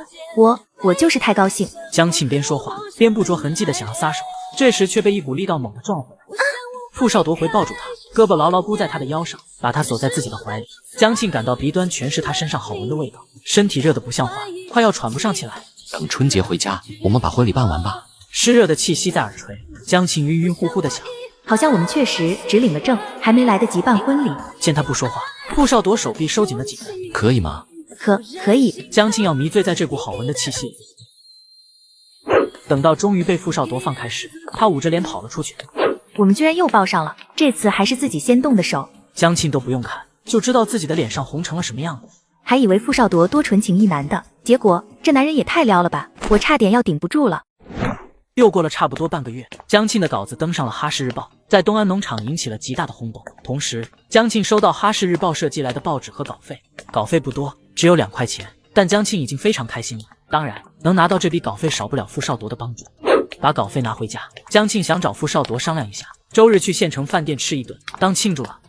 家里没人，他正打算去队部看看时，这时吴丹突然从远处跑过来，能看出来他十分着急。哎呀，你怎么还在这站着？赶紧去看看！许知秋突然跑队部找副队长，说是你和别人。我和谁怎么了？江庆，我们办个婚礼吧，可以吗？可以。2个人的感情现在非常好。这时候吴丹跑过来找江庆说出事，有人说他和别人不清白。许知秋往你身上泼脏水，说你和总厂通讯员王维远关系不清白。最后3个字吴丹很费力才吐出口。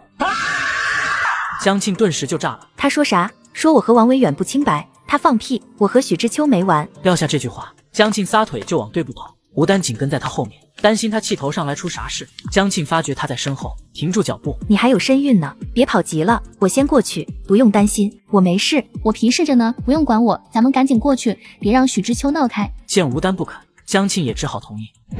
刚到傅少铎办公室门口，就见那里已经围了好几个人。屋里许知秋神情激动的在说什么，傅少铎站在他对面，周东阳也在，挡在2人中间。这会儿到了地方，江庆反而冷静下来，他走过去，悄悄站在门口。屋里传来许知秋的声音：我说了这么多，傅少铎，你听进去没有？江庆和王维远真的有一腿，我看得清清楚楚。他们2人在总厂约会，笑得特别开心。江庆的稿子能上报，都是王维远在帮他，没有王维远，他什么都不是。他为了能达到目的，故意勾搭王维远。傅少铎，你被他骗了，她就是个水性杨花的女人，是个破鞋。周东阳挡在中间，大声呵斥道：许知秋，你说什么呢？傅少铎上前一步，直面许知秋，他脸色冷得吓人，眼神是从来没有过的可怕。许知秋吓得咽了口唾沫，悄悄往后退了半步。我说的都是。许知秋话未说完，就被傅少铎冰冷的语气给打断了。随意污蔑我爱人是要承担责任的，你知道吗？被他话里的爱人2个字刺激到，许知秋想都没想就喊：我当然知道，但我没什么好怕的，因为我说的每个字都是真的。好，那么我告诉你，江庆的稿件是我给他改的，和王维远没有半点关系。你所说的那些全部是造谣。怎么会？我明明看到。许知秋受到惊吓，脸都白了，同时他不敢相信傅少铎怎么会帮江庆改稿子呢？他们关系明明很不好。明明看我和王维远在说话，是吧？门口传来一道女声，江庆从门外走来，站在了那里。江庆。傅少铎想示意他先离开，江庆却走上前，站在他身侧，冲他笑了下，表示自己没事。2人的互动落在许知秋眼里，这个场景刺激的他快要崩了。他指着江庆的鼻子：你分明在勾搭王维远，你们说的那么亲热。江庆皱眉，抬手推开他的手。你妈没教你说话的时候指着人非常不礼貌吗？我可以当着大家的面说清楚这件事。我的确去总厂找过王维远，想让他帮忙看稿件，不过只有1次，而且全程都有图书室的人在，我们说的也都是和稿件有关的话题。我和王维远只是普通的同志关系，倒是你许知秋那天说话时躲在墙角偷听，原来是打着主意来污蔑我。可惜我坦坦荡荡，什么都不怕，有些人却不行。江庆冷然地笑了笑，从衣兜里掏出一张纸来，那张纸许知秋再熟悉不过，上面是他写下的保证书，保证不再骚扰傅少铎。也正因为这份保证书的存在，许知秋才把江庆恨到了骨里，一心想寻到时机让他彻底消失，他就可以光明正大的和傅少铎在一起。可是，一切都没按照他预想的来。怎么不记得他了？许知秋吓得魂飞魄散，一把抓过去，想把那张纸抓在手里撕碎。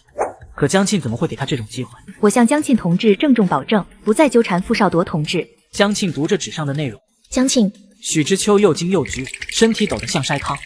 不再怂恿江庆同志离婚，不。江庆后面的声音许知秋已经听不到了，他脑子嗡的一声炸开，大家鄙夷愤怒的目光仿佛要把他淹没。等江庆把保证书念完，又重新收回衣兜里。许知秋，这件事没完，我一定要讨个说法。许知秋站不稳，扑通一声摔倒在地上，双眼猩红的盯着江庆，知道自己彻底完了。傅少铎眉头拧出个川字，这是怎么回事？他写的保证书什么时候的事？哦，就是咱俩关系不大好的那时候，他过来找我，让我和你离婚，我可不准备放过他。这封保证书我要拿给厂长看，你可别拦着我。傅少铎要被他给气笑了。我为什么要拦你？不仅不拦着，我还要和你一块去总厂。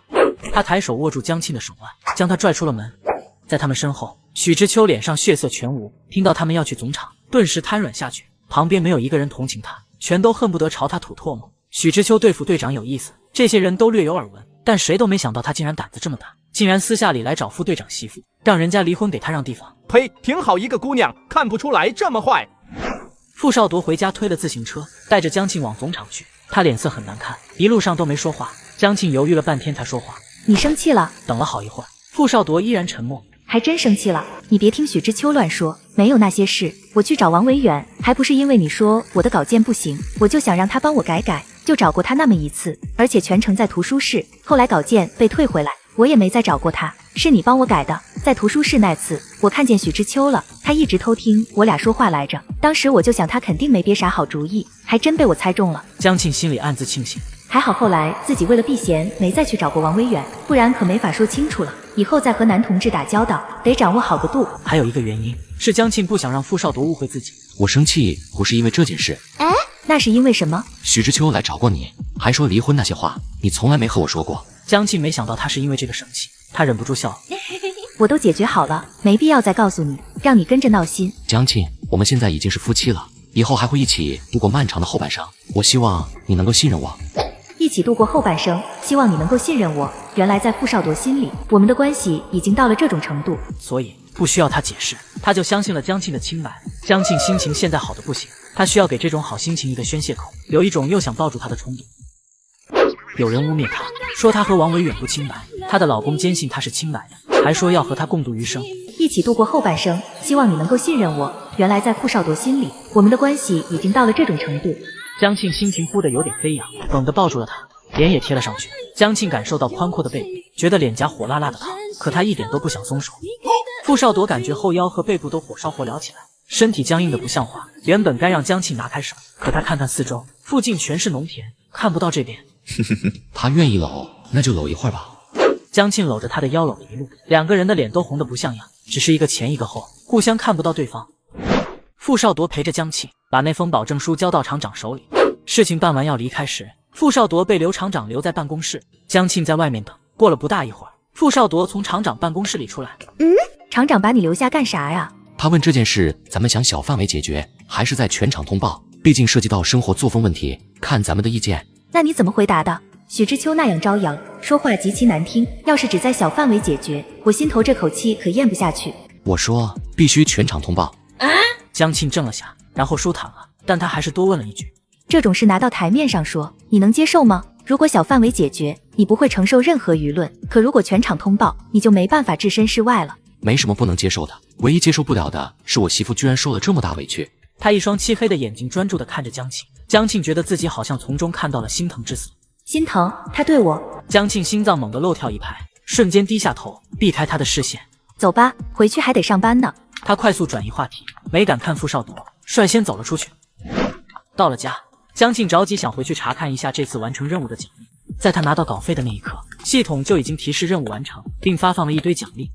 好不容易回屋里自己待着，他躺在炕上，用意念进了空间。傅少铎还在家，他不敢直接进去。等江庆把这次任务的奖励查看完，顿时蔫了。空间里那一摞摞的书是咋回事？这就是系统说的丰厚奖励吗？这些书都是高考能用到的书，有教科书，还有辅导书，还有练习题。江庆惊呆了。系统，你是打算让我再高考一次吗？系统半天没回话，很快江庆就冷静下来。说起来好像1977年底会恢复高考，还有2年时间。要是自己真的去参加高考，说不定能考上自己上辈子一直想去的大学，圆了曾经的梦想。想到这里，江庆突然激动起来。老天爷这是给了他第2次机会，让他能弥补前世的遗憾。从空间里出来，江庆情绪还无法平静，想到2年后说不定能进到那个向往已久的校园，他就开心。想什么呢？这么高兴？傅少铎，要是给你一个高考的机会，你想参加吗？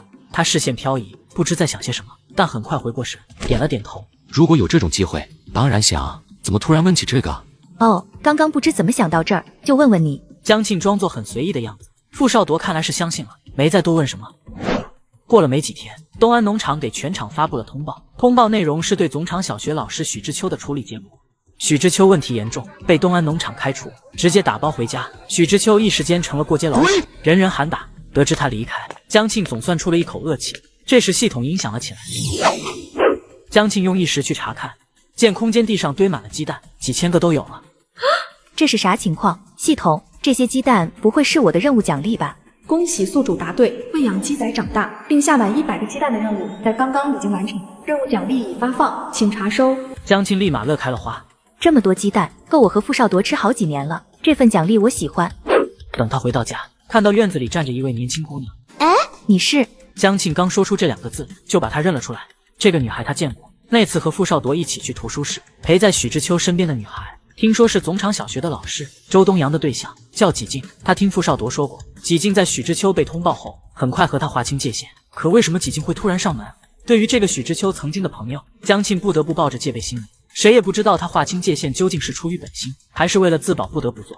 几静，你来我家是？你好，这么冒昧的登门，希望没有打扰你。没事，几静毕竟是周东阳的未婚妻，周东阳和傅少铎关系又那么好，就算自己不喜欢他，也不好闹得太僵。江庆等着几静说话，几静却看着他，半天没说出来什么。你是想和我说许知秋的事吗？我是来道歉的。之前我和季静关系好，也知道他喜欢副队长，我帮着他出过主意。不过那时候你们还没结婚，后来等知道副队长结婚了，我就一直劝他放下，可他不听，后来还闹成这个样子，我老觉得心里不舒服，觉得有愧。几静声音越来越低，头也低垂下去。这件事已经过去了，和你没关系。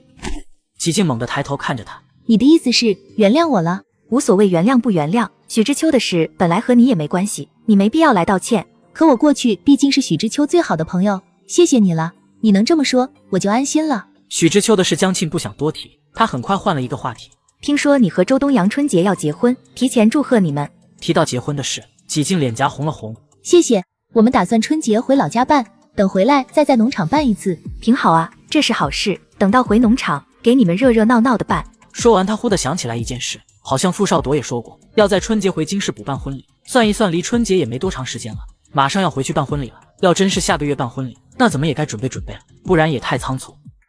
傅少铎说他们要办婚礼，江庆就趁机问问几静办婚礼的流程。你们婚礼准备的怎么样了？也没怎么准备，我和东阳两家条件都一般，想着家里人坐一块吃顿饭就得了。哎，这么简单，两家人一块吃顿饭就完事了，除了吃饭没别的了。那再热闹点的婚礼是啥样呢？热闹点的婚礼，再多找些亲朋好友，去饭店里摆一桌席。不过这是在老家办婚礼，要是在咱们农场办，那肯定大家热热闹闹的聚一起。我反正是觉得在农场办婚礼更有意思。这样啊？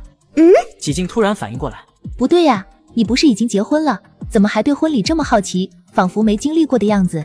哦，是这样的，那时候部队一封电报把傅少铎叫走了，我俩婚礼没来得及办。几静恍然大悟，难怪他问得这么仔细。送走几静，江庆开始收拾行李，他们要回哈市，可他的心思已经飘远。傅少铎到底是个啥意思？提了一嘴就不再提这事，那婚礼到底办还是不办？江庆心累，不想再想下去。全省劳动模范的表彰大会将在省会哈市召开，他得在大会召开前赶去哈市。你一个人去那么远又陌生的地方，我不放心，我陪你一块去吧。好的。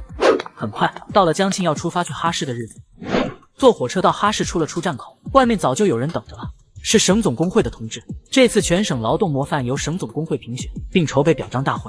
鉴于江庆是女同志，安排过来接她的也是位女同志。江庆同志您好，我叫杜慧，是省工会的干事，负责接待你的。杜慧长着一张圆脸，眼睛不大却很亮，一说话先笑，特别有亲和力。那咱们就走吧，表彰大会明天召开，今天你们可以在哈市逛一逛，哈市还是有挺多可玩的地方，一会儿路上我给你们介绍一下。抵达了目的地，这是省总工会的招待所，这次所有劳模都安排住在这里。杜慧领着他们进了招待所，到前台办理入住手续。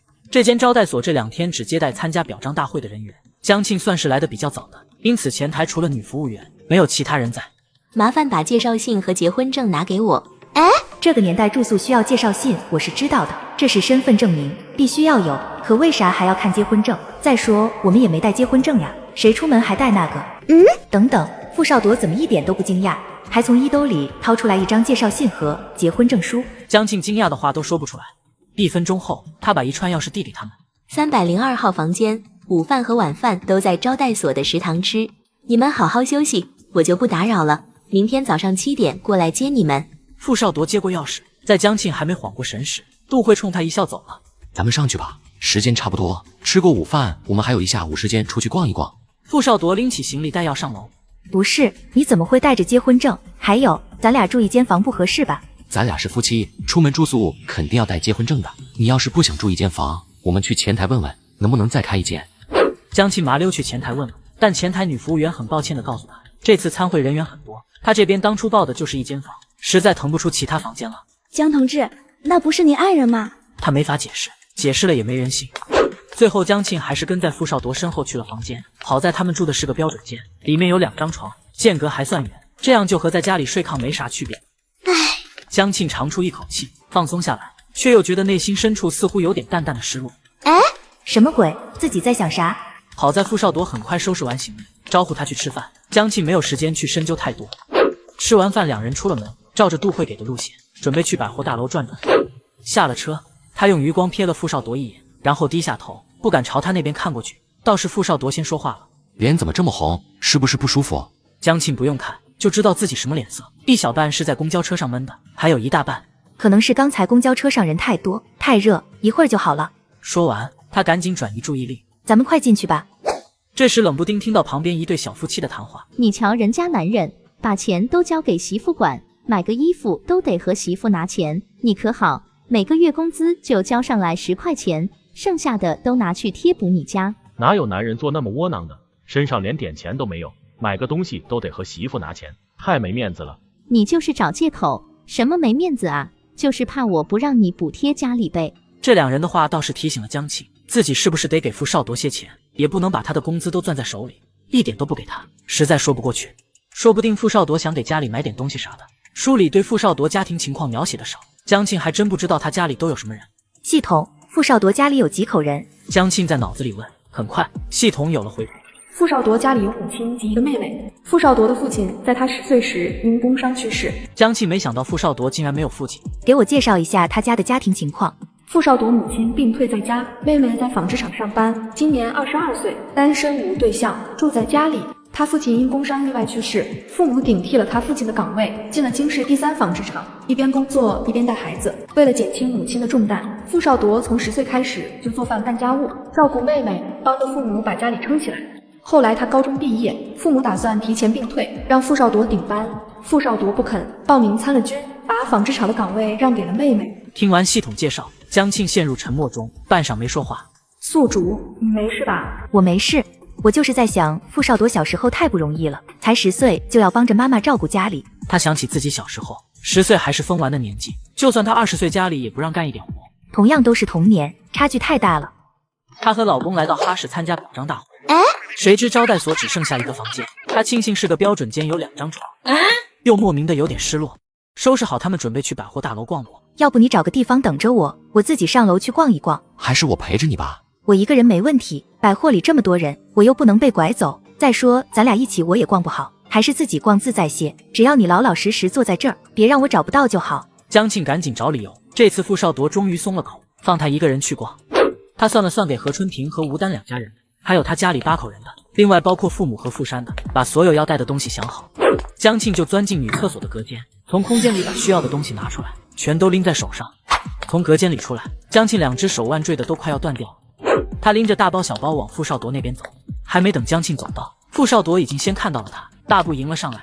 他走到他面前，二话不说，先把他手上的东西接了过去。买了这么多，咱们春节不是要回京市吗？得给大家带点礼物啊！还有春平姐和吴丹他们。听到江庆说也有东西给父母和傅山时，傅少铎有一瞬间的愣着。你还给他们买东西了？当然要买呀，还得买最好的，毕竟婆媳关系不好处，和小姑子也一样不好处。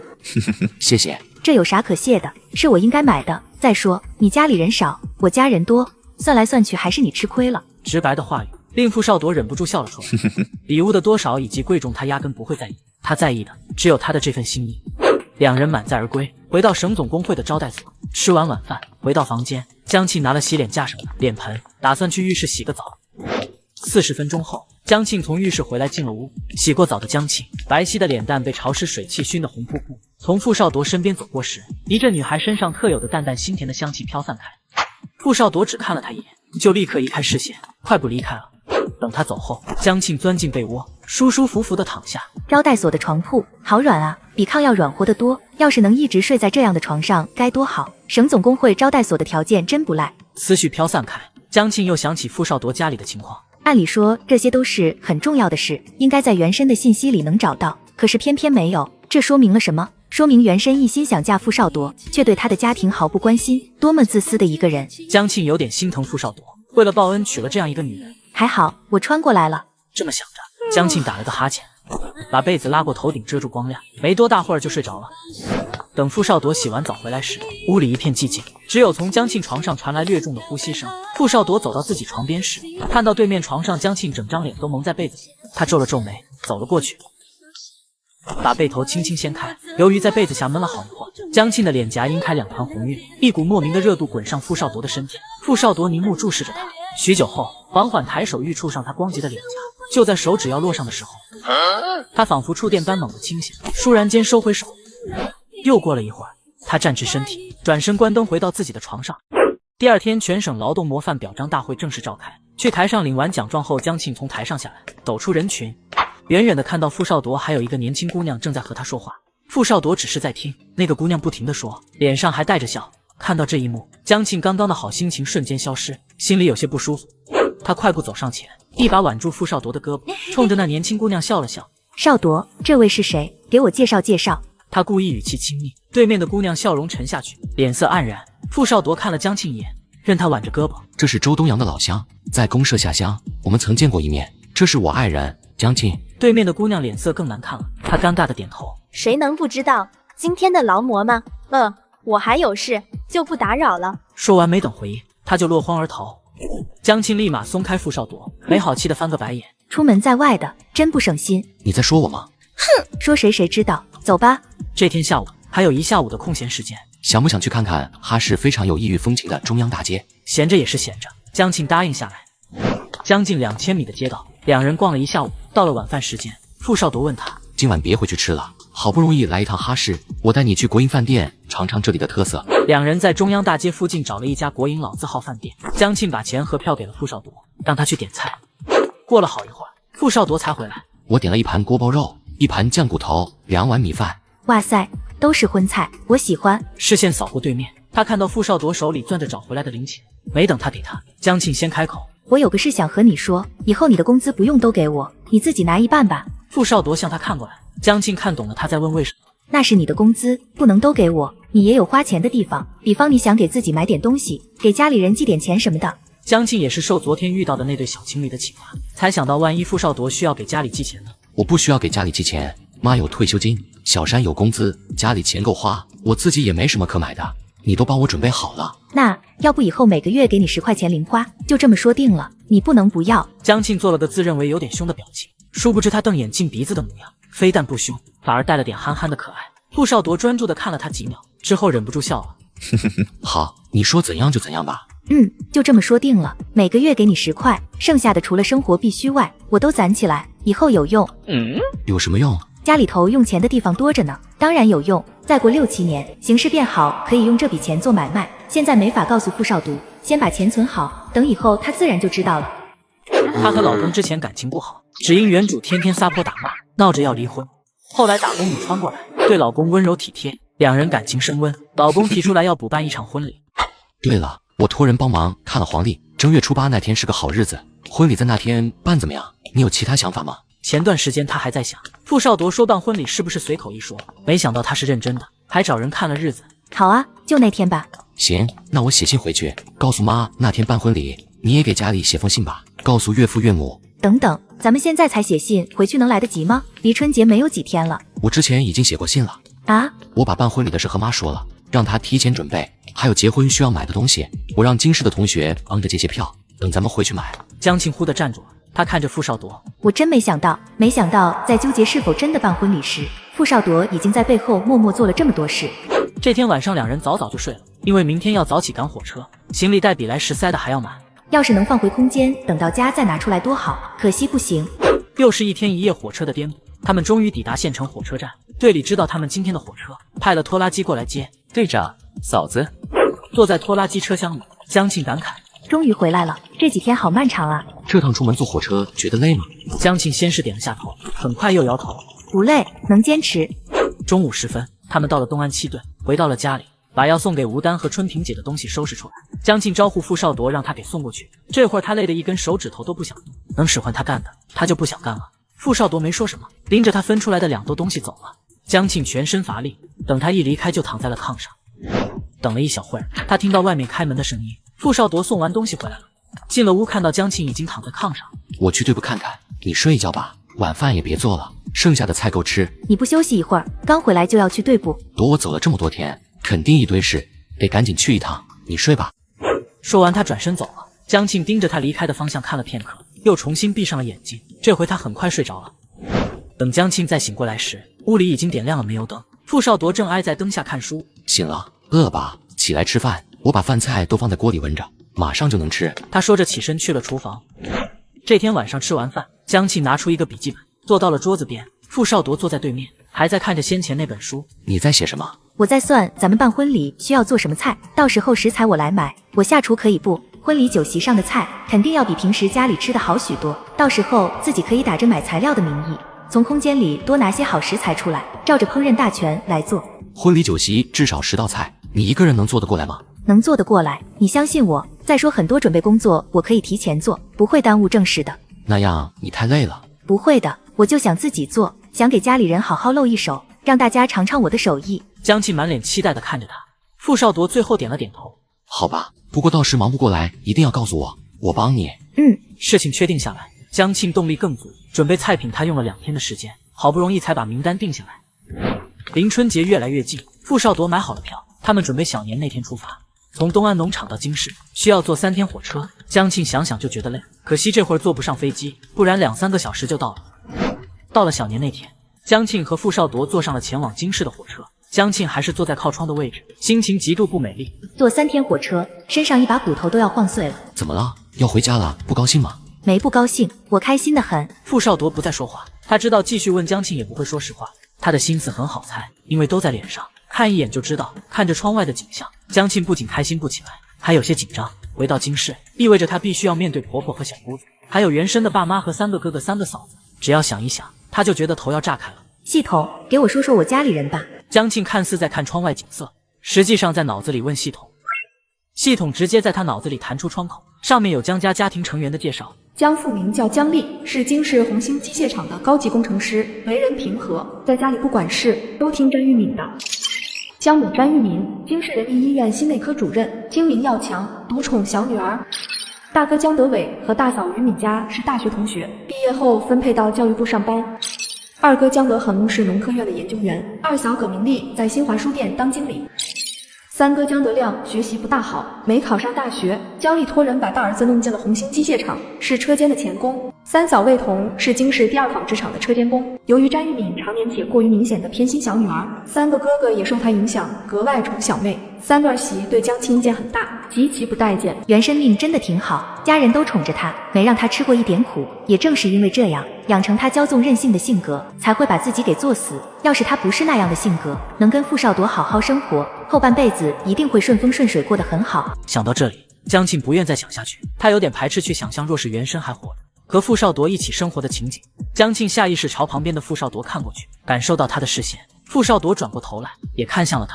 困了吗？困了别靠着窗户睡，太冷，过来靠着我。这一刻，江庆突然认清了自己的心思，他不想让其他任何人站在他身边，哪怕原生也不行。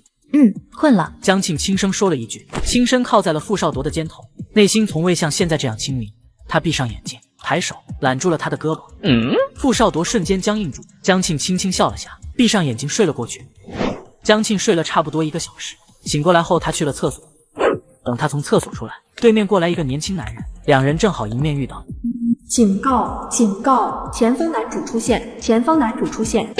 江庆被吓了一跳，他反应了一下，才明白系统说的是原书的男主。男主是对面那个年轻人吗？是的，男主已经办好返程手续，正要回京市。不对呀，你之前给我的信息里不是说他应该半年前回到京市吗？怎么会现在才返程？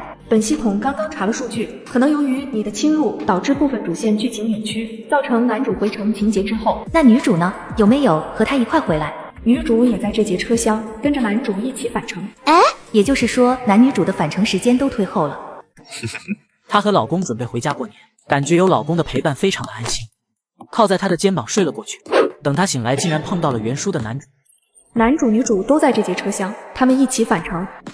也就是说男女主的返程时间都推后了。那是肯定的，只有男主返程，女主才有机会返程。也对。江庆准备回到座位上，不小心踩了一下他的脚。萧朝阳立刻大喊：能不能注意点？你踩到我了，没长眼睛吗？对不起，但你说话客气点。站在面前的男人可是本书的男主啊，竟然一点风度都没有，被踩到脚就和炸毛的鸡似的，张嘴就骂人。傅少铎看不过去，帮江庆说话，萧朝阳这才算了。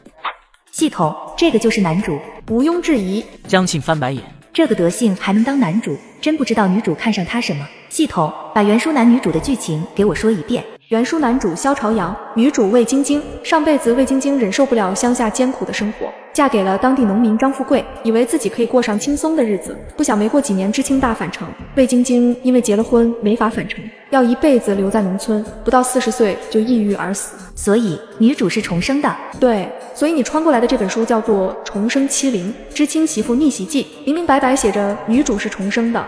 哦，那她重生后呢？为了改变命运，他开始有意接近萧朝阳，最后成为他的女朋友。1年后，两人结婚，有了孩子。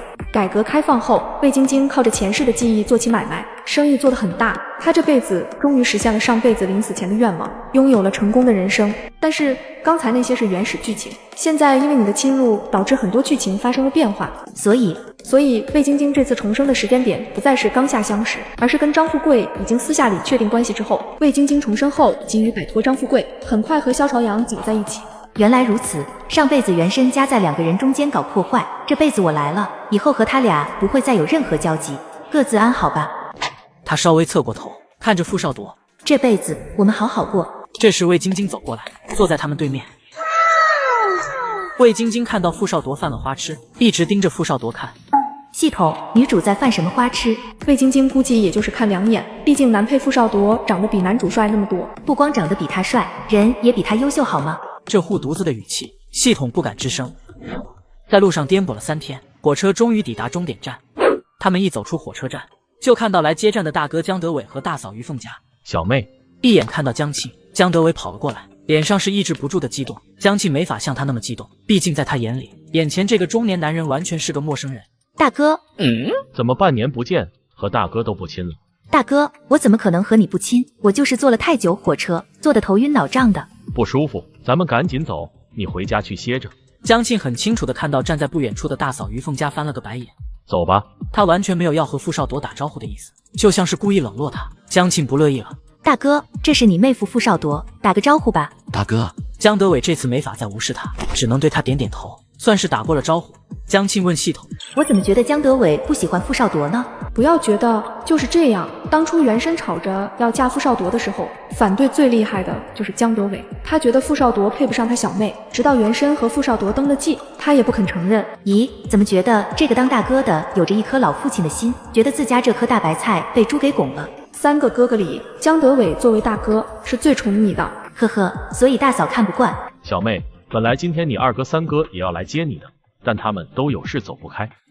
其实他对几个人来接一点感觉都没有，都是陌生人，来不来接都行。按照小妹性格，要是好不容易回一趟家，只有1个哥哥来接，不够隆重，肯定要发脾气的。眼下小妹不仅不发脾气，还压根不在意的样子，她是不是太生气了，准备憋着回家闹？不过忽的他想到他妈从东安农场回来后说小妹变化很大，整个人都懂事了，会不会是这个原因？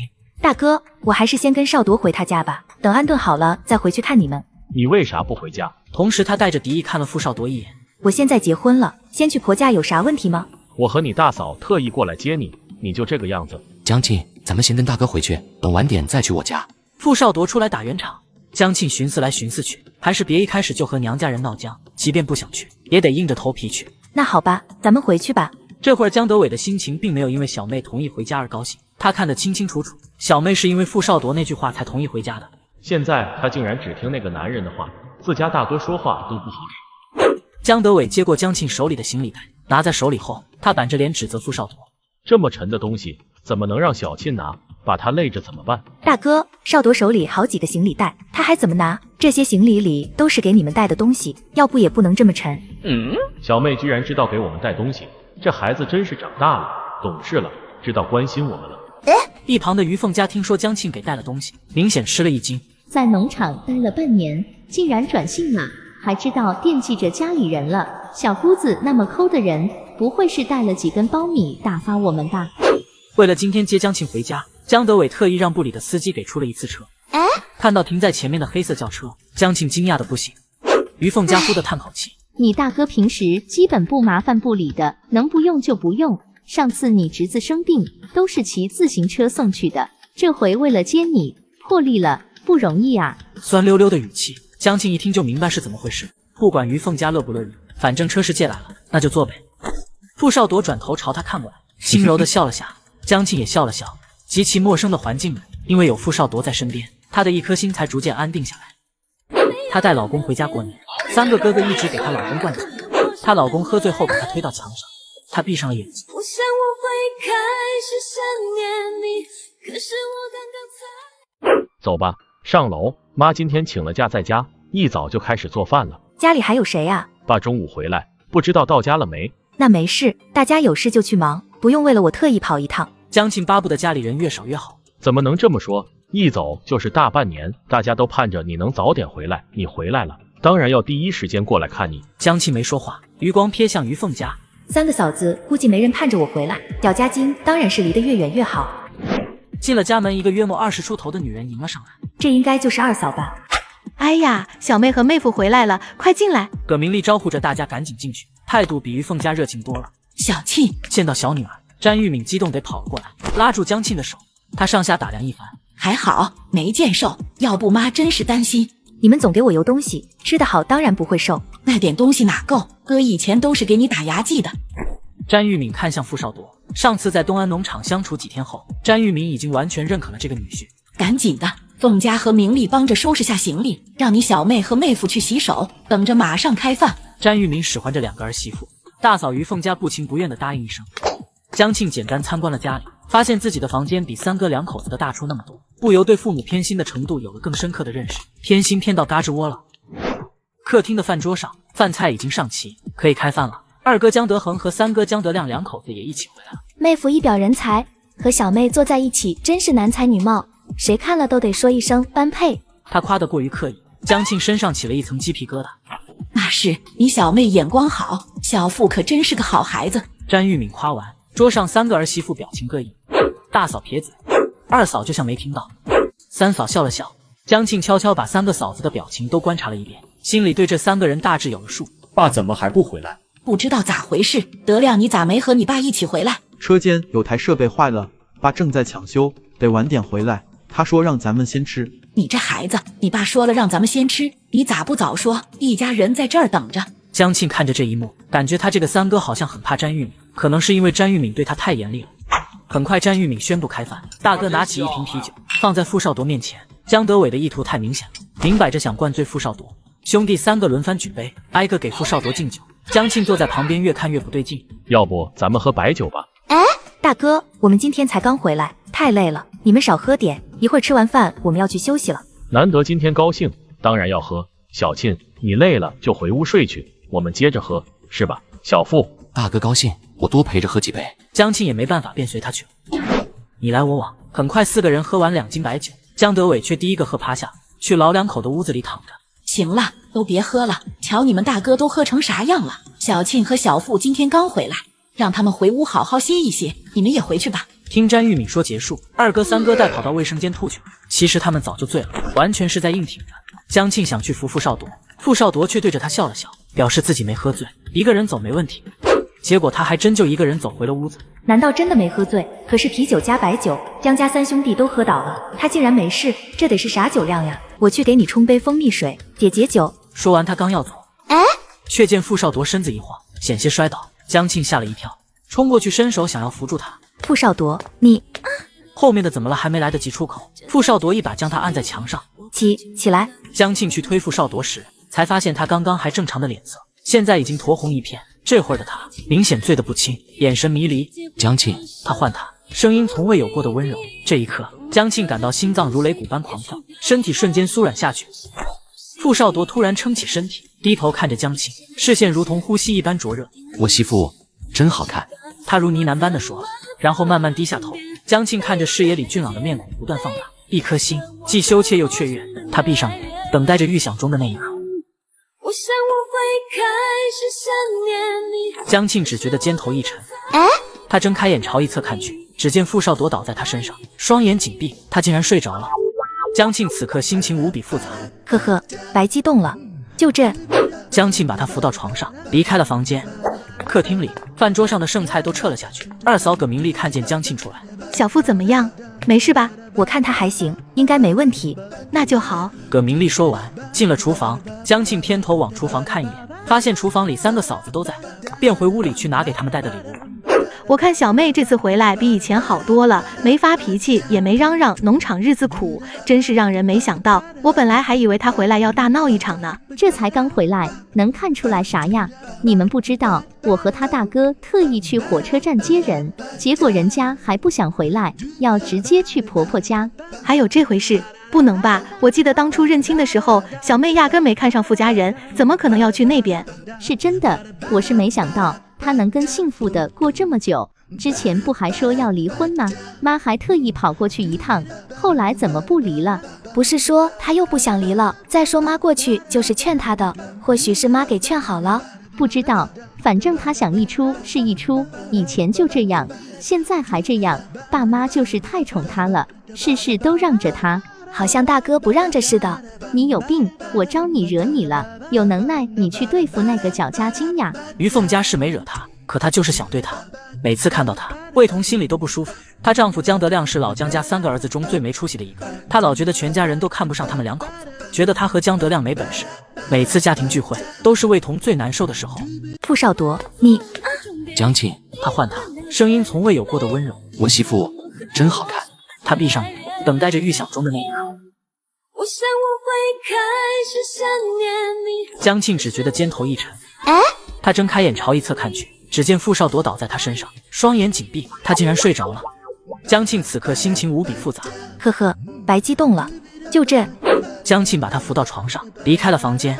快看，小妹拿了好些东西，是啥呀？是啥都跟咱们没关系，她又不送给你。哎，等等，她拿的那些东西好像就是送给咱们的。在火车站的时候，江庆说带了东西回来送给大家。你做梦吧，做梦挺好，梦里啥都有。切，爱信不信。大嫂、二嫂、三嫂，麻烦你们来一趟。江庆的声音从客厅传过来，三人一起来到客厅里，詹玉明也从屋里出来。小庆啊，你上哪儿整这么多好东西？都是傅少铎帮着弄的，费了好大的力气。不过他倒是觉得自己没做啥，你们别跟他提，提了他该难为情了。行，妈记着了，保准不跟他提。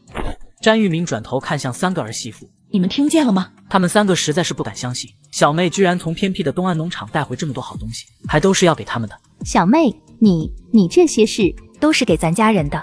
江庆笑着说，同时给了三个嫂子一人一个拎兜。至于给詹玉敏的那个兜子，是最大的一个，有一些的吃的用的，还有化妆品。除了大嫂兜子里多几本书，是给江航的。江航是大哥的儿子，今年11岁，在上小学4年级。于凤家没想到江庆还特意给孩子也准备了东西。谢谢了，小妹。这还是江庆回来后，大嫂第一次和颜悦色的和他说话，态度异常的好。江庆只点了点头，没多说话。江庆，谢谢你和小付了。二嫂脸上不再维持一开始的客套，这回是发自内心的感激。一旁的三嫂魏彤看着拎兜里的东西，也高兴得不得了。谢谢小妹了。江庆观察着三个嫂子的反应，从回家到现在不过短短几个小时，他已经大致上摸清了三个嫂子的脾性。大嫂于凤家是其中最没心眼的，好坏都放在脸上，一眼能看尽。二嫂葛明丽为人相对正直些，不屑于讨好自己，而三嫂魏彤则比较复杂。江庆不是很想和她相处。我有点累了，想回去休息一会儿。江庆转身回了自己的房间。等他回到自己房间时，发现傅少铎已经躺到了床的一侧，他脸上的酡红还没褪去，想来酒精应该还没消。屋里就一张床，江庆发现自己好像只能睡在这里。哎，没办法了，和傅少铎在江家人眼里是夫妻，睡在一个屋里天经地义。要是我出去睡客厅，那才会叫大家奇怪呢。江庆侧身躺在了床的另一侧，两人背对背，各自站了床的一边。太累了，江庆很快就睡着了。不知睡了有多久，江庆只觉得身体热得像火炉一样。突然他感到自己被人紧紧抱在怀里，还有些迷糊的江庆猛地睁开眼，瞬间清醒过来，发现自己正躺在傅少铎的怀抱中。两人不知什么时候从背对着的姿势变为了面对面。江庆很小心地往后蹭，希望在不惊醒他的前提下从怀抱里出去。这时傅少铎忽地睁开了眼睛，过了2秒他才彻底清醒过来。你还是再睡一会儿吧，天色还早。傅少铎一下把江庆捞了回来，再度回到了滚热的怀里。你干嘛？江庆仰着下巴看他，心跳霎时紊乱。傅少铎没说话，突然凑过来贴近江庆。我记得睡觉之前我们好像是在什么？嘴唇被猛地封住，柔软温热的触感落在他唇上。那一刹那，江庆只觉得脑袋嗡的一下，耳朵里能听到巨大的心跳声。这一刻，时间仿佛都静止了。我想我会开始想念你，可是我刚刚才遇见了你。那一吻分开后，两人的脸都红得不像话，一时间屋里安静无比。江庆，我想让我们能有个新的开始，就以婚礼为起点，好吗？这隐晦而突然的表白，比任何情话都要动听。我再想想。江庆故意这样说。不许拒绝，我们有证，是合法夫妻。江庆感到了压在自己身上的什么东西，他很快明白过来，那是傅少铎身体的变化。起来，我要下去，家里爸妈都在，肯定等咱们吃晚饭了。这次傅少铎没再纠缠，很快放开了他。江庆飞快离开了房间。房间里，傅少铎又躺了一会儿，等着身体平复下来，然后他很快睡着了。已是傍晚时分，江丽修完了机器，早已回到家里。小庆，对不起呀，爸中午有事，没能回来陪你吃午饭。爸，怎么会呢？当然是工作放在第一位，吃午饭和晚饭没啥区别。上次你来信说要补办婚礼，场地选好了吗？不是都在家里结婚吗？还是饭店？我们老江家的女儿结婚，怎么能办得那么寒酸？我和你妈商量过，要是傅家没有合适的场地，就借我们厂里的礼堂办，到时候多叫些人过来，热热闹闹的办一场。在礼堂办婚礼？爸，在礼堂办是不是太铺张了？稍微有一点，不过我女儿结婚，当然不能寒酸了，就这么定下了。回头你问问小付，别忘了。江丽态度坚定，江庆也不好再反对，只得答应下来。傅少铎一下把江庆捞了回来。我记得睡觉之前我们好像是在什么？嘴唇被猛地封住，柔软温热的触感落在他唇上。那一刹那，江庆只觉得脑袋嗡的一下，耳朵里能听到巨大的心跳声。这一刻，时间仿佛都静止了。我想我会开始想念。然后傅少铎又睡着了。江庆去了客厅，过了很久，江庆来房间里喊他起来吃饭了。傅少铎睁开眼，清醒过来，几点了？我是不是睡了很久？江庆发现他脸上的酡红彻底消失，这次他才是真的醒了酒。我没事，已经不醉了。那你赶紧出来吧，要吃饭了。这个时候，最后一道汤也端上了饭桌，正式开饭了。傅少铎坐在了江庆边上的空位上，他心里闷闷的，并没有生气，只是觉得傅少铎一觉醒过来，好像把之前说的那些话都给忘了，又恢复到往常无比正经的模样。他中间醒过来那次说的话，究竟是不是真的？正想着，忽的一双筷子伸过来，将一块红烧肉放在了他碗里。江庆转过头，正对上傅少铎含笑的眼睛。你最喜欢的红烧肉，妈的手艺很好，尝尝。这是极为温馨的一幕，詹玉敏和姜丽两个做父母的都看在眼里。女儿和女婿感情能这样好，我总算能够放心了。吃完饭，詹玉敏让傅少铎今晚住在家里，明天再过去他家。傅少铎痛快地答应了。詹玉敏很满意他的态度，又把江庆叫到房间里说话。詹玉敏上下打量着江庆，视线在他小腹上停留很长时间。江庆被看得有些发毛。妈，你干嘛这么看我？你俩结婚这么长时间，咋就没个动静呢？哪有那么快？我俩结婚1年还不到。詹玉敏白了他一眼。好些年轻小两口一结婚就怀上了，你俩这都8个月，时间不短了。8个月很长吗？再说我们上班那么累，哪有心思要孩子？他这话说完，詹玉敏脸色忽地古怪起来。小庆，你和妈说实话，是不是小付他不行？江庆无语了。老太太的脑回路也太清晰了吧，居然能联想到这上面。行不行的，我哪知道，我又没用过，不过感觉应该是行的，毕竟下午在房间里。江庆轻咳一声，打断了脑子里的想法。妈，你想到哪儿去了？怎么可能是因为这个？那是为啥呢？江庆半天没有说话。好了，妈不说这些，不过可说好，要是1年以上还怀不了，必须要去医院检查一下，你们2个都得去。逼着江庆点头同意，詹玉敏这才继续下面的话题。我叫你过来，重点不是说这个，我主要是想跟你商量一下补办婚礼的事。你们日子定在初8，算一算没剩下几天，该准备的都要准备起来。对了，你问没问傅家准备的咋样了？我没问。这么大的事，你真是一点心都不操。行也好，这样省心。说到后面，他还是不愿意用重话说女儿，自己给他找理由。妈，别担心，傅少铎一直都很靠谱的。詹玉敏重重哼了声。他靠谱我知道，可是你婆婆能靠谱不？这点江庆还真不知道，他还从来没见过傅少铎的家人。应该没问题的，你就别操心了，反正明天过去就知道了。对了，你爸一心想让你在机械厂的礼堂里办婚礼，不过我觉得不大合适。妈也想让你风风光光嫁出去，可咱现在毕竟领证大半年了，别人问起来不好说，还是2家人在一起聚一聚就好了。不过还是要看你的意思，如果你实在想在礼堂办，那妈也不反对。江庆当然不愿意在机械厂的礼堂里办婚礼，要是在礼堂办，到时候得请多少人过来？7大姑8大姨的，凭他现在的情况，还是怎么低调怎么来的好。妈，就听你的，我也觉得在礼堂办太铺张了，咱们简单点，在家一起吃个饭就行。哪能在家里吃饭？我已经选好了几家国营饭店，过几天让你婆婆来一趟，我们2个商量看看在哪个饭店办比较好。一听要在国营饭店办，江庆心里咯噔一声。我不想在国营饭店办，这次婚礼的菜色我都列出来了，那天我想自己下厨。自己下厨？詹玉敏惊讶的脸色都变了。你一个新娘子怎么能自己下厨？再说在饭店里办才有派头，怎么样也不能委屈你。不，我就要在家自己做。江庆这回铁了心要说服詹玉敏，不得不拿出原身那股娇蛮劲儿。果然，詹玉敏就吃这一套。江庆一觉起真来，他立刻就松动了，没2句话就答应下来。小庆，明天你去傅家住1宿，后天就回来，在家里住。你和小付要办婚礼，按风俗那之前是要分开的，就几天而已，没关系吧？一听说要和傅少铎分开，江庆顿时犹豫了，不过很快他点了头答应下来。那你赶紧睡觉吧，养足精神，明天好去婆家。本来江庆没啥感觉，他这么一说完，江庆反而紧张起来。明天就要去婆家了，他还不了解婆家人的性格，据说小姑子不怎么待见他。过了一会，傅少铎也来到屋里，躺在了江庆旁边。江庆嗅到了熟悉的气息，是傅少铎身上的味道，清冽好闻。江庆脸悄悄的红了。江庆没有回答，他这会儿心还在狂跳着，思绪乱得很。过了许久，久到江庆以为他睡着了，便小心翼翼地翻过身，脸朝向床内，面对着傅少铎，想看看他睡着的样子。然而一转过身去，竟直接对上了他的眼睛。你还没睡？傅少铎只回答了这一个字。江庆心底有隐隐的失望，他正想再转过身时，傅少铎忽然靠了过来，抬起胳膊将他揉进了怀里。猝不及防的一下，江庆被吓了一跳。你干嘛？他扬起下巴，静静看着面前的男人。下午的事你都记得。他用的不是疑问句，而是陈述句。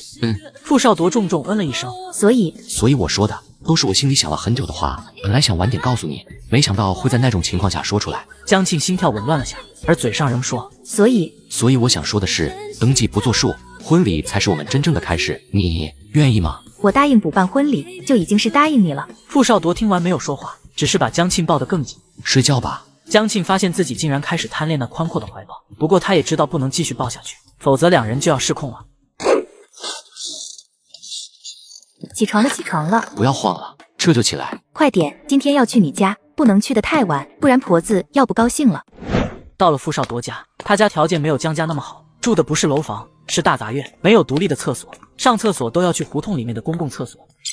袁生和傅少铎登记后才第一次到傅家，一进大杂院就崩溃了，没给父母和傅山一点好脸色，做好心理准备，傅山极度不待见你。系统的机械音里竟然带着点幸灾乐祸。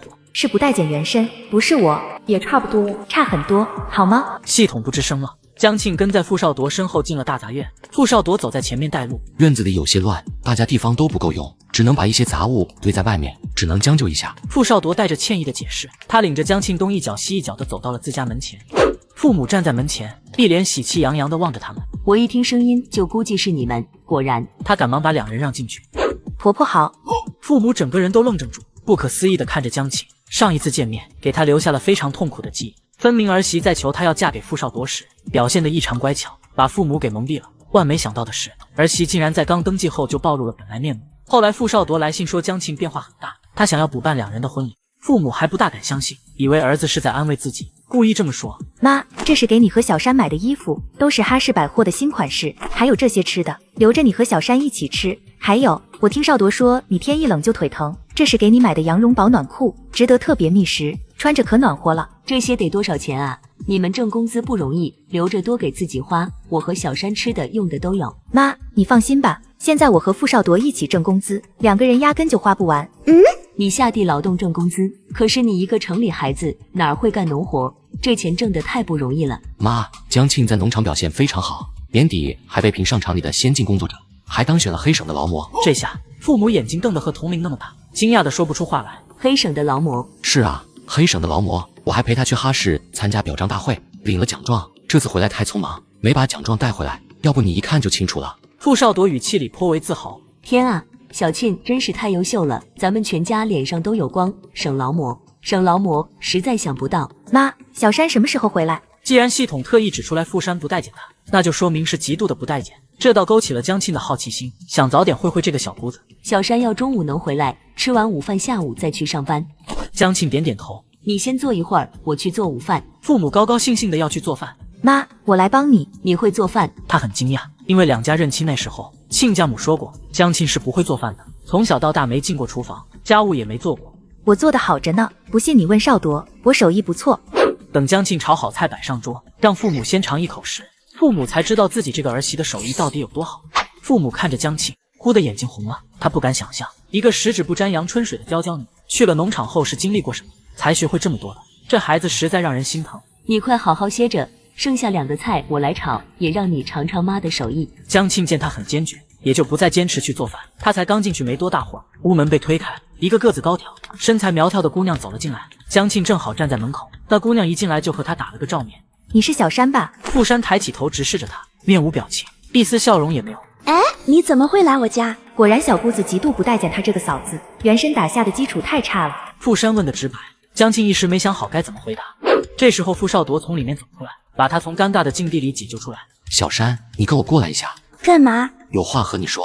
傅少铎明显护着江庆的举动惹到了傅山，他跟着傅少铎进了屋。你干嘛呀，哥？一回来就给我使脸子。我并不想对你这个态度，这么久没回来，我是想跟妈和你高高兴兴的聚在一起。可是你刚才什么态度？见到大嫂连招呼都不打一声，还对她那个态度，你说说你自己像话吗？我怎么了？他那种人你怎么还把他带回家啊？他都把你欺负成啥样了？傅山又气又急，说清楚，他欺负什么了？之前他来咱们家嫌弃这嫌弃那的，咱妈当时啥脸色你没看到吗？那是以前的事，现在江庆改变了，不要因为一件事就完全否定他。哥，不是他变了，我看是你变了。我听说他到了农场各种做，闹得你不得安生，本来你有调去哈市的机会，生生被他给做没了。哥，你被灌了什么迷魂汤？他毁你前途，你还护着他？傅山越说越激动，傅少铎静静地等着他说完。你怎么知道我本来要被调去哈市？他话一出口，刚刚还激动的傅山猛地怔住了。是周东阳告诉你的吧？你给他写信了？见自己做的事全都被猜中，傅山也没什么好继续隐瞒的。是啊，我给东阳哥写信了。想知道我在农场的情况，为什么要问他，而不直接问我？问你什么呀？你身边有那么个货在，我才不要给你写信。傅山，那是你嫂子，说话尊重些。傅山眼睛红了。哥，你居然为了他凶我！傅少铎长叹口气。小山，你对江庆成见太深。现在的江庆已经不是过去你见过的那个他如今很好很好。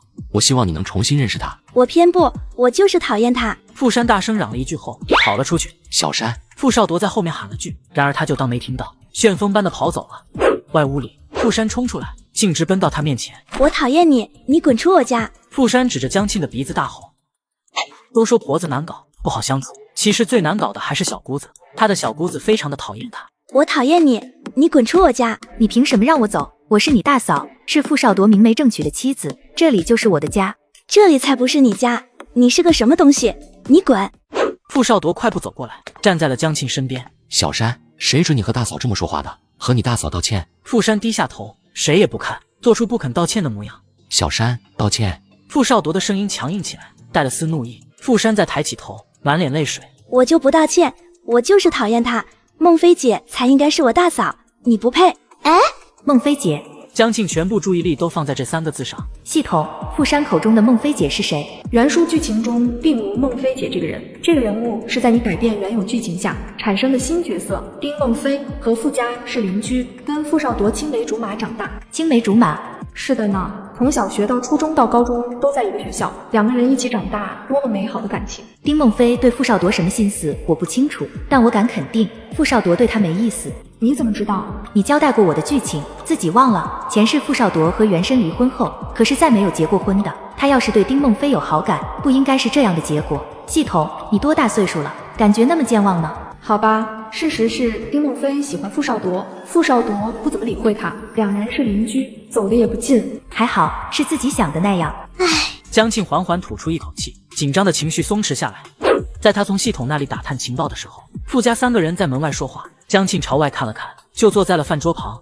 江庆消化着刚才从系统那里得来的信息。丁孟非直觉告诉江庆，这女人应该不简单。丁孟非在京市第3纺织厂上班，傅山和3嫂魏彤也都在那里上班。傅山肯定认识丁孟非，那么魏彤呢？事情好像突然复杂了起来。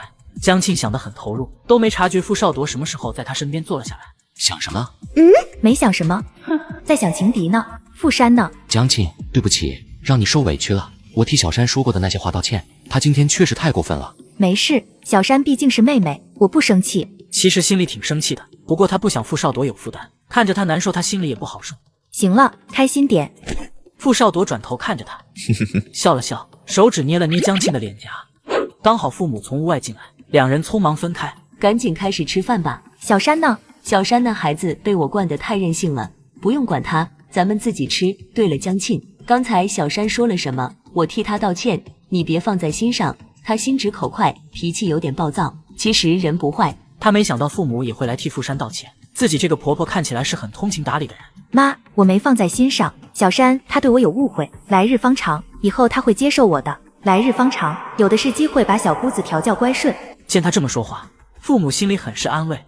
父母边吃饭边偷眼看小2口，见他们感情这么好，一直悬着心终于放下了。等吃完饭，江庆、傅少铎和父母一起商量婚礼的事。我想在家里办，到时候我自己下厨。和他想的一样，父母一开始也持反对态度，后来江庆各种晓之以理，加上傅少铎表示江庆厨艺能胜任，最后父母才答应下来。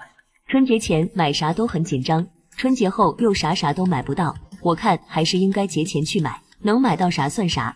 妈，不用担心，我有门路能买到食材，这些都交给我去办。那就辛苦你了，小庆。父母跟着傅少铎一起喊他小庆，明显是接受了他。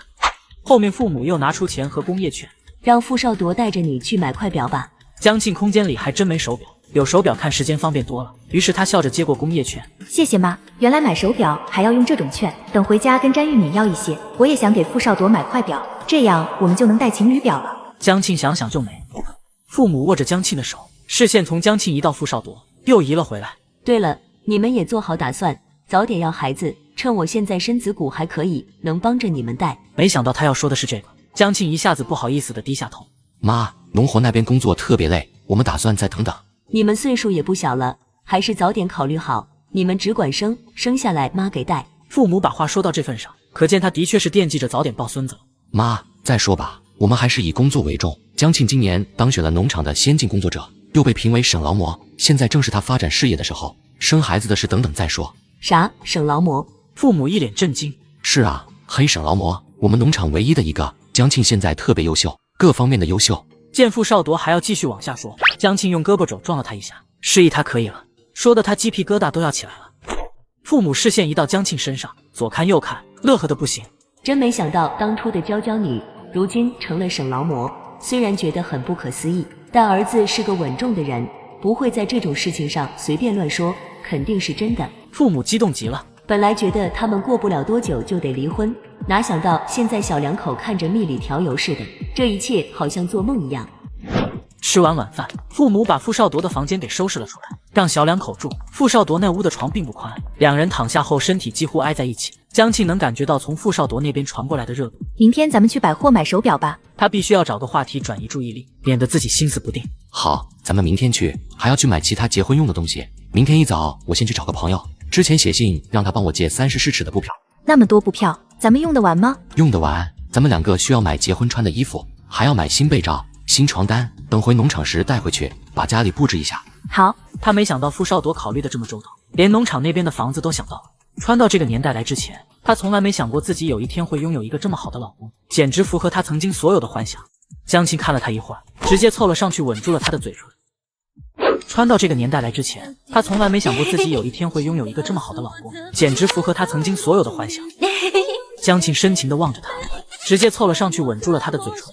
傅少铎一开始愣了下，但很快被动变主动，反手抱住了他，两人吻到最后，呼吸全都乱了。终于结束时，傅少铎平复了一下呼吸，下床离开了屋子。江庆当然知道是怎么回事，再继续下去两个人就把持不住了。看来最近我们两人不能继续住在一起，否则傅少铎也太难受了，我也同样难受。江庆躺在床上，清醒的不得了，一直等到傅少铎回来，他都没有睡着。明天你留在家里住，我回我家住，结婚前咱俩先不要住在一起了，好不？为什么？风俗啊，我妈说的，结婚前得分开住。好吧，明天买完东西我送你回去。也没有很久，10天后咱们很快又能在一起了。10天那么久？10天一晃就过去了。江庆安慰道，其实自己心里也觉得分开的太久，好不舍得。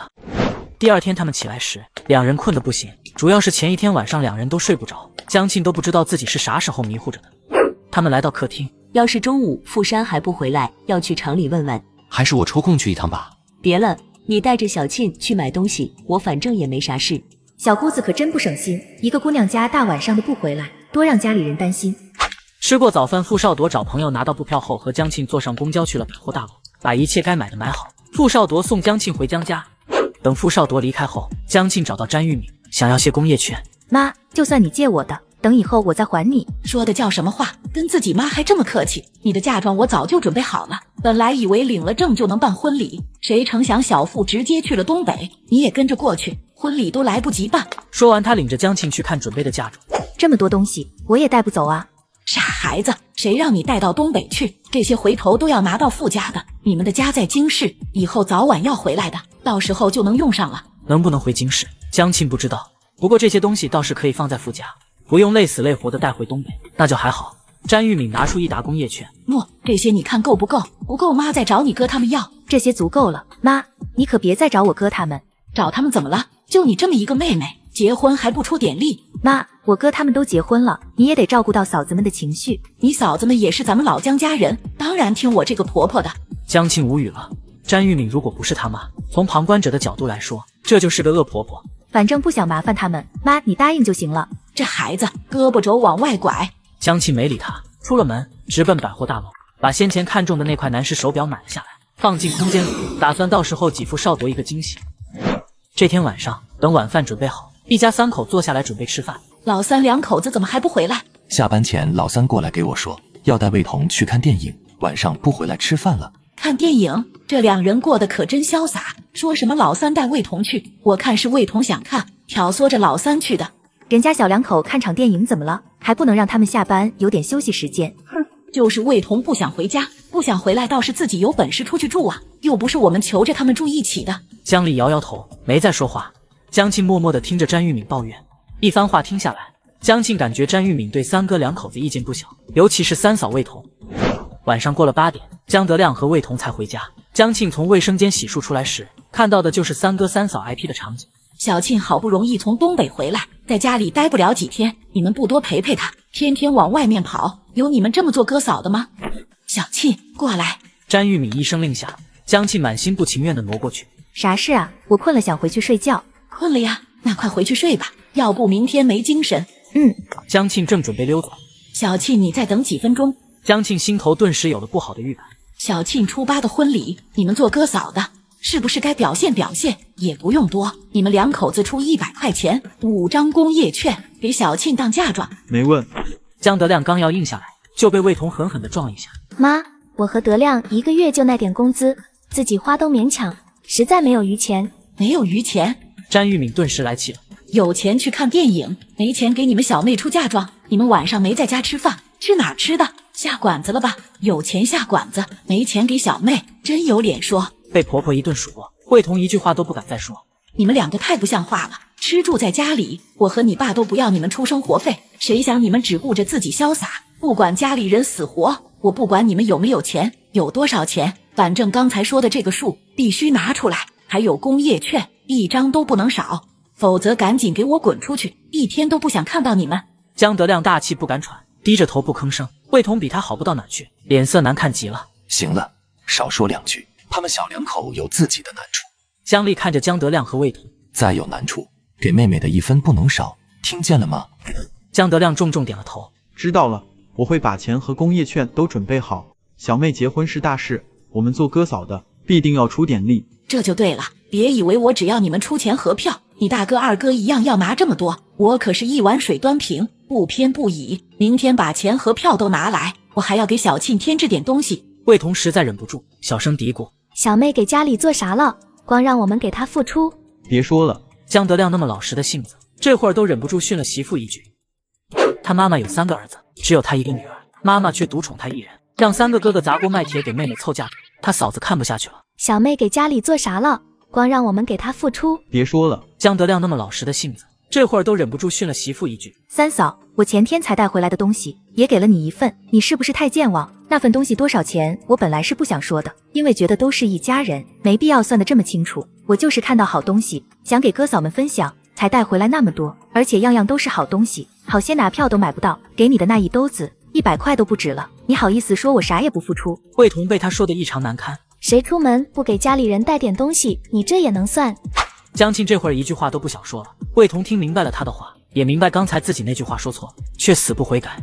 这个三嫂果然如我感觉的那样，人品稀烂。江庆连理都不想理他了，他不说话，詹玉敏自然要替他出头。你说的这叫什么话？你妹妹给你们带那么贵的东西，就换来这，简直是白眼狼。魏彤还想要说什么，江德亮抢先开了口：少说2句吧，赶紧回去。他强拉着魏彤回了自己房间。屋里终于安静下来，江庆走到詹玉敏旁边：妈，别生气了，为那种人气坏身体，不值当。还是你贴心，你3个哥哥都是白眼狼，有了媳妇忘了娘，我的命好苦啊。这顺杆爬的功力也太强了。爸妈，我太困了，去睡觉了。江庆麻溜的回了房间，终于躺下来。还是在傅家轻松一些呀。傅家虽然也有一个傅山不待见我，可毕竟只有那么一个，不像这里要应付3个嫂子，还有一个妈。江庆静静的在床上躺了半天，一点睡意都没有。刚到京市那天晚上，和傅少铎睡在一张床上，江庆还很不习惯。这才过去2宿，他独自躺在床上，竟然觉得空落落的，身边少了个人，连觉都睡不着。也不知道这个时间傅少铎在做什么，是不是也躺下睡觉了？要是有手机就好了，2个人能发个微信啥的，即使不在一起也能说说话。这个年代联络太不方便了。江庆从来没这么想念过傅少铎。这天晚上他不知道自己是什么时候睡着的，一晚上梦里都是傅少铎的身影。早上，詹玉敏在叫他：快点起来，一会儿你婆婆要来了。刚才还萎靡不振的江庆听见这话顿时支棱起来。对呀，一会儿傅少铎会带着婆婆过来，跟詹玉敏商量婚礼事宜。江庆快速起床来到客厅，詹玉敏坐在他对面看向江庆：小庆呀，你3嫂昨晚太不像话了，当初我就没看上她，是你三哥相中了，非要娶。早知今日，我那时候就该死活不同意。等过阵子，我一定要把他俩撵出去，别跟我们住在一起，看着就心烦。我妈这个砍一晚上了还没过去呢。妈，你也不用非把他们撵出去，放眼皮子底下才能看住了。魏彤那个人有太多不稳定因素，真撵出去不一定做什么幺蛾子，还是放在身边的好。也不知道詹玉敏听没进去，反正后面他没再提这事。这时门口传来了敲门声，詹玉敏过去开门。很快江庆听到了令他思念已久的男声，他连忙过去，便见傅少铎往这边走过来，他来不及刹住，一头撞进他的怀里。傅少铎双手接住了他，江庆扑在傅少铎怀里不肯出来，仰着头看他。傅少铎强忍住想吻他的冲动，松开手和他拉开距离。妈他们都在看咱们。他压低声音在他耳边说，低沉磁性的嗓音掠过，引得江庆耳廓一阵酥麻。他乖乖地跟在傅少铎身边，随他走到客厅沙发处坐了下来。詹玉敏和父母已经坐在那里说婚礼的一些事宜。说到菜品那里，江庆把自己列的单子拿了出来。你们看看，那天做这几样菜行不行？父母扫了一遍单子，没有啥意见。詹玉敏一看是女儿自己定的菜色，自然双手赞成。他看着单子，嘴里不住地夸，这些菜材料没有重样的，整10个，寓意十全十美。我家小庆一向这么周到，非常好。菜品定好，其他一些琐碎的事商量完也定了下来。中午，詹玉敏留父母和傅少铎在家里吃饭，詹玉敏和父母去厨房做菜。江庆终于有机会和傅少铎独处，他拽着他进了自己的房间，一进门就扑进了傅少铎怀里，把头埋在他胸前。昨天晚上没有我陪你，想不想我啊？傅少铎没说话，低头吻住了他的嘴唇，两瓣温热柔软的唇辗转碾压着，不断深入。他直接用行动证明了他有多想他。吻到后面，江庆腿都软了，整个身体挂在傅少铎的臂弯里。不知过了多久，傅少铎终于放开了他。江庆脸憋得通红，喘不过气来。傅少铎也同样气息紊乱，他低头看他，忍不住又凑过去轻啄了一下。过了好一会儿，江庆脸上的潮红才褪去。对了，小山怎么样？他回家了吗？妈去厂里找过他，他说最近不回家，要住在宿舍。咱们的婚礼他也不参加了。我打算晚上去找他，她是我唯一的妹妹。咱们的婚礼，我还是希望她能在场。你好好劝劝他。我试试。傅少铎说了这么一句，没再继续提傅山。这天晚上，江德亮和魏彤下了班一起回到家。妈，我和德亮是真没多少积蓄，这些钱是我俩和车间的人东凑西凑出来的，工业券也都是借的，只有3张，实在凑不齐5张。2张工业券都凑不出来。我和德亮都是普通工人，上哪能借着那么多工业券？这3张都是很不容易借来的，我们又不像大哥二哥。詹玉敏把手一挥，把他后面的话给挡了回去。詹玉敏最烦三儿媳动不动就拿自家和老大老二家做比较。当年赶上了最后一次高考，谁叫你们自己不争气没考上，现在只能在厂里当工人，怪谁？啥事都能拿出来说，自怨自艾的，我可真不爱听。魏彤看出来婆婆脸色不好，赶紧走了，生怕留下来被婆婆再数落一顿。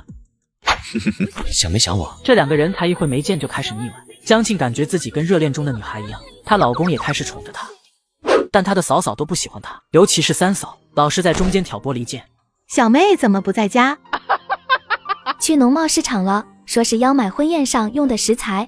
这个时候去还能买到啥？当然啥也买不到了，早上6点钟过去都未必能抢到什么好东西，何况这都下午了。等着看小妹空手回来吧。你怎么回事？小妹空手回来，办不成婚宴，你挺高兴呗？魏彤嗤笑一声，于凤家很是惊讶。魏彤往厨房外扫了一眼，没看到婆婆的身影，于是压低声音说：你们难道不高兴？想想江庆去买食材的钱都是谁给的？还有咱们那么多工业券。小妹也不容易，咱们在城里过好日子，她在东北农场苦哈哈，能为她出点力就出点力吧。再说小妹回来也给咱们每家都拿了不少东西。于凤家点点头，赞同葛明丽的话，只有魏彤一脸不愿意。你们傻呀，小妹给咱们带的东西样样都好，有些咱们在城里都未必能买到，这说明了什么？说明她在东北日子过得滋润着呢，人家好吃好喝，回头从手指缝里施舍给咱们点，咱们就感恩戴德的，丢死人了。你这话说的没道理，江庆拿来的都是啥档次的东西，咱们心里都有数。他要是天天吃这些，1个月工资没300都下不来。问题是这可能吗？明丽说的有道理，魏彤，你别以小人之心度君子之腹，尽往歪了想。魏彤气坏了，我往歪了想，我都是为了你们好，不想你们被江庆给蒙蔽。没人蒙蔽我们，我们自己有判断分析的能力。魏彤气得冷笑，反正江庆啥都买不着，我看他婚宴上吃啥，还说要自己做菜，做个屁吧！他实在生气，一不小心爆了粗口。于凤佳和葛明丽都一脸震惊地看着他，魏彤也自知失口。这时外面传来开门声，于凤佳第一个走出去，看到江庆双手拎满东西站在那里。小妹回来了。小妹，你买了这么多，收获不小呀。还好吧，主要我运气好，有个同学在农贸市场。谁呀？你哪个同学在农贸市场？我好像没有义务告诉你。魏彤被他一句话怼了回去，十分没面子，脸顿时垮下来。江庆没搭理他，转身朝卫生间走去，想去洗把脸，把脸上的汗洗掉。魏彤朝着他离开的方向看过去，他怎么可能弄到那么多东西？骗人的吧？估计买的都不是啥好东西。这可是春节前，就算走后门，也无非买点猪肉而已。其他的好东西不是一般后门能弄到的。那就等婚礼那天，看看小妹都做了啥菜，不就知道了。魏彤撇撇嘴，我其实都不想参加，有啥好参加的？说不定都吃不饱。于凤佳和葛明丽对视一眼，都不想搭理魏彤。这时江庆走了过来，还有没有什么需要帮忙的地方，或者缺什么东西？江庆想了想，还真有。能不能想办法结婚那天借辆车？我想坐车去婆家。没问题。行，那谢谢大嫂了。没事，不用谢我，我也得回去问你大哥，有信了第一时间通知你。大年30这天，一大早詹玉敏就在家里忙活起来。江庆刚干完自己的活，门口忽地传来敲门声，江庆跑过去开了门。呀，你怎么来了？江庆顿时雀跃起来。傅少铎朝着他笑了笑，用空出来的那只手揉了揉他的头。想没想我？江庆顿时红了脸，不过很快点点头。没想到傅少铎谈起恋爱来竟是这个样子的，平时那么正经一个人，现在这么会撩。妈，过年了，我来送点年货。这会儿他又恢复了端正好青年的模样。江庆撇撇嘴，这家伙也太会装了。傅少铎把2个兜子放在桌子上，怎么拿这么多东西？你家里年货够不够呀？家里够的，这些也不值什么，就是图个过年的意思。这孩子有心了，多孝顺了，还知道给妈拿年货，不像小庆那几个哥哥，过年了啥也不给家里拿，指不定都拿老丈母娘家去了。江庆实在听不下去，如果他没待在家里，不知道真相。听詹玉敏这么说，肯定会以为3个哥哥有多不孝顺。实际情况是，大哥、二哥早在10天前就给家里送来了猪肉，还给詹玉敏拿了钱。3哥也把厂里发的过年福利给了家里，然后他就不认账了，在女婿面前一顿编排。妈，红烧肉你是不是都做上了？买鸡爪的钱。詹玉敏使劲咳了一声，打断他的话。我去看看锅里肉怎么样，小傅你随便做。詹玉敏找个借口去了厨房，江庆无奈地看着他的背影摇头。我这妈有时候太拎不清了，3个哥哥给老丈母娘家拿东西，可是也不想想傅少铎不也在给老丈母娘家拿年货？过年了，孝敬两边父母，这是应该的吧？再说3个哥哥做的算不错了，真是身在福中不知福。傅少铎忽地握住江庆的手，怎么了？还不是我妈。算了，本来不该我吐槽。他没有立场吐槽，毕竟自己是家里最受宠的一个，得到詹玉敏最多的偏爱。你能待在这多久啊？待不了多久，还得回去帮我妈干活。江庆立刻蔫了，看他这样子，傅少铎心疼起来。我尽量多待一会儿，陪着你。算了，不用了，你回去多帮婆婆干点活，明天早点过来拜年，接我去你家。好，我明天一定早点来。傅少铎在江家待了1个小时。他离开的时候，江庆执意要送他，望着傅少铎挺拔的背影消失在远处，明明才分开，江庆又开始想念他。他忽地意识到，自己现在似乎跟热恋中的女孩一样，和傅少铎分开的这几天，竟然有了恋爱的感觉。想没想我？这2个人才一会没见就开始腻歪。江庆感觉自己跟热恋中的女孩一样，但是刚见面没一会就又要分开，江庆舍不得。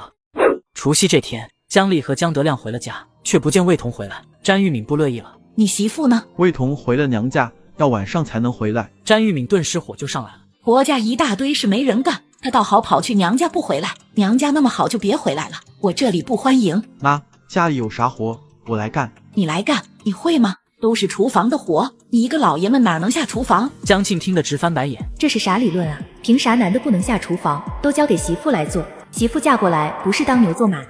这次江庆没忍住，脱口而出：妈，你这话说的有点问题。你想想，我现在也是在娘家，没帮婆家干一点活，要按照你的话，我婆婆得骂我800遍。詹玉敏一下子没了声音，过了好半天他才说话：你和你嫂子们怎么能一样？你不是要办婚礼，今年特殊，不能去婆家过春节吗？今年特殊，那明年呢？明年难道我就不回娘家了？大过年的，妈你通融些，也别动不动就生气，生气伤身体。他递过去一节台阶。行，我不生气，为了他们犯不着。詹玉敏被江庆说动，自知理亏，顺着江庆给的台阶往下等詹玉敏去了厨房，江德亮叫住江庆：小庆，多亏你帮你三嫂说话，要不妈还不知道要怎么发脾气。三哥，我是为了今天过节，家里人别闹得太僵。不过你最好去找找三嫂，让她早点回来，免得太晚了，到时妈还得生气，那我也没办法了。江德亮把他的话听了进去，直接就出了门，应该是找魏彤去了。晚上6点过后，家人围坐在桌子边吃上晚饭，江德亮才带着魏彤回来。你还知道回来？我以为你不准备回来了呢。妈，魏彤三叔一家从外地回来，他过去看看，和他们说了会话。你三叔在大西北那个？是。那么远，回来一趟是难得。你俩吃过饭了吗？我们还没吃。回去咋连顿饭都不管？行了，过来吃饭吧。哎，魏彤没想到今天婆婆会这么好说话，立马走过去坐在了桌子边。吃完饭，一家人坐在一起聊天，楼外不断传来鞭炮声。这时候，江航和江源放完鞭炮回来了。江庆站起身，说是给他俩准备了新年礼物，要回屋去取。一听说有礼物，江航和江源都吃了一惊。三个嫂子听到江庆给孩子们准备了礼物，一个个惊讶的不行。回去后，他从空间里拿了2个铅笔盒出来。江航和江源拿到铅笔盒后，喜欢的不得了。见2个孩子喜欢，江庆心里也高兴。新年新气象，你们2个要好好学习哟，学得好了，小姑以后还有奖励。知道了，小姑。小庆，你还惦记着他俩，真是有心了。以前他特别不喜欢小姑子，又懒又馋，刁蛮任性，被公婆惯得不像样。可是现在知礼大方，还不小气。此刻3个妯娌里，只有魏彤最不高兴。在他眼里，江航和江源代表的是大哥二哥家，每家都给了新年礼物，只有自家没有，他当然不开心。看到他的脸色，江庆一下子就明白他在想什么。小家子气，一个大人连孩子们得到点东西都不乐意，还要和他们比，实在上不得台面。江庆没有再跟他们说话，也不知道傅少铎这会儿在干嘛，应该也在守岁呢。还有农场那边留下的人也都在过年，不知道他们是聚在礼堂一起过，还是自己单独过。江庆思绪飘远，飘向了远在东北的东安农场。对了，你结婚那天用车的事，我和你大哥说了，他已经和单位司机打好招呼，那天出一次车。说实在的，我们也没啥油水，能出个车已经是尽最大努力了。江庆笑笑，知道他这是来邀功了，顺便诉苦。谢谢大哥大嫂，以后有啥好事，我肯定想着你们。江庆忽地想起来自家二嫂是在新华书店上班的。二嫂，我想买些书，不知道你那里有没有？葛明丽立刻紧张起来。小妹呀，你要是想买外国小说啥的，书店里可没有，根本不敢卖。我不是买那个，我是想买些机械方面的书。你对机械方面的书感兴趣？我不感兴趣，是傅少铎喜欢看。还有，我还想买些初高中的辅导书，你那里有吗？现在学校都不教课了，天天学工业基础和农业基础啥的，那些辅导书更是用不上，店里都没有。看到江庆露出略微失望的表情，葛明丽顿了顿又说，不过我能给你弄到一套数理化自学丛书，是教辅材料，以前的老版本在库里积压下来的，就是看着挺旧挺脏，你不嫌弃的话，我找一套给你。不嫌弃，书是用来学知识的，怎么能嫌弃呢？那就麻烦二嫂帮我弄一套了。行，我上班就给你找，别看编的可真不错，回头我再看看有啥机械方面的书也都给你拿来。那先谢谢二嫂了，到时候多少钱你告诉我，我把钱给你。没多少钱的东西都是自家人，哪能要你的钱？亲兄弟明算账，咱们一码是一码，钱你必须得收着。葛明丽也就是客套的退让一下，那些书不少钱，真让他出，他可舍不得，他就没再拒绝。魏彤看到2人聊得投机，葛明丽还帮上了江庆的忙，立刻心生危机感，赶紧凑了过去。小妹，初高中的辅导书我没有，但是我那儿有各种卷子和教科书，都是动乱前留下来的，压在文件柜里一直没扔，你要是能用得上，我都给你拿过来。咦，还有这好事，太好了，这些我都要，麻烦大嫂了。不麻烦，不麻烦，正好我还没地方处理呢。听到自己也能派上用场，魏彤心情立刻飞扬起来，满面笑容。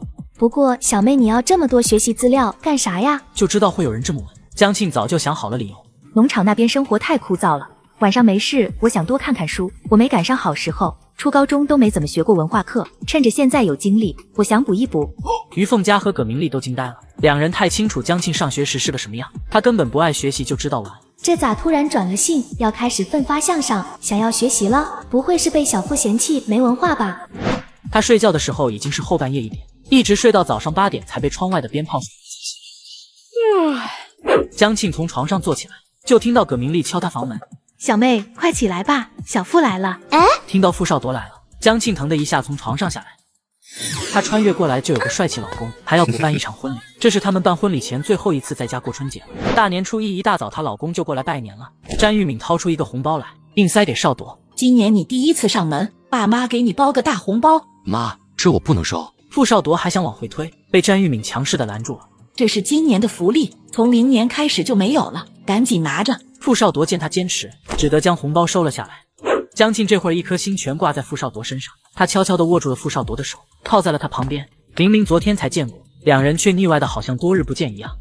詹玉敏去厨房做饭了，江庆看了眼周围，确定客厅里确实没有其他人在。他向傅少铎挨了过去，快速朝着嘴唇亲下去，两人的嘴唇只贴碰了一下。江庆很快撤回身体，然而令江庆意想不到的是，傅少铎却猛地上前将他扯进怀里，亲上他的嘴唇。傅少铎吻得又凶又重，江庆被亲得腿软脚软，喘不上气来，脑子晕晕乎乎的。等到终于被放开，他过了片刻才意识到不对，抬手捶了傅少铎一拳。你疯了！我妈、我嫂子他们都在厨房呢，我哥也随时会出来，万一被看到怎么办？你都不怕，我怕什么？江庆又捶了他一下。那能一样吗？我就轻轻亲了一下，你呢？我怎么了？你说你怎么了？亲了多长时间？要是有人出来呢？不会的，有人出来我会知道，不会叫他们看见的，放心。这时他妈妈从厨房里走出来，说要开饭了，打断了他们的谈话。吃完中午饭，江庆跟着傅少铎去傅家。临走前，詹玉敏拿了个拎兜出来，里面装了金猪肉、饼干，还有一大包什锦糖、几个罐头。把这个拿上，给你婆婆带过去。过年上门总不好空着手。江庆接过拎兜朝里一看，瞬间愣住了。拎兜里的东西都是他带回来给詹玉敏的，詹玉敏几乎把其中最好的都装在里面了。妈，江庆只唤了他一声，詹玉敏就知道他要说什么。这些好东西吃了白瞎，拿去送人多好，给你婆婆总要拿些好东西。妈，等我下次回来再给你带，到时你别舍不得，一定要自己吃，我也会给我婆婆带的。行，妈知道了。詹玉敏瞬间感动了，自家女儿太孝顺了，这么好的孩子上哪儿找？自己真是有福气。江庆拎着兜子跟着傅少铎离开了江家，到了傅家院子里。江庆瞥见在院子一角站着一个姑娘，那姑娘的视线始终追随着自己和傅少铎。目标人物丁梦飞出现。目标人物。发布任务，请宿主帮丁梦飞治病，使其身体恢复健康。完成任务可获得小圣手称号。小圣手，这称号真难听，不要也罢。和10张药方，可治疗各种疑难杂症。说话大喘气啊你！不对，你从来没发布过关于人物的任务。这个丁梦飞有什么特别？系统没吱声。莫非因为我改变了本书的剧情，他变成了书里的重要人物？如果我不给他治病会怎样？3年后，丁梦飞会因病弥留，100年后的穿越者会夺走他的身体，可能抢走这个世界的气运。没想到会是这样，江庆又惊讶又无语。还穿？再穿这个世界都要穿成筛子了。因为你穿越过来导致的一些空间错误未能及时修正，才造成了这种情况，所以只能我来弥补了。那就辛苦你了。系统扔下这么一句，瞬间消失无踪。江庆火大得很。又不是我的错误，也不是我想要穿到这个年代的。要不是系统，我现在还好好的在2028年生活呢。现在可好，出现了无法修正的错误，还得我来弥补。这狗系统跑道倒快。在江庆和系统说话的时候，他和傅少铎已经进了傅家的大门。小庆来了呀，快进来。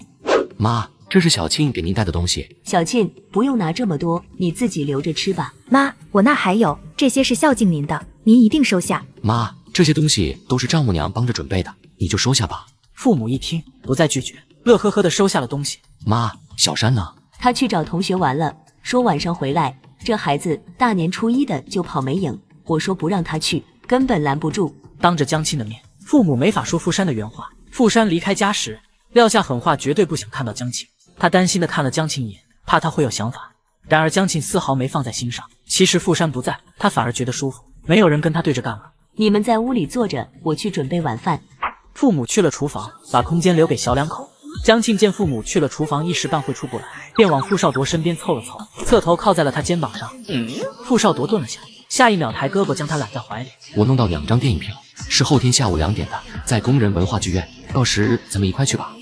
江庆直接扭过头去，佯装不高兴。哼，这还用问？你不和我去，还想和谁去？看出他是故意的。傅少铎笑了笑，没有别人，只有你。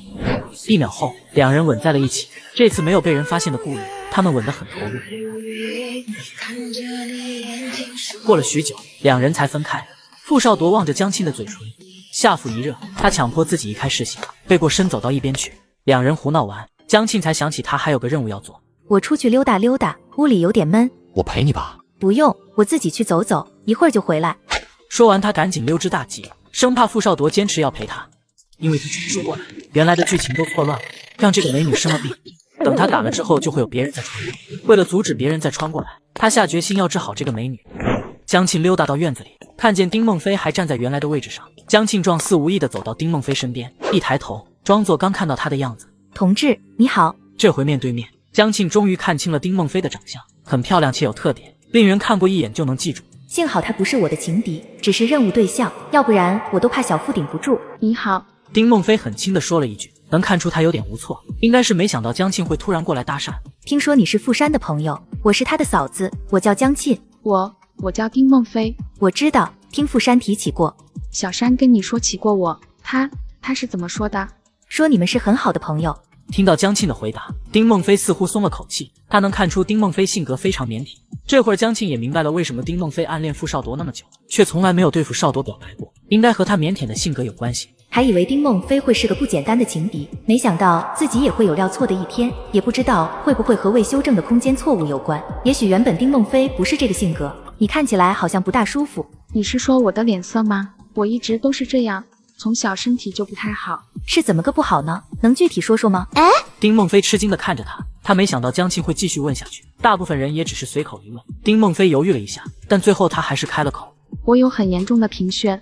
江庆点点头，和他猜测的差不多，系统不会平白无故发布一个他不可能完成的任务，自然只能和他手里现有的药方有关。但是给了药方不代表丁梦飞会去用，甚至他在丁梦飞眼里是夺走了傅少铎的情敌。你们过得还好吗？这句话是他鼓足勇气问出来的，因为他非常想知道答案。在得知傅少铎结婚后最消沉的时候，傅山总是安慰他说他哥和江庆要不了多久就会离婚，还告诉他江庆有多么的作，他哥忍受不了的。可是半年多过去了，两人看起来还好好的，甚至还打算补办婚礼。丁梦飞不清楚这中间发生了什么，为什么在傅山口中那么做的江庆看起来却十分温和，一点都不像是个脾气不好的娇娇女。我们很好，你应该也听说了，我们马上要补办婚礼，然后会回去东北。江庆尽量平静地回复他，不想刺激到眼前一直暗恋着傅少铎的小姑娘。东北很艰苦吧？你是怎么待下来的？因为我要陪着他，再艰苦都无所谓。我可以问个有些唐突的问题吗？问吧。你很爱他吗？是的，非常爱。尽管能看出他有些伤心，但对江庆的态度却好多了。这姑娘对傅少铎爱得很是深沉啊。知道江庆是真心爱着傅少铎，愿意陪他好好过日子，丁梦飞好像放下了一桩心事。江庆回到傅家时，父母已经做好饭菜，回来的正好，要吃饭了。看到他的一瞬间，江庆无比庆幸，还好穿过来的时机刚刚好，没有错过眼前的男人。他无法想象，若是两人真的离了婚，傅少铎和其他女人生活在一起的情景，只是那么想一下，都会觉得心脏被凝固住。他快步朝傅少铎走过去，一把抱住了他。傅少铎先是怔了下，很快反手搂住他的腰，往自己怀里紧了紧。怎么了？没什么，想抱抱你。傅少铎没再问什么，而是抬起一只手，轻轻地摸了摸他的头发。这一刻，江庆觉得心口的位置温暖的一塌糊涂。一旁的婆婆看得脸都红了。江庆没在他怀里停留太久，就松开了手。都饿了吧？赶快吃饭。还真饿了，主要是妈做的菜太香了，没饿闻闻都饿了。江庆把父母哄得忍不住了。吃完饭，傅少铎送江庆回了家。初二一般是回门的日子，不过江庆就在自己家里，无所谓回不回门。倒是傅少铎一早就过来了，回门这天本该有女婿陪着，他倒是十分自觉。吃完饭，江庆就赶紧回傅少铎家了。江庆想着再去见见丁梦飞，趁着回去前赶快把任务做完。进了大杂院，江庆不动声色地跟在傅少铎身后，先去了他家，后面找了个借口从傅家出来。他在大杂院里寻找丁梦飞的身影。丁梦飞从院子外面走回来，看样子是去胡同里上厕所了。江庆迎面走过去，装作刚看到他的样子。丁梦飞，好巧啊，又碰见了。好巧。你等我一下，我马上回来。江庆这么说了一句，转身跑回了傅家。丁梦飞不明所以地望着他的背影，站在原地拿不准是否要离开。这时江庆已经又跑了回来。这个给你，是我从东北带回来的，你拿回去尝尝。江庆递给他的是一包地瓜干和一包玉米饴糖。丁梦飞看看他手里的东西，脸上露出惊惶的神色。我不能要。江庆把两样吃的塞进他手里。不值什么钱，就是一点心意，咱们也算认识了。再说你还是傅山的好朋友，拿着吧。说完不给他推拒的机会，摆摆手跑开了。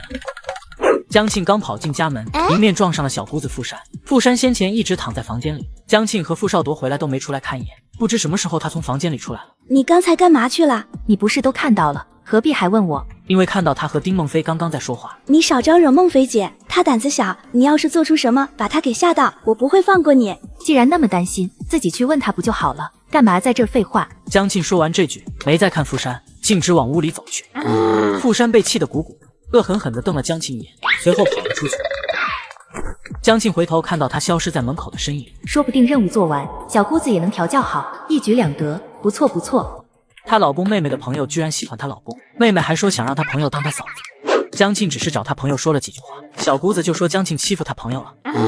我听孟非姐说你给她送了吃的，别假好心了，你到底有什么目的？直接说好了。送吃的能有啥目的？非要说的话，就是想让她尝尝东北当地特产。你骗人，你怎么可能那么好心？这话说的，那你说说，我能有什么目的？因为上次我说孟非姐才应该做我大嫂，你怀恨在心。哼！江庆差点没笑出来。怀恨在心就给人送吃的呀，这样的人给我来一打呗。傅山无语了。我听说丁孟非和你是好朋友，才会去找他的。你对我意见很大，我希望能让你的朋友了解我，从而改变你对我的看法。是这样。傅山有些不信。不然呢？傅山不大自然地低下头，嘟囔起来。也没见你给我好吃的。他这句声音很小，但江庆还是听到了。当然有你的份。江庆背过身装作去拿他的帆布挎包，手在里面画了2下，从空间里把地瓜干和玉米饴糖拿了出来，转身递给傅山。诺，这是你的份，快去收好，我都没给妈带，只给了你和丁孟非。傅山犹疑地看他，最后一把从江庆手里把2包东西抓走。反正你是我嫂子，吃你点东西也没啥。说完回了自己屋。江庆觉得好笑，自家小姑子这性格可真别扭。晚上吃饭的时候，傅山破天荒地从屋里出来，坐在饭桌上一起吃饭，一家人都很高兴。吃完饭，傅少铎送江庆回家。江庆望着傅少铎，突然特别想赶紧回东安农场，回去他们就可以过2人世界了。这边电灯泡实在太多。第2天中午，傅少铎和江庆去看电影，散场后2人走出来，还没到4点，现在吃饭有点早，咱们去逛逛。好，去逛逛吧。正说话间，江庆突然看到前面有一男一女的身影特别熟悉，好像在哪见过。他盯着2人看，忽地想起来，这不是本书的男女主吗？那2人正是萧朝阳和魏晶晶。回京市时他们坐了一趟火车，那2个人是和咱们坐同一趟火车回来的。江庆这才察觉傅少铎也看到了他们，好像是吧。等等，你对他印象挺深刻啊。看他吃醋的表情，傅少铎笑了笑。我不光记得他，还记得右后方站着一位老大娘，左边的大树棉袄上有2个补丁。前面魏晶晶和萧朝阳2人走着走着，萧朝阳忽地推搡了魏晶晶一把，魏晶晶朝后一个踉跄，差点摔倒，萧朝阳却没管他，自己大步朝前走。咦，这2人是吵架了吗？怎么了？你认识他们？不认识，就是觉得挺有缘的，碰见2次了。他们好像吵架了。一个男人推女人，也太没风度了。算了，不管他们。江庆拉着傅少铎往另外的方向走了。江庆轻叹了口气。咱们几号回去？过完正月15回去，加上路上3天，上班可能来不及。谁说要待到正月15的？你刚才叹气，我以为你不想回去。没那回事，早点回去的好，别耽误了咱们的工作，尤其是副队长的。你呀，那你想什么时候回去？初9吧，婚礼结束就回去。初9有些赶，要不再晚一天，初10回去吧。那也行吧。就这么着急回去，不想多陪陪家里人了？想啊，可工作更重要嘛，我们可是要为农场做贡献的人。江庆说完，挽着傅少铎的手往前走去。第2天，江庆起了个大早，今天他要去研究所，去看2哥江德恒的实验室。这么早？我们才刚上班，我还以为你得9点以后才能来。我着急嘛，当然要越早越好。你们要是大年初1上班，我初1就来。以前上学没见你这么着急过。江德恒给江庆讲解了现在麦子的研究成果。2哥，有件事得麻烦你帮忙。什么事？不过说好了，买种子可不行。我现在实验还没完呢，成果保密。好吧。说吧，你到底需要我帮什么忙？是这样的，我在农场收麦子的时候，发现有一株和其他的很不同。江庆把手伸进随身带着帆布挎包，用意念调出空间里的超级小麦种子，从里面抓了一大把，然后把它们递给了江德恒。江德恒看着江庆手里那一大把小麦种子，立时怔住了。这种小麦种子，天啊，这种小麦种子我从来没见过。你是怎么发现它们的？就是收割的时候，我发现有那么几株和其他的小麦看起来很不一样，就留了意，把这几株的麦子单独留了下来，想带回来给你看看。做得好，做得好。你说这几株麦子和其他的不同，那它的产量更高吗？是要高一些的，不，好像高出很多，不过我没仔细称，也不知道具体高多少。对了，我给你这些种子是有条件的，要是这些种子真的产量很高，你得把长出来的小麦种子都给我，我要给东安农场种。这个吗？你要是不答应，我就把它们都拿走。好，可以。要是这些种子真的很优秀，比0801号还优秀，我倒是寄给你，不过恐怕是不大容易。它们毕竟是你们农场种植出来的种子，没有经过改良培育，想比0801号优秀很难。现在说大话，等结果出来你就该傻眼了。两人就这么商定下来。从研究所出来，江庆准备去傅少铎家，他打算在过去丁梦飞面前刷刷存在感。没有几天就要回东安农场去，他得赶紧把任务做完。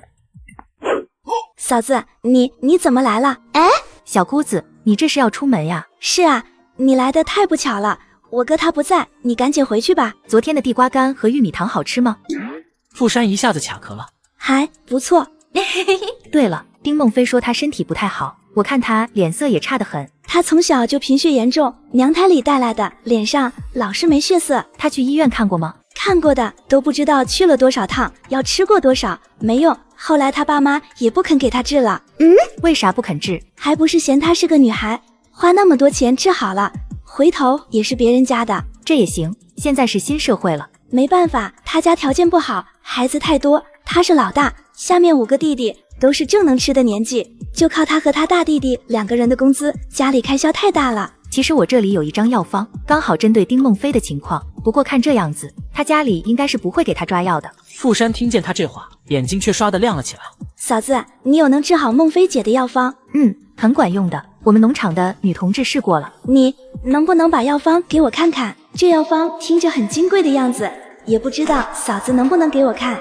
然而没等傅山忐忑完，江庆已经把药方从挎包里拿了出来，给你看看吧。傅山吃了一惊，没想到江庆竟然这么好说话，说拿就拿出来了。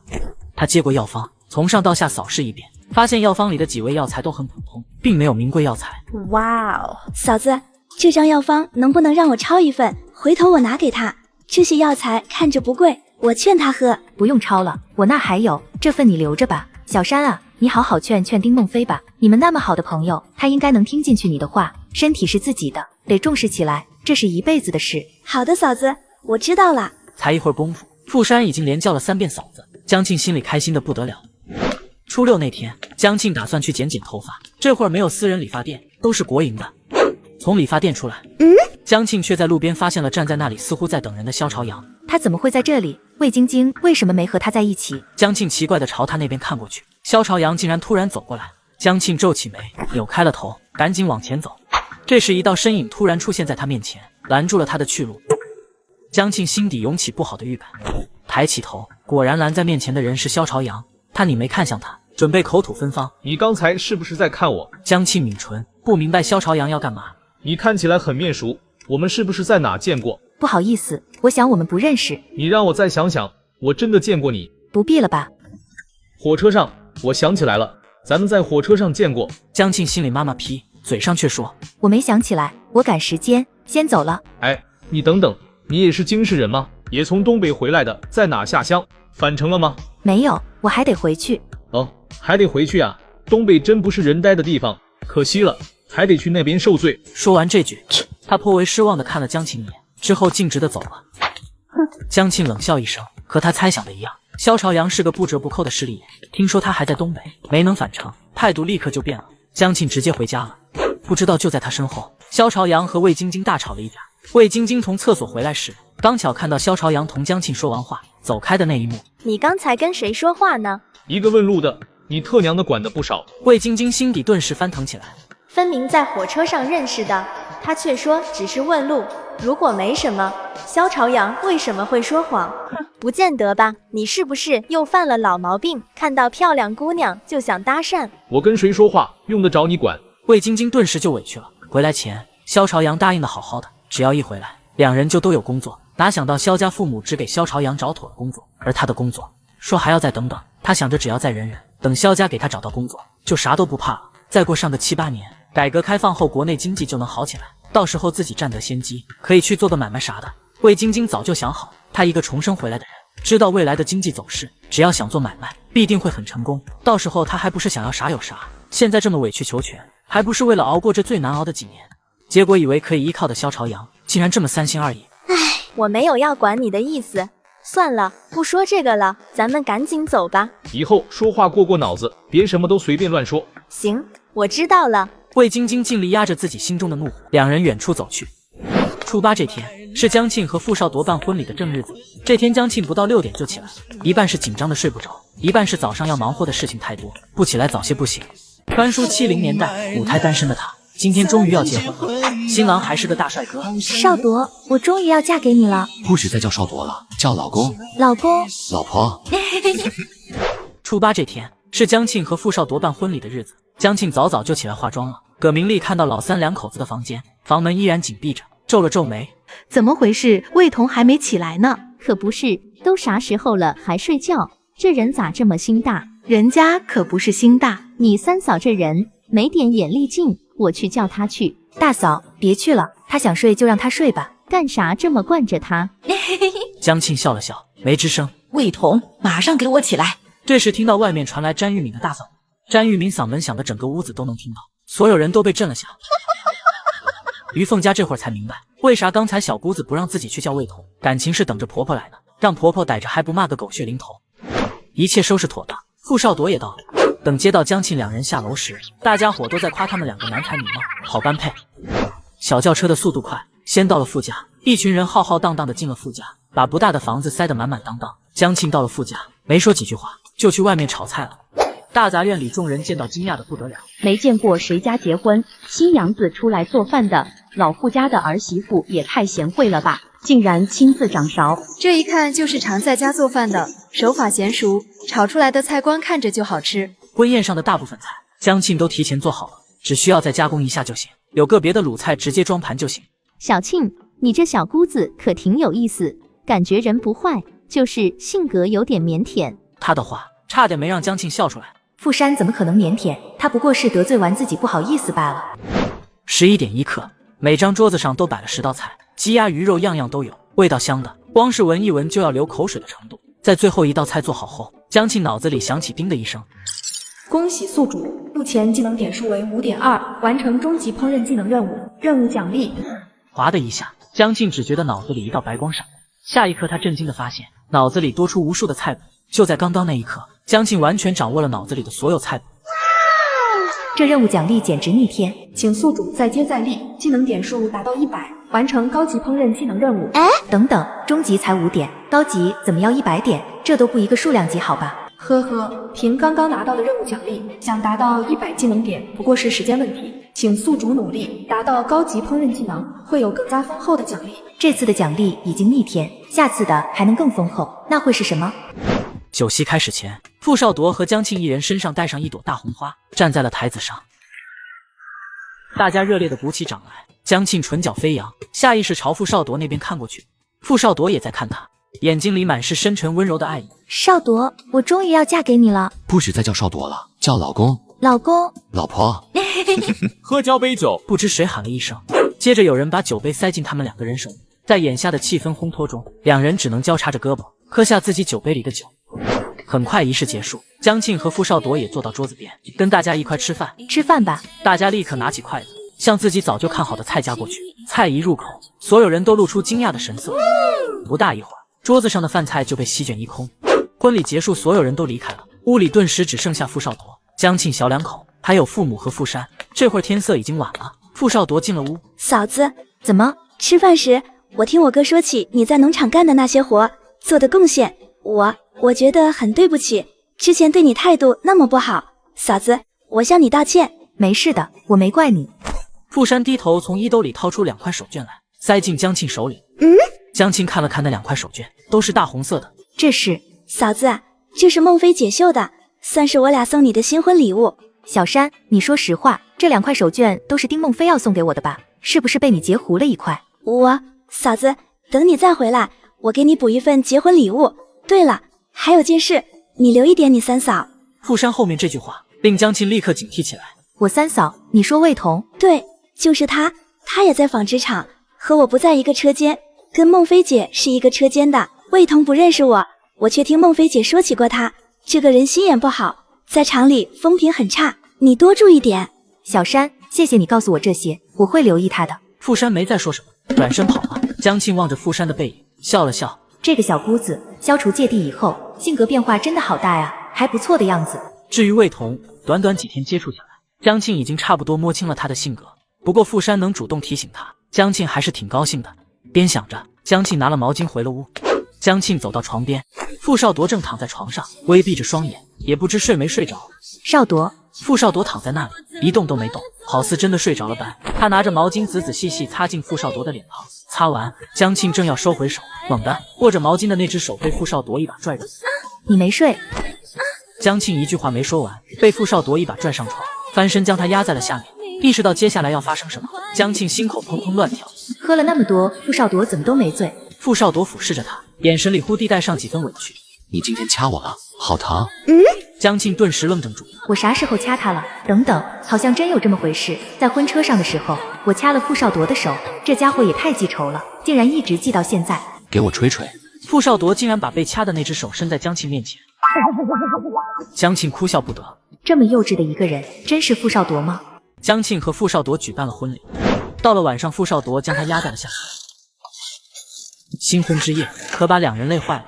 喝了那么多，傅少铎怎么都没醉？小庆，傅少铎低低唤了江庆一声，声音无尽的温柔，仿佛化在了人心里。江庆脸烫得像发烧一样，傅少铎猛地俯下身，亲了上去，极尽缠绵。到后来，江庆觉得舌头有些麻，就在江庆马上要喘不上气时，傅少铎终于松开了他。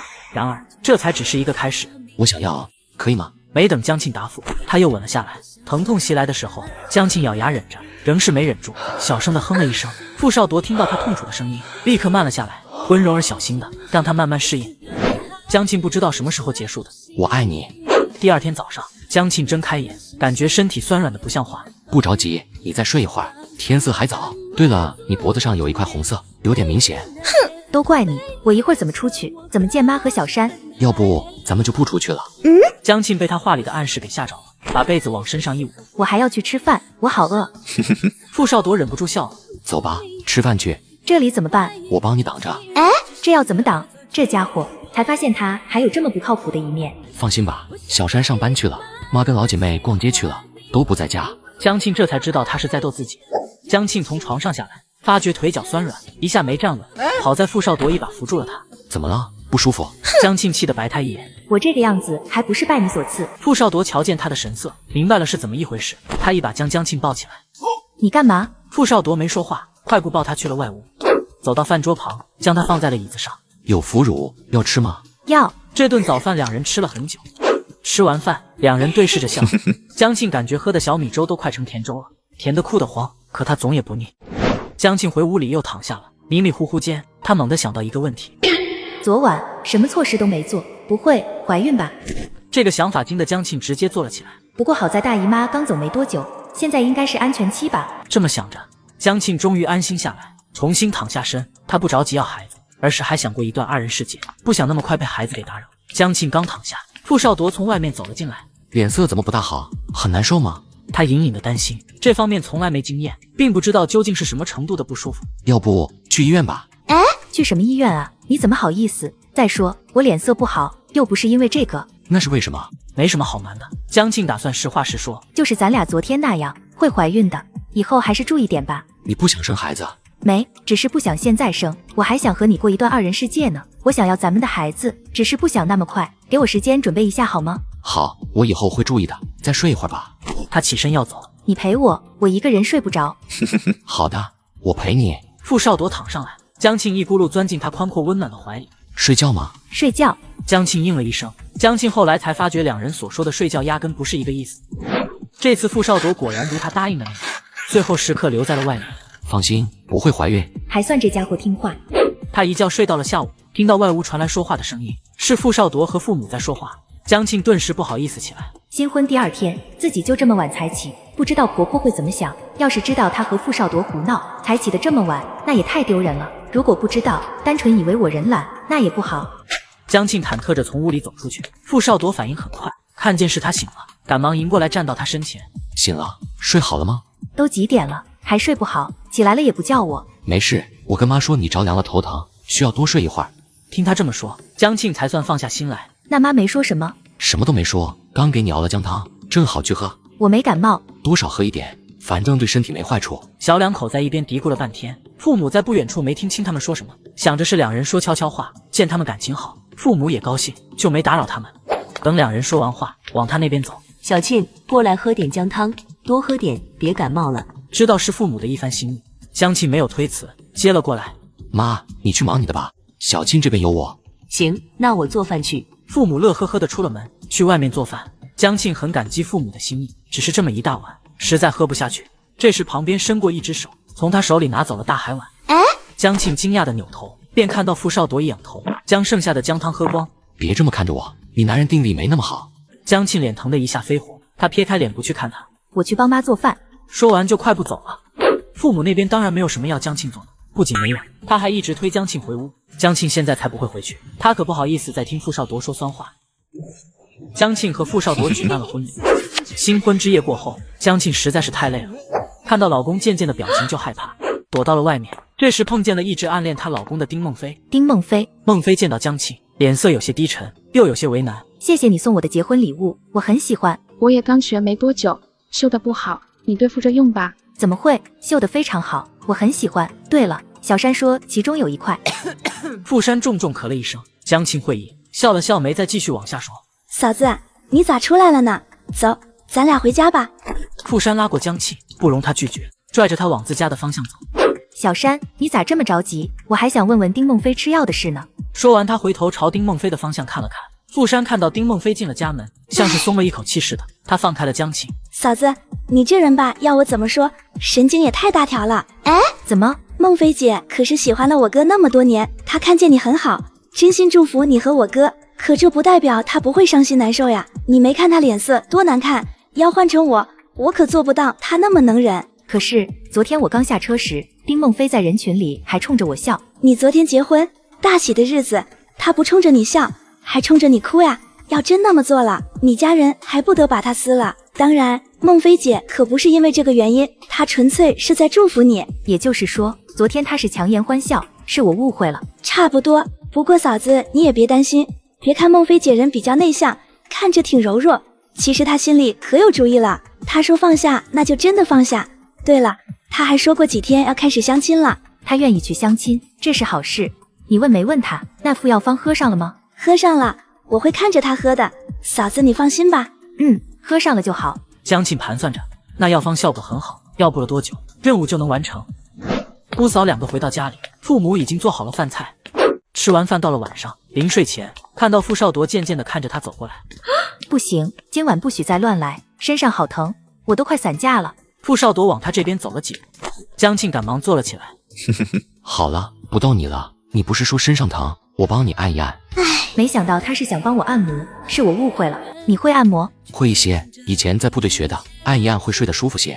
他手法着实不错，没一会儿就把江庆按得舒舒服服的。舒服了吧？好好睡吧，做个好梦。好的，晚安。江庆这一觉睡得特别香，梦里还在和傅少铎做不可描述的事。等他醒过来，脸颊红彤彤的，一定是前天晚上和昨天运动多了，才会做这么有颜色的梦，一定是的。这时他发现傅少铎站在旁边。咱们今天几点的火车？江庆发现自己这2天过得太忙碌，差点把回去的事给忘了。下午的，你再睡一会儿没关系。江庆听了，心头一跳，想起昨晚的梦来，他脸上火烧一般。不睡了，早点收拾东西，准备下午出发。行，我和你一起。收拾完，江家人呼啦啦来了一大堆，除了江航、江源要上学，魏彤说请不下来假外，剩下的人全到齐了。江庆心里明白，魏彤大概不是请不下来假，而是不想来送他。火车上，江庆有点不舍。回来的半个月里，他逐渐接受了这一家子娘家人。等到他们到达县城火车站时，已经是3天后了。一出站台，江庆一眼就看到队里的拖拉机手小李正站在站台边等着他们。小李怎么来了？我买完票就给他发了个电报，让他来接咱们。原来如此，自家老公心还挺心细的，什么都提前想到了。坐上拖拉机，江庆心情一下子雀跃起来，很快就能回到他们2个的家了。拖拉机开进队里，一直给他们送到家门口。江庆进了院子，立刻朝鸡棚跑过去。半个月不见，他想他的3只鸡了。回家这段时间，家里的鸡拜托给何春平照顾，鸡棚里3只鸡都健健康康的，甚至毛色更亮了些，明显被照顾得很好。进了屋，江庆从行李袋里掏出一些京市特产，准备一会儿给何春平送过去。半个月不见，估计他肚子又带了不少，也不知道吴丹回没回来，等会儿去看看。江庆拎着特产去了隔壁何春平家。春平姐，你在家吗？这时何春平跑了出来，看到江庆回来，他高兴得不行。刚才听到门口拖拉机的动静，估摸着就是你回来了。给你们带了点特产，回来就回来，还拿这么多东西。也没啥，国府之类的孩子们喜欢吃，不值什么钱，跟我就别客气了。他盯着何春萍的肚子看。姐，这么大的肚子是不是很累啊？累是肯定会累的，但是孩子一踢你，在里面动来动去，那种幸福感会让你觉得累点也没啥。看着何春萍一脸幸福的模样，江庆相信他说的是真的，只是作为旁观者，江庆目前还体会不到他的心情。对了，吴丹也回来了，比你们早回来2天。那我一会儿去看看他。何春萍忽的脸色有些奇怪。吴丹他们2口子回来，还带了吴丹的婆婆，说是要来照顾吴丹的。可我看着吴丹不大高兴，也不知道是不是和婆婆处不来，问她也不说。吴丹居然带着婆婆回来了。都说婆媳之间的关系是最难处的，她和婆婆同处一个屋檐下，得多难受。再说吴丹现在怀孕，也正是最难受的时候，2种难受叠加在一起，实在想象不出来吴丹会是啥样。春萍姐，我先过去看看吴丹，等有空再过来。行，你去看看他吧，有人和他说说话，他还能宽宽心。江庆和傅少铎办完婚礼后，终于回到了农场，开启2人浪漫的婚后生活。这时得知自己的好朋友被婆婆欺负，他担心朋友，就去家里看望他。谁呀？院子里很快传来一个老太太的声音，应该就是吴丹的婆婆。听脚步声，吴丹婆婆已经站在了门口，可是等了半天都没开门。谁呀？她怎么的？不问清楚我是谁，就不给开这个门了是吧？我是吴丹朋友，我找吴丹。这回院门终于打开了，门口站着一个老太太，死盯着江庆看。江庆朝她点点头，算是打过了招呼，准备往屋里走。然而吴丹婆婆却拦住了她。我带你进去，吴丹正养着胎，别惊到了他。老太太执意领着江庆进屋，江庆无奈，只得听她的。房间里，吴丹闭着眼睛躺在床上，听见脚步声，他睁开眼，见到江庆的那一刻，他眼里迸发出看到救星的光彩。庆姐，你回来了。说着，他就要起身，身旁吴丹的婆婆一个箭步冲上去，把吴丹给按了回去。快躺着，别乱动，小心动了胎气。妈，江庆是我的好朋友，让我们2个单独说会话吧。那也不能坐起来，躺着说。再说你们聊你们的，妈在旁边不碍事。吴丹婆婆语气很冲，听着有点不高兴了。吴丹不敢再多说什么，江庆在一旁看着都替他感到憋屈。这些是我从京市带来的，回头你尝尝。江庆把一兜子京市特产放在了桌子上，她婆婆直接走过去把兜子打开，看见里面一堆吃的，眼睛登时就亮了。这些宝民肯定都爱吃，给他留着。说着就要把兜子拎走，江庆实在看不下去了。这些吃的是我给吴丹带的，先给他留一部分出来。她一个孕妇怎么能随便乱吃东西？万一吃坏了怎么办？每天按时吃饭就行了，多余的不能吃。孕妇才需要补充营养，这些东西孕妇最该吃，都是有营养的。你可别教坏我家儿媳妇。吴丹婆婆狠狠瞪了江庆一眼，抱着一兜子吃的出去。江庆望向吴丹，见吴丹一脸的无奈和愁苦。这是怎么回事？为啥你婆婆会跟来？吴丹眼眶红了，马上就要哭出来。是我婆婆自己要过来的，说是照顾我，等生了孩子帮着带孩子。其实我心里清楚，她是在大儿子家待不下去了，才非要跟着过来的。不然她好好南方不待，非要跑东北来做什么？她一说，你家罗宝民就同意了。宝明他没想那么多，他怕自己照顾不好我，就答应他妈跟着一起来。可你婆婆对你这样，以后日子要咋过啊？不管咋样，也得挺到孩子生下来，坐完月子再找机会让他回老家去。江庆想了想，似乎也只能这样，否则吴丹婆婆刚来就让她回去，罗宝民也不会同意的。别太委曲求全，该反抗就反抗，有啥事还有我们呢。说完这句，吴丹婆婆进了屋。她回来，2人也没法再多说话。可江庆想再多陪陪吴丹，硬是没走。吴丹婆婆却不乐意了。你快走吧，你在这里耽误吴丹休息，赶紧走。妈，我们2个就说一会儿话，没事的。吴丹帮江庆说了一句话，吴丹婆婆立马撂脸子，语气很不好的用方言说了一通。江庆听不懂说的是什么，但是看吴丹的脸色，能猜到不是啥好话。不想让吴丹为难，江庆还是离开了。走出吴丹家，江庆重重叹了口气。难以想象未来几个月吴丹要过啥样的日子，这种日子放在我身上1天都要受不了的。江庆回到家里时，傅少铎已经在他之前回来了。坐了3天火车，2人都疲惫不堪。傅少铎舍不得江庆再累着，便自己早点回来做饭。江庆望着他忙碌的身影，走过去从身后抱住了他。傅少铎偏过头来看他，怎么了？不太高兴？江庆埋在他背上，把刚刚吴丹家里所见所闻说了一遍。一想到他要过的日子，我就替他难受。怎么会这样？有没有啥办法能帮帮吴丹？现在张嫂子顶替何春萍做咱队上的妇女工作，改天让她上门调解一下。这个办法好。傅少铎转过身面对着他，不过也别抱太大的希望，清官难断家务事，想调解成也不太容易。江庆想想，确实是这么一回事，但咱们也不能眼看着呀，总要做点努力，万一行呢？傅少铎抬手揉了揉他的头，行，那咱们就试试。果然如傅少铎所预料的那样，张嫂子去吴丹家里做工作，最后竟被吴丹婆婆用扫帚给打了出来。滚！都给老滚！张嫂子还被狠狠骂了一通，气得浑身发抖，差点没哭出来。受了这么大的委屈，张嫂子自然一口气堵在心里。她跑来队部，找到傅少铎，让他给主持公道。女同志之间的事，尤其还涉及到家务事，傅少铎不好在其中掺和。他把罗宝明叫到队部，让罗宝明必须给张嫂子一个交代。张嫂子顶替何春平成了队里的妇女干部，既然是干部，就要在群众中有威信。可她现在被你母亲用扫帚打出门，这事已经传遍了整个队。若是一个解决不好，以后张嫂子的工作不好继续开展，所以你必须得从中斡旋，不能让大家看张嫂子的笑话。我妈她没有坏心思，可能就是脾气急了点。张嫂子的事实在抱歉，我叫她去张嫂子家里道歉。你确定能说动你母亲去道歉？如果说不通你母亲，那你就自己去张嫂子家。总之这件事必须好好解决。好，还有你媳妇的事也要好好解决。现在队里风言风语，说什么的都有，不能因为你家一件事影响到所有女同志的情绪。好的，队长，我知道了。罗宝明一脸愁苦地离开了队伍。最终罗宝明也没能说动自己妈，还挨了一个大耳刮子。自此以后，吴丹婆婆的凶名就算是落下了，大家都很心疼吴丹遇到个这样的婆婆。结婚后，两人天天累得不行。要是在农场再办一次婚礼，是不是还有一次洞房？结果傅少铎翻身把他压在下面，不办也可以有。这天晚上两人折腾到后半夜才睡。第二天江庆差点起不来炕，相反，傅少铎神清气爽的一大早就去厨房做早饭。进入3月份，整个农场又重新投入到工作中。这时候最重要的工作就是给地上肥，这里施肥用的都是牛粪、马粪，甚至人的粪便，实在太臭了，隔老远都臭味熏鼻。第一天江庆还真去了，结果没走到地里就吐了，连酸水都吐出来了。后来江庆给自己找了个活，他把空间里除了小麦种子外的其他种子拿出来一部分，在自家院子里示众。江庆对外宣称自己有了新的工作，为队里培育高产量、易生长的优良种子，没法再去地里羊粪了。队里的人听说江庆在培育优良种子，都持支持态度，一个个对他信心满满的。然而总有一些不合时宜的声音传出来，比方孙小妮逮着人就说江庆的坏话。别听江庆胡扯，他能种出产量高的种子，笑死个人了，你们都被他忽悠了。他就是想逃避干活，不想挑粪，等着看吧。到最后江庆肯定说没种成，他要是能种出来，我倒立着在全队跑3圈。诸如此类的话他不嫌烦，天天在大家耳边叨叨。后来他没说烦，其他人都听烦了，没人搭理孙小妮，任他一个人自言自语。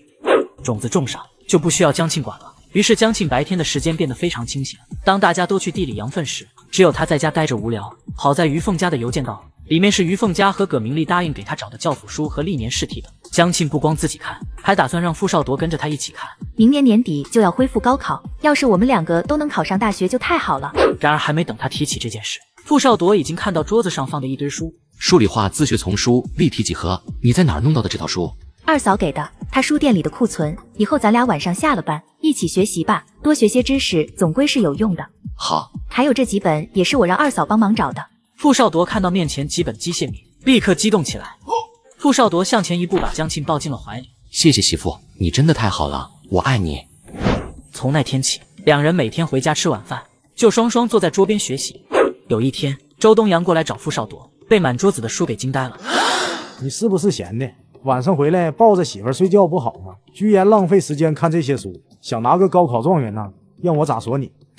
傅少铎笑了笑，没说话。我看啊，你跟几静才是一对，他每天下班回家也要拿着书看好久。什么意思啊？想说我媳妇不爱看书，晚上学习的事是我媳妇先提出来的，我只是陪着她一块。你急什么急？我就随口说那么一句，好吧？不行，一句都不行。周东阳无话可说。两人才和好多久？就无条件互上，这还是我认识的傅少铎吗？冷静，自此的人设呢，全他妈崩了，好吧，兄弟。江庆在厨房给周东阳倒水，刚出来走到里屋门口，就听到两人的对话。周东阳走了后，江庆走过去坐在傅少铎大腿上，抱着脖子不肯撒手。怎么了？难得江庆这么主动，傅少铎既高兴又诧异。江庆嘴唇贴在他下颌上亲了口，喜欢你呗。说完就想离开，傅少铎眼眸立刻暗沉汹涌，反手按住江庆，深入的吻下去。后来江庆是被傅少铎抱到炕上，两人纠缠了好久才结束。江庆累得睡着了，他双眼闭紧，脸颊还带着情动后未褪去的潮红。傅少铎忍不住俯下身亲了亲他的脸，怎么亲都不够。江庆被他闹得睡不安稳，现在闹就要把他闹醒，傅少铎才不舍得起来。他从来没有料到自己有一天会如此黏着一个人，想把他抱在怀里不撒手，想每时每刻都能见到他。知道不该有这么强烈的独占欲，可他控制不住自己，抬手摸了摸江庆的脸。你是我的。可能到了春困时节，江庆每天都觉得特别的乏力，怎么睡也睡不醒。晚上傅少铎下班回家时，看到江庆打着哈欠，回来了，是不是太累了，困成这样？不知道，可能春天就这样吧，没事，过几天就好了。你每天在大棚里想着怎么培育种子，肯定是精神消耗太大了，赶紧回屋去躺着睡会儿，我去做饭，做好了叫你，什么都别想，好好睡会儿。江庆躺几分钟不到，就沉沉的睡着了。等他再醒过来时，已经快7点半了。江庆看到坐在桌边看书的傅少铎，听到他起身的动静，傅少铎抬头朝他看过来。醒了，还困吗？还是有点困的。这么困啊？再困也先把饭吃了，吃完饭再睡，快起来。起不来，要抱抱。他耍赖的朝傅少铎伸长胳膊，傅少铎忍不住笑出声，身体却很自然的迎合过去，顺势将江庆抱了起来。抱我媳妇去吃饭，荣幸之至。油嘴滑舌。江庆被他抱到桌边坐下，我去锅里把饭菜拿出来，怕你醒了，饭菜都冷了，我把它们放在锅里温着。傅少铎说完，转身去了厨房。江庆看着他的背影，心里一阵冷烘烘。这么好的男人，竟然是自己的老公，怎么想怎么觉得好幸运。本以为自己要孤独终老一辈子，却不成想被系统扔到这个年代，遇到了傅少铎。系统，其实这个年代还很不赖的吗？系统立刻被他召唤出来，只是语气带着点幸灾乐祸。恐怕你很快就不会这么想了。哎，什么意思？你快要知道了。系统说完这一句，就再也没了动静，徒留下江庆一个人坐着瞎想。这鬼系统究竟卖的什么关子？最近江庆老是犯困，怎么睡都睡不够，再怎么困也得起来先把饭吃了。起不来，要抱抱。傅少铎走过去，顺势将江庆抱了起来。抱我媳妇去吃饭，荣幸之至。油嘴滑舌。这么晚了，别吃那么多，小心又要胃疼。去年江庆曾经犯过一次胃肠炎，从那以后，傅少铎就十分注意江庆的饮食，不让他吃太凉的、太辣的，还有不能不规律吃饭。不会胃疼的，我没那么娇弱。不可以，明天早上我给你煮鸡蛋面条，到时候你再多吃点。现在真的太晚了。好吧。江庆不情愿地默认了傅少铎的意见，他默默扒拉着碗里剩下的饭，忽地觉得心头一阵恶心，哇的一声吐了出来。他这边的反常把傅少铎给吓了一跳。是不是胃又疼了？不是。江庆只来得及说出这2个字，就猛地起身跑去门外，哇啦哇啦的吐了一地，刚刚吃进去的饭菜全部都被吐了出来。然而江庆还是觉得不得劲。傅少铎皱眉把江庆扶起来，让他在椅子上坐着休息。我去找小李，让他把拖拉机开过来，咱们马上去总厂医院。傅少铎说完，也没等江庆回应，闪身走了。他走得很急，江庆想拦都没拦住。其实刚才吐完，江庆觉得自己好多了，没必要再去医院折腾一趟。不过傅少铎已经去找小李了，那就还是去看一下吧，看完也就放心了。等到了总厂医院，值班大夫认出他来。您好，麻烦你给我爱人检查一下，他好像吃坏了肚子，来之前吐过一场。哦，好的，马上安排检查，稍等。说完，大夫开单子，让江庆先去做检查，把结果报告单拿给大夫。大夫仔仔细细看了一遍，有2个数据超标，但和他吃完饭呕吐没有丝毫关系。那能是什么原因？如果不是胃肠炎犯了，还能是什么？这样吧，我再开一个单子，你们拿去做检查。等到检查结果出来，大夫把检查单从上至下仔细看过一遍。刚开始还没啥太大反应，看完后他忽地笑了起来。这位同志没事，不用担心。那他为什么吐得那么厉害？那是正常反应，怀孕初期都会有不定期的孕吐，属于正常现象，不要担心。孕吐？傅少铎和江庆同时都惊呆了。是啊，你媳妇怀孕了，目前看来月份还小，还不到2个月，头3个月是重点，你们一定要小心。江庆和傅少铎对视一眼，江庆眼中是愕然，傅少铎则一脸不敢置信。我媳妇怀孕了。傅少铎消化掉大夫的话，才反应过来是怎么回事，巨大的喜悦霎时裹挟住他。是啊，抽血化验过，结果是很准确的。傅少铎再也压抑不住内心惊喜，一把抓住江庆的手。其实他现在最想做的就是把他抱在怀里，可这是在医院，必须要克制再克制。江庆这会儿呆呆的，有些没转过弯来。怎么就怀孕了呢？我们没有用计生用品来避孕，可傅少铎每次都没在里面。等等，婚礼那天晚上是例外，难道是那天怀上的？江庆无语了，想得好好的2人世界就这么没了，一个小生命已经孕育在自己的身体里。江庆下意识用手摸了摸小腹，啥也感觉不到，但心情却莫名变得不一样了。他此刻情绪太复杂，江庆也不知道自己该说些什么好。另一边，大夫在跟傅少铎交代注意事项，平时忌口什么，多吃什么，怎样让孕妇减少孕吐。傅少铎听得特别认真。最后大夫确实没啥可再交代，傅少铎这才向大夫道了谢，起身带江庆离开。走出房间时，江庆还有些浑浑噩噩。他看向傅少铎，我们有孩子了。傅少铎忍不住笑了笑。是啊，我们有孩子了。刚才大夫说预产期在12月，这段时间你别做饭了，都由我来做。大夫告诉了一些减轻孕吐的办法，到时候咱们都试一试。你有什么想吃的，也要告诉我，我都给你做。对了，这段时间你不能再整天待在棚子里，一定要注意身体。现在你不是一个人，记住了。江庆点点头，低头看向平坦的小腹。真难以想象，孩子竟然在毫无预料的时候到来了。傅少铎瞧见江庆的脸色，抬手拉住了他的手。我知道你没打算这么早要孩子，咱们本来说好明年要的，可是他既然来了，就是一种缘分，咱们高高兴兴的迎接他，好吗？傅少铎语气低沉温柔，仿佛触动到江庆心底最柔软的地方。好。他仰起头，朝着他露出一个发自内心的笑容。往外走的路上，江庆想起系统的幸灾乐祸。狗系统，原来他早就知道自己怀孕了，却装神秘不告诉我，难怪那种语气，呵呵。到了家门口，傅少铎一直把江庆抱到床上。我没事，你不用这样小心翼翼的。不行，大夫说了，头3个月是最关键的时候，必须要非常注意。没那么严重，大夫一般都会往最坏的结果说，但基本都没事。不行，大夫特意嘱咐过的，咱们还是要遵守。江庆还从没见过傅少铎这么紧张过，他忽的心里有些往下沉，觉得想要到孩子已然凌驾于他，成为他心里的第一位。你就这么担心孩子吗？你是不是非常非常的想要孩子？想要。江庆一颗心顿时直线沉下去。然而还没等他回应，傅少铎又继续道：我想要我们的孩子，可我更担心你的安危。刚才大夫说过，如果出现意外状况，会对你身体造成很大的伤害。我不想你有一丁点的危险，我只想你好好的。他语气凝重，眼底浸透的全部是江庆的身影。江庆沉溺在他的眼光里，呆呆地看着他。傅少铎忽地凑过去，亲了下他的嘴。江庆，从现在开始，我会好好保护你，也保护好我们的孩子。但如果真有那么一天，非让我在孩子和你之间选其一的话，我会毫不犹豫地选择你。我心里的答案永远只有你。不否认，我喜欢孩子，也想要我们的孩子，可那绝不能建立在失去你的基础上。江庆，你能明白吗？他语气深情而专注。江庆只觉得自己呼吸一阵紊乱。江庆抱住了他，趴在他怀里，听着他有力的心跳，此刻内心从未有过的安宁。江姨，你是不是和叔叔一起睡觉了，然后肚子里也有了小宝宝？这小鬼知道的还不少。对呀，你要多个小弟弟或者妹妹陪你玩了。你放心吧，江姨，我会保护他的，我还可以带他去摸鱼，嘿嘿。还有傅少铎也开心的不行。江庆，从现在开始，我会好好保护你，也保护好我们的孩子，我爱你。江庆趴在他怀里，听着他有力的心跳，此刻内心从未有过的安宁。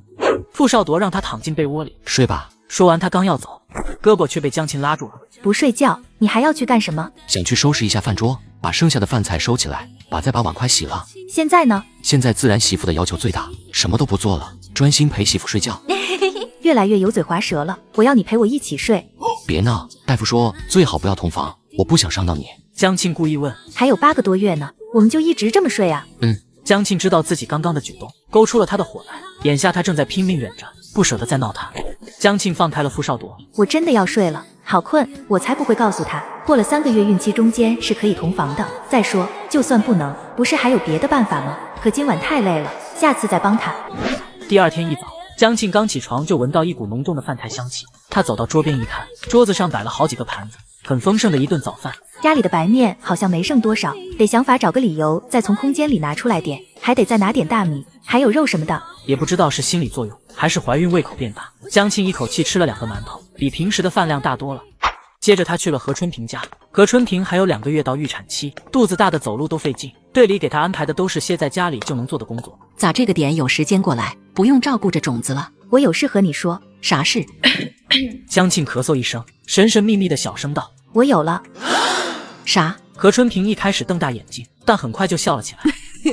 有了，真的？1个多月了，昨天晚上去的医院。都1个多月了。何春平边震惊边上下打量一番江庆，视线在他小腹处停留。江庆被他看得不好意思，别看了，月份太小啥都看不出来呢。那倒是，月份确实太小，不过我跟你说，女人怀孕后啊，这肚子就跟吹气球似的，一阵风就大起来了。江庆下意识摸了摸自己的小腹，真难以想象，这里已经有个小生命了。你家傅少铎得高兴坏了吧？他很高兴，肯定高兴。你们2个今年都26了吧？也是该要孩子的时候了，早点要孩子，身体恢复得快，也有精力带孩子，等老大大点就能要老2了。江庆没说要，也没说不要，他也不知道生完第一个还会不会想再生第二个。其实他怕疼，也怕照顾小孩的麻烦，可是只要他一想到这是他跟傅少铎的孩子，就觉得心里暖暖的。头3个月是最关键的时候，大夫和你说了吗？都说了，可别让你家那口子碰，怎么缠都不行，千万记住了，这可不是闹着玩的。江庆脸一下子就红了，他想起昨晚傅少铎隐忍的模样，忍不住笑了笑。我记下了。傅少铎比他自己还在意，宁可一个人忍得艰难，也不会碰他一根手指头。江庆忽的就有些心疼。要不过几天给他点甜头吧。还有营养也要跟上，好在现在鸡蛋不缺，总厂那边总能准时准点的送。要是不够吃，就跟姐说，把我家鸡蛋给你拿去。别，可千万别，你家孩子都正是长身体的时候，最需要营养了，给他们留着吃吧。姐，你就放心吧，我家养着鸡能下蛋，再加上总厂给发的，富余着呢，不会不够吃。江庆拒绝的干脆，何春婷也就没再坚持，只是等隔天时，他让小鹏给江庆送来了一只山鸡，只给了江庆，没给吴丹。他们太了解吴丹婆婆的脾性，即便把鸡肉拿过去，也都进了她婆婆和罗宝明的肚子里，吴丹根本吃不上。这已经做好的鸡肉端过去看着吴丹吃，她婆婆总不能怎么样吧？到了吴丹家，她敲了好半天的门，吴丹婆婆才开门。门刚打开，见到江庆，吴丹婆婆脸上露出毫不掩饰的厌烦。吴丹睡觉呢，说了一句，她忽地看到了江庆手里端着的大海碗。哟，你这端的是鸡肉炖粉条，快进来吧，快进来。他来了个大变脸，异常热情地把江庆迎了进去。江庆心里一阵冷笑，也不戳破他，跟着进了屋。进去一看，吴丹根本没在睡觉，正坐在桌边缝孩子的衣服，为生产做准备。见到江庆来了，吴丹原本没什么生气的眼睛顿时有了亮光。江庆，你来了，我给你送鸡肉来了。说着，江庆指了指桌上的那碗鸡肉炖蘑菇粉条。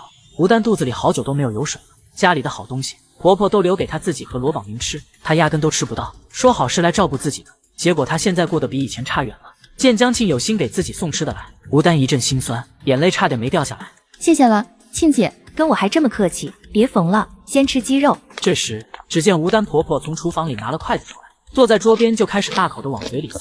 吴丹婆婆夹得十分精准，一筷子下去就是一块肉。江庆气坏了，一把护住了那碗鸡肉。这是给孕妇吃的，你要点脸不？吴丹的婆子狠起来，自己儿子都打，儿媳妇怀孕了还不给儿媳吃喝，你配吃吗？饿着吧。江庆知道后心疼吴丹过来给他送吃的，谁知婆子没皮没脸的过来抢着吃。这是给孕妇吃的，你要点脸不？吴丹婆婆不搭理他，又要去夹肉吃。江庆一把将碗端了过来，放到吴丹那边。你啥意思？把鸡肉端来，不就给我夹的？我还吃不得了。鸡肉是给孕妇吃的，你哪来那么大的脸？那么一大碗，我吃几块怎么了？要你管？你自己看，里面还剩下什么？和怀着孕的儿媳妇抢吃的，可真能耐。我是这家里的长辈，有啥好吃的，自然是先可着我吃。告诉你，你可别想趁我儿子不在家就来欺负我。你这时吴丹开了口：妈，江庆没有这个意思，你别误会，他是好心给我送鸡肉吃。吴丹气势弱下来，她婆婆反而不干不净骂起来：我呸！你交往的都是些什么东西？要我说以后别跟这个小娼妇来往。江庆实在是忍不住了，把手里的碗直接朝吴丹婆婆头上扣下去。吴丹婆婆凄厉地叫了一声，下一秒鸡汤混合着粉条糊了她脑袋。你不是想吃鸡肉吗？让你一次吃个够。吴丹婆婆已经说不出话了，只能一个劲哎呀的喊。吴丹站在一旁，被眼前的场景惊呆了。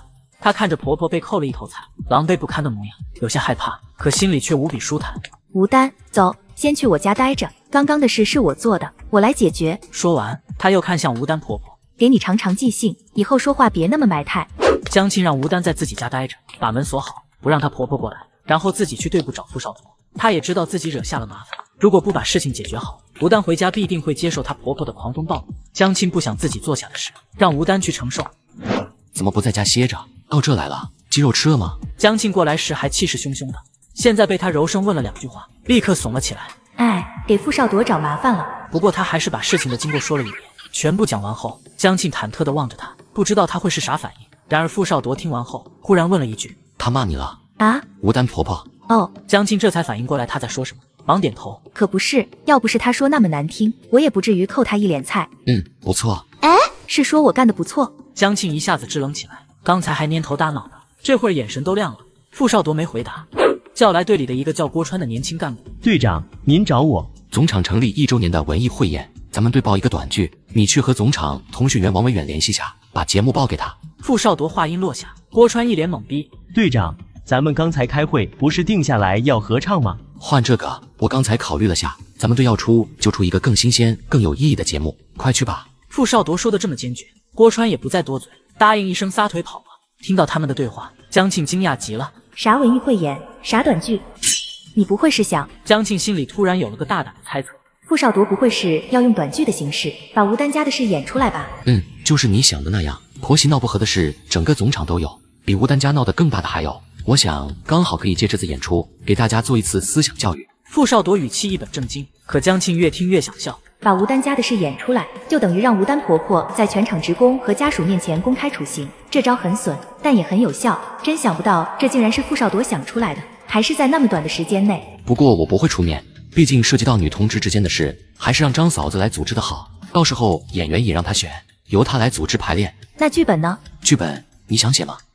江庆没想到他会把问题丢给自己，不过他来写也不是不行。怎么样，你来写吧，不用太长，演个15分钟就行。你相信我能写好？江庆心里已经打定主意，却故意问傅少铎：“你是事件的当事人，来龙去脉都清楚。再说你写过材料，文笔上没问题，我当然相信你。”江庆笑起来，同时点点头，算是答应下来。可是吴丹那边现在怎么办？你先让吴丹在咱家待着，一会儿我找罗宝明谈谈，让他去处理。傅少铎这么说，江庆放心下来。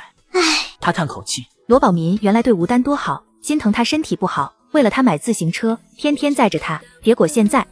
傅少铎抬手揉了揉他的发顶，别想那么多了，大夫说过，你要保持良好心情，这样对你和孩子都好。见江庆还有些闷闷不乐，他又将他抱在怀里，一切都交给我，你安心的回家。下午和吴丹在家可以聊聊天，但别说那些不高兴的事，多宽慰宽慰他。江庆点了点头。过了会儿，他抬头看傅少铎，最后还是没忍住问了出来：“人心都是会变的，罗宝民对吴丹那么好，现在都会变。如果有一天你也变了，我会很难过，很难过。”我向你保证，永远不会有那么一天。我认定你就是一辈子，永远不会变。媳妇被婆婆欺负，老公却在一旁装作没看见。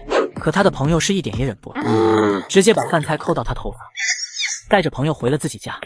江庆回家，吴丹正在家里忐忑不安地等着他。傅少铎让罗宝民回来解决，你安心在我家待着吧。听到这里，吴丹神色轻松了几分，可仍是很紧张。吴丹，这段时间咱们也没法好好说话，我一直都想问你和罗宝民怎么了？为什么他现在不站在你这边？吴丹立刻情绪低落下去，半晌才道：他也没办法，一边是我，一边是他妈，他家里几个孩子，属他最孝顺，也最听他妈的话。现在这样根本没办法，只要他妈在，他就不可能站在我这边。可你怀着他的孩子，现在正是最需要他照顾体谅的时候。今天他过来接你，你最好把话和他说清楚，告诉他你现在的难处。我的难处他怎么会不知道？不过是当看不见罢了。我知道他要周旋在我和他妈之间，心很累，可是我更难受呀。说着，吴丹眼泪啪嗒啪嗒的往下掉。江庆一时间也不知该说什么才好，他没经历过这种婆媳矛盾，并不能100%理解吴丹的心情。吴丹，你要多为自己想想，为孩子想想，你怀着孕身体最重要，万一身体垮了太不值当。回去以后你也得硬气起来，一味的委曲求全没有用。话已经说到这份上，江庆能做的都做了，剩下的只能看吴丹自己的了。以后你想吃啥就来我家，我这里东西多，一个人都吃不完。不过你家我不能再去了，我本来脾气就暴，去一次和你婆婆干一仗，你家在中间也为难。我明白的，我一出门他就唠叨，说这说那，所以之前我就不怎么出来，以后不会了，他爱说啥说啥，我要做自己的事，这就对了。江庆见他想开，很替他高兴。相信我，一切都会好起来的。等短剧演出来，吴丹婆婆被公开处刑，看她还有啥脸再苛待吴丹，到时候她可是要遭全农场人唾弃的。晚上傅少铎回家时，罗宝明跟在他身后也过来了。罗宝明是来接吴丹回家的，看到他坐在江庆家一副难过的样，罗宝明脸色有些不自然。有时候罗宝明也觉得自己妈是不是太过分了，但是一想到那是他妈，想反驳的话完全说不出，只能不断的安慰吴丹，让他多忍忍。可是今天事情闹大，自己妈把队长媳妇都给骂，罗宝明这会儿脸上挂不住。吴丹，跟我回家。罗宝明开口，语气里还带着不快。吴丹看他一眼，朝他走过去。副队长，嫂子给你们添麻烦了。罗宝明说完，就要带吴丹回家。等等，傅少铎忽地叫住罗宝明，严肃地看着他。记得我下午和你说的话了吗？自己回去好好想想。我知道了。江庆目送两人离开，然后走过去问：你和罗宝民说了啥啊？我就劝了他几句。江庆见他不愿说，也就不勉强，没再继续问。晚上吃完饭，江庆在桌子上写剧本，写一会儿停下来想一想。累不累？别太辛苦。早点去睡觉。其实还真没有多辛苦。对吴丹婆婆，我可有一肚子要吐槽的。15分钟的剧情完全不够发挥的。用了2个晚上，江庆把剧本写好，拿给傅少铎看。傅少铎看剧本的过程中，他扬着下巴，一脸求表扬的看着他。等傅少铎看完，抬头瞧见江庆表情时，不由笑了起来。非常好，这个剧本演出来一定又好看又有警示作用。那我可不可以参加演出呀？我想好了，我要演里面的李二燕，戏份不多，也没啥激烈的剧情，不会有事的。但是排练会很累的。他还是有些不放心，可是看到江庆一脸期待的神情，傅少铎突然不忍心了。既然他这么想演，那就随他去吧。到时和张嫂子打好招呼，让他多看着点江庆好了。行，你想演就演吧。太好了！江庆激动地扑上来，搂住傅少铎的脖子，在他脸上狠狠地亲了一口。傅少铎，你最好了。看到他高兴，傅少铎也跟着心情飞扬起来。那就好好排练，一定注意身体，不能出危险。放心吧，我会的。江庆朝他扬起大大的笑脸。这次演出，傅少铎把排练的事交给了张嫂子，张嫂子把挑选演员的事全交给了他。等角色都选完，排练也就开始了。其实剧本很简单，讲的事情都是从吴丹家的事上演变过来的。一个怀孕7个月的媳妇被婆婆搓磨，丈夫无能管不了。江庆先是把剧本给演员们念了一遍，其中的女同志们深有感触，一下子就带入进去了。这天排练完，傅少铎来接江庆一起回家。往家里走的路上，江庆脑子里叮一声系统音，紧接着他感到空间里多出10张药方来，白花花的药方整整齐齐摆在桌子上。丁梦飞身体已经彻底痊愈，恭喜宿主完成任务，获得奖励。江庆一算，从京市回来差不多1个月，丁梦飞也该好了。他用意识查看了一遍药方，总之都是治疗人群高发疾病的，这些以后肯定都能用得上。这时听到耳边傅少铎在问：“今天累不累？”江庆赶忙回过神，摇头：“还行，我的戏份少，一点都不累。”那就好，别累着我媳妇了。新婚之夜，2人没有做任何的措施。1个月后，孕吐。傅少铎和江庆同时都惊呆了。她怀孕后，老公不能碰她，可给她老公憋坏了。她看老公隐忍的难受，决定帮帮他。晚上吃完饭，江庆躺到炕上睡了过去。傅少铎低头看他睡着的模样，很是乖巧，只想就这么躺下去抱着他睡。最后到底理智占了上风，傅少铎动作十分轻，生怕惊动他。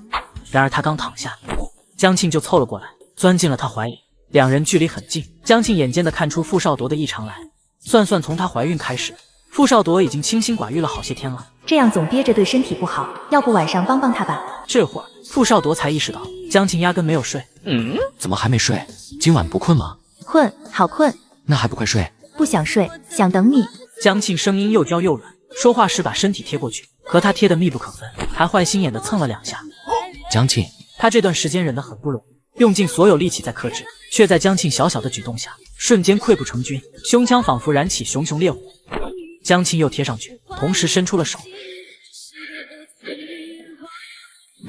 不知过了多久，江庆晃着酸酸的手，终于控制不住合上了眼睛。傅少铎躺了半晌，见江庆已然闭着眼睡着。从哪学的？真是疲惫感涌上，没一会儿傅少铎也沉沉的睡着了。到了周日这天，江庆见着队里不少人都往拖拉机的方向走，要去县城，他不由也动了心思。空间里的东西随着天天签到，已经越攒越多，该去黑市处理一部分了。另外，他想打着去县城拿包裹的借口，从空间里拿些奶粉和零食出来。怀孕后，她变得比以前更爱吃零食，每天零食几乎不离手。江庆麻溜的背上包，准备出门。你这是要去哪？我要去县城，去买点吃的。傅少铎一伸手，把他拦在面前。你要一个人去县城？不会怀孕了，县城都不让去，非要陪着我吧？当然，我一个人没问题。不行，你现在身体情况不稳定，还是我陪你一块去。果然怕什么来什么，他还真打算要陪我去。可是傅少铎要是去了，还有我什么发挥的余地呀？黑市不能去，奶粉和零食不能往外拿。不用你陪着，我一个人可以的。我不放心。别人都行，我也没问题。春萍姐刚怀孕那阵，不也隔3差5的往县城去？那不一样。有什么不一样的？再说我还更年轻些，身强体壮的，你就放心吧。怎么能一样？那是人家媳妇，我管不到。你是我媳妇，我当然不能让你有任何危险。等我一下，咱们一块去。江庆正焦急的想办法时，有人跑过来。江庆仔细一看，他认识这人，是队部的小干部郭川。队长，2队的吴队长过来了，找你有事。他说了什么事吗？哦，是。郭川附在傅少铎耳边，声音小了下去。片刻后，傅少铎转头看向江庆，叹口气，带着歉意说：“我今天有事，没法去县城了，咱们下周去行不行？”不行，我就要今天去。昨天邮递员说邮局有我的包裹，肯定是妈给我寄好吃的了，我要去取。要不等明天？明天我请个假，骑车带着你去。那更不行了，坐拖拉机都那么颠，坐自行车还不得把我颠坏了？再说路上不平整，万一摔一跤把我摔到了怎么办？何况天这么冷，坐自行车要在外面冻上好几个小时呢。江庆说的也不是没道理，傅少铎纠结了下，最后妥协了。我陪你去拖拉机那边，看看哪家嫂子出门，让她照应着你。不用你过去了，那些嫂子我都熟，我自己跟他们说。你不是有急事吗？快去忙你的吧。好吧，那你小心点，照顾好自己。说完，他带着郭川急匆匆地往队部走去。吴队长可挺给力，找来的时机刚刚好。到了县城，江庆没有跟着大家去往供销社，而是坠在一行人的最后面，走到一个胡同口，趁大家不注意闪身钻了进去。七拐八拐的，他找到了黑市的位置，在他惯常摆摊的地方开始摆摊。等他刚把要卖的东西摆好，就有顾客上了门。江庆这里东西种类多，想要啥都有，在黑市已经小有名气，好些人慕名过来他这里买东西，其中大部分都是李青兰给介绍的，就是江庆摆摊后遇到的第一位大主顾。等时间差不多快10点半时，李青兰出现在黑市，她一眼就看到江庆的摊位，赶忙走过来。哎呀，好久没见你了，我还以为你不再来卖货了。李姐来了，我怎么会不摆摊？这不过春节回了趟老家，刚回来没多久。你来了就好，家里缺了不少东西，我都找不到地方买，只有你这里有了。这次想买点什么？我要买50斤大米，50斤白面，还有罐头、糖。李青兰一下子说出来7、8样，都是过去常买的。据她说是她家老头子喜欢吃，还有些是给儿媳妇和孙子的。李姐，你对儿媳妇可真好，难得碰到你这么好的婆婆，不仅有啥好吃的都惦记儿媳妇，还主动给买。咱不管咋说，都是妇联工作的干部，自身做不好，还怎么去管别人？你说是不是这个道理？你说的没错，不过还是很难得。你不知道我们农场里面有多少鸡飞狗跳的事，都是婆媳关系弄出来的。他的话引起李青兰的兴趣。具体有什么事，能说说吗？江庆就把吴丹家里的事挑着说了下。听到最后，李庆兰脸色越来越沉，显然也被气坏了。竟然有这么搓磨儿媳妇的，太不像话了！这事我们妇联必须得管。你打算怎么管呢？只因两人没有做任何的错事，竟然怀孕了。孕吐。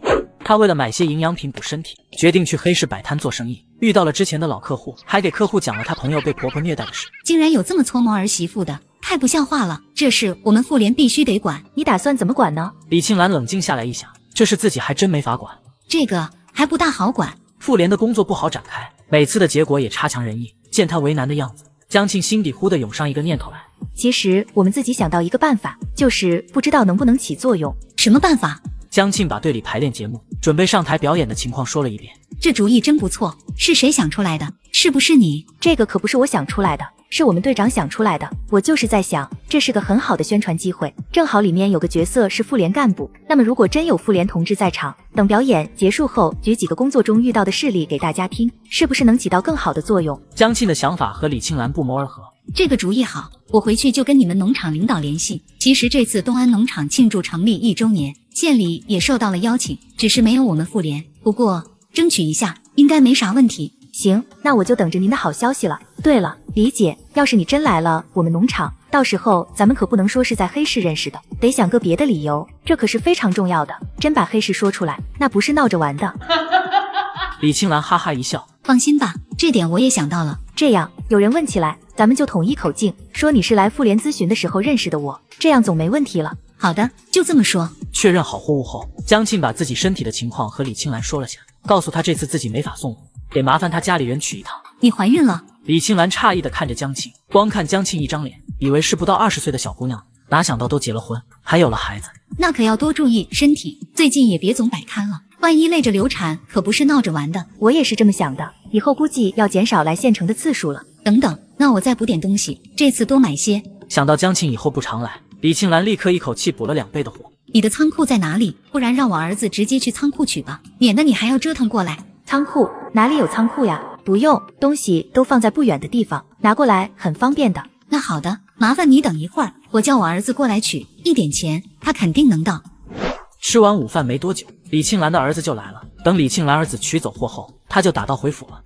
江庆拎着沉甸甸的挎包，刚要进门，傅少铎走了出来。在看到江庆的那一刻，他眼底的担忧一扫而空。一见到江庆，他二话不说，先从他手里接过挎包。妈寄来这么多东西，这么沉，你怎么拎回来的？江庆看了眼他的脸色，实话实说，是一个嫂子帮我拎回来的，放心，我一点没累着。那也不行，太危险了，下次必须我陪你去。好的，老公。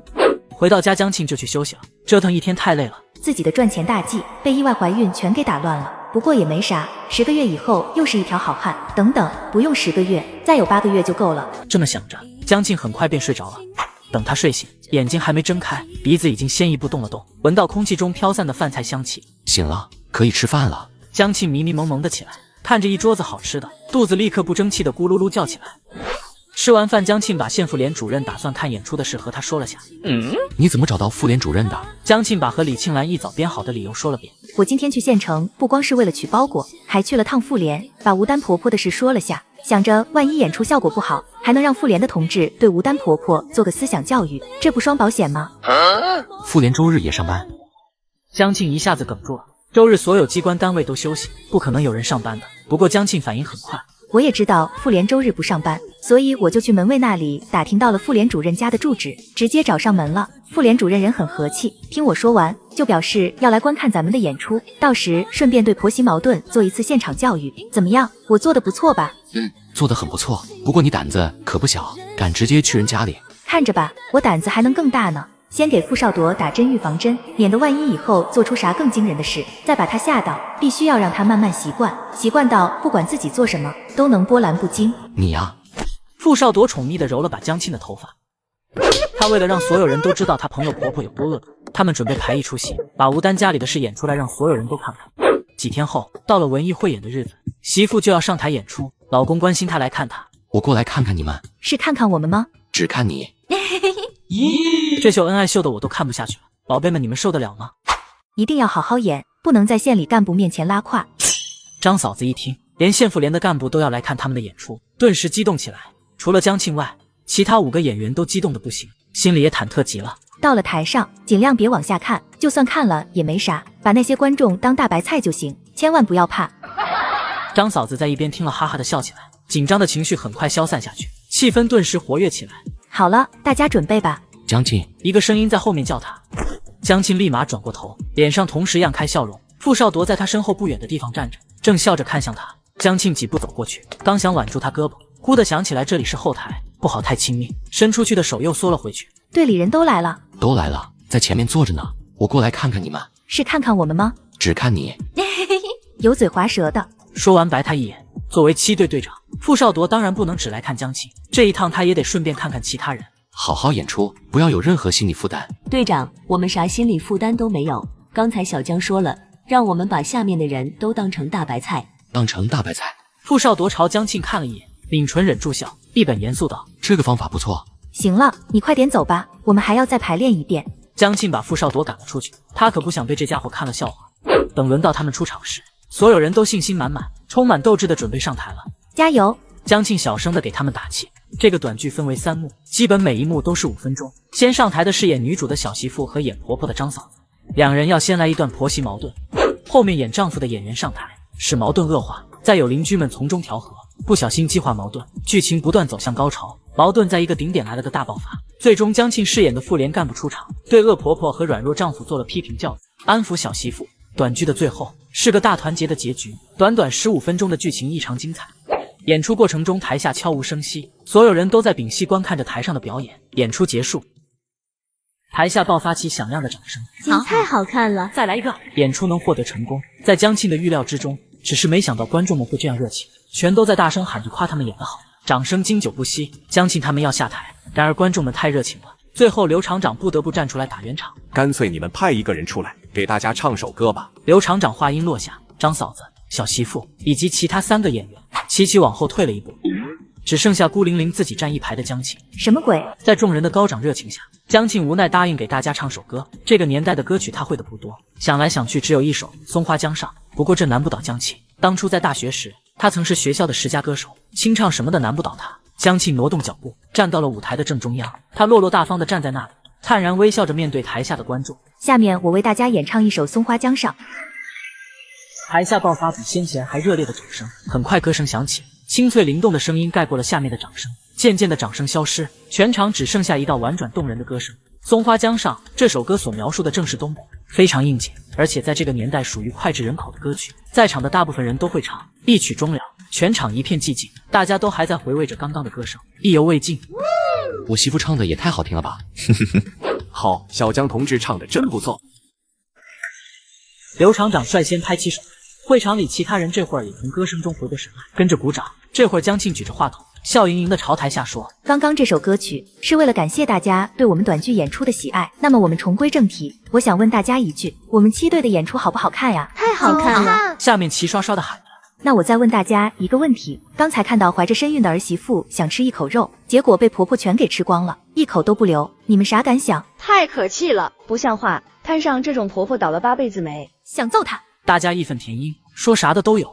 吴丹婆婆此刻坐立不安，剧刚演了个开头，她就知道要讲啥了。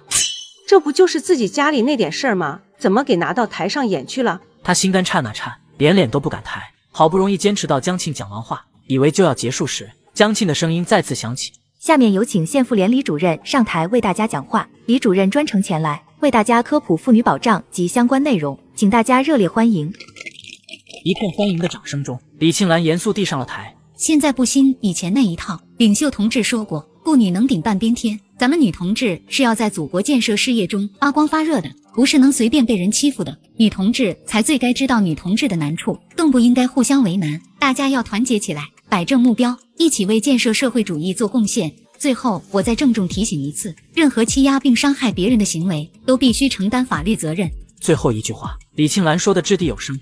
吴丹婆婆脸上的冷汗扑簌簌的往下掉。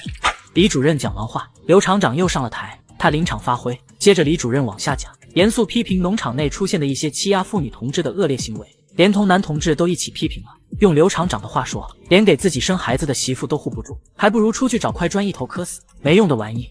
台下坐着的罗宝明一个字都没提到他，却好像句句都在说他。演出结束，在后台，他感到原本喧闹的后台忽地安静下来，意识到不对劲。江庆回过身，身后站着李庆兰和刘厂长。他上台演出，老公在下面变身小迷弟。我媳妇真是太棒了！表演完，迫不及待到后台当面夸奖媳妇。那你怎么奖励我？他直接亲了上去。不是想让我夸你，用实际行动夸，喜欢吗？讨厌。江庆同志，今天的演出实在太精彩了，尤其剧本写得好，为我们妇女工作开创了一个新的工作模式，我要感谢你啊！谢谢李主任的夸奖，不过光有剧本，没有好的演出也不行。这次演出成功，所有演员都付出了辛苦，是大家配合的好。说完，江庆指了指站在他身后的张嫂子他们。另外，我还要感谢厂里领导的支持，如果没有领导们的支持，剧本不能这么顺利的演出。这完全就是客套话，有领导在场，不管起没起到作用，夸一夸总是没错。果然，刘厂长喜气洋洋的。小江同志是我们厂最优秀的人才，去年被选为全厂先进个人，还是当选了咱们省劳模。这么优秀的同志，我们全厂也就这么一个。哇哦！李庆兰一脸惊讶，眼睛放光的看着江庆。这么优秀的同志，实属难得。要不我……他话未说完，被刘厂长打断了。小江同志作为我们厂的宝贵人才，我们厂里是非常重视的，要委以重任。刚想说把江庆调到县妇联的李庆兰不知道该说什么好。刘厂长，据我所知，江庆同志好像还在下地干农活吧？片刻后，他有些尴尬的开口：“革命工作不分贵贱，市场里已经在考虑江庆同志的工作调动了。就是最近的事，很快任命文件会发布。”刘厂长这话一出，在场的人都愣住。最惊讶的是江庆，他最近想重点办的一件事，就是调到总厂去。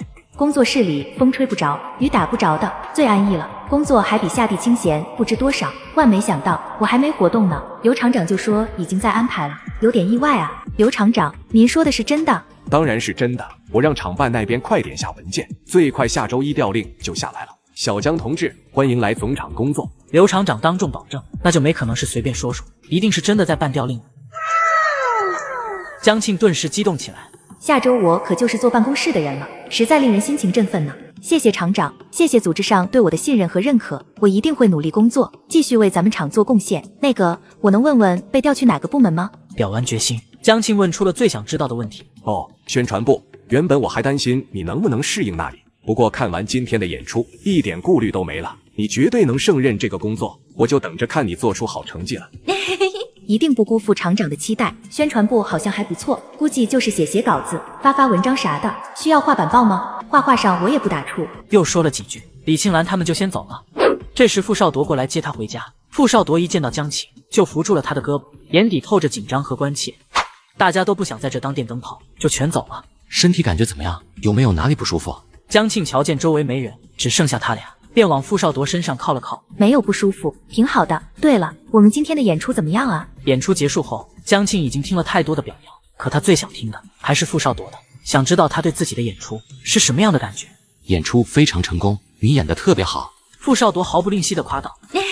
我问的是我们，你光说了我，再说说其他人。其他人也很好。分明是6个人的剧目，可当演出开始时，他眼里只剩下了他。站在舞台上的江庆，光彩明艳，夺人眼目，只站在那里就能吸引所有人的注意力。看到他的那一刻，傅少铎心里只有一个想法，想把他藏起来，只有自己一个人能看到。不够详细，进一步说说。傅少铎无奈地笑了笑。好，那就详细点说。你演得很贴合妇联干部的形象，我都在想，是不是不该让你去宣传部，该让你去妇联发光发热。果然，我就知道你之前有事背着我，从实招来。你是不是早就知道我调动工作的事了？也没有很早，上周知道的，没提前告诉你，是想等调动手续办下来再说，以免中间再出什么岔子。江庆又往他身边靠过去。我能调动去总厂，是你帮忙活动的吧？也不算，我去总厂提了下，刘厂长很快就答应把你调动过去，一定是他早就看好你了。哼！江庆带点骄傲地扬起头。这倒也是，我确实很优秀。刚才在后台，李主任还有意把我调去妇联呢。怎么样，你媳妇是个香饽饽吧？傅少铎忍俊不禁，抬手刮了下他的脸颊。是我媳妇最抢手了。切，说的没诚意。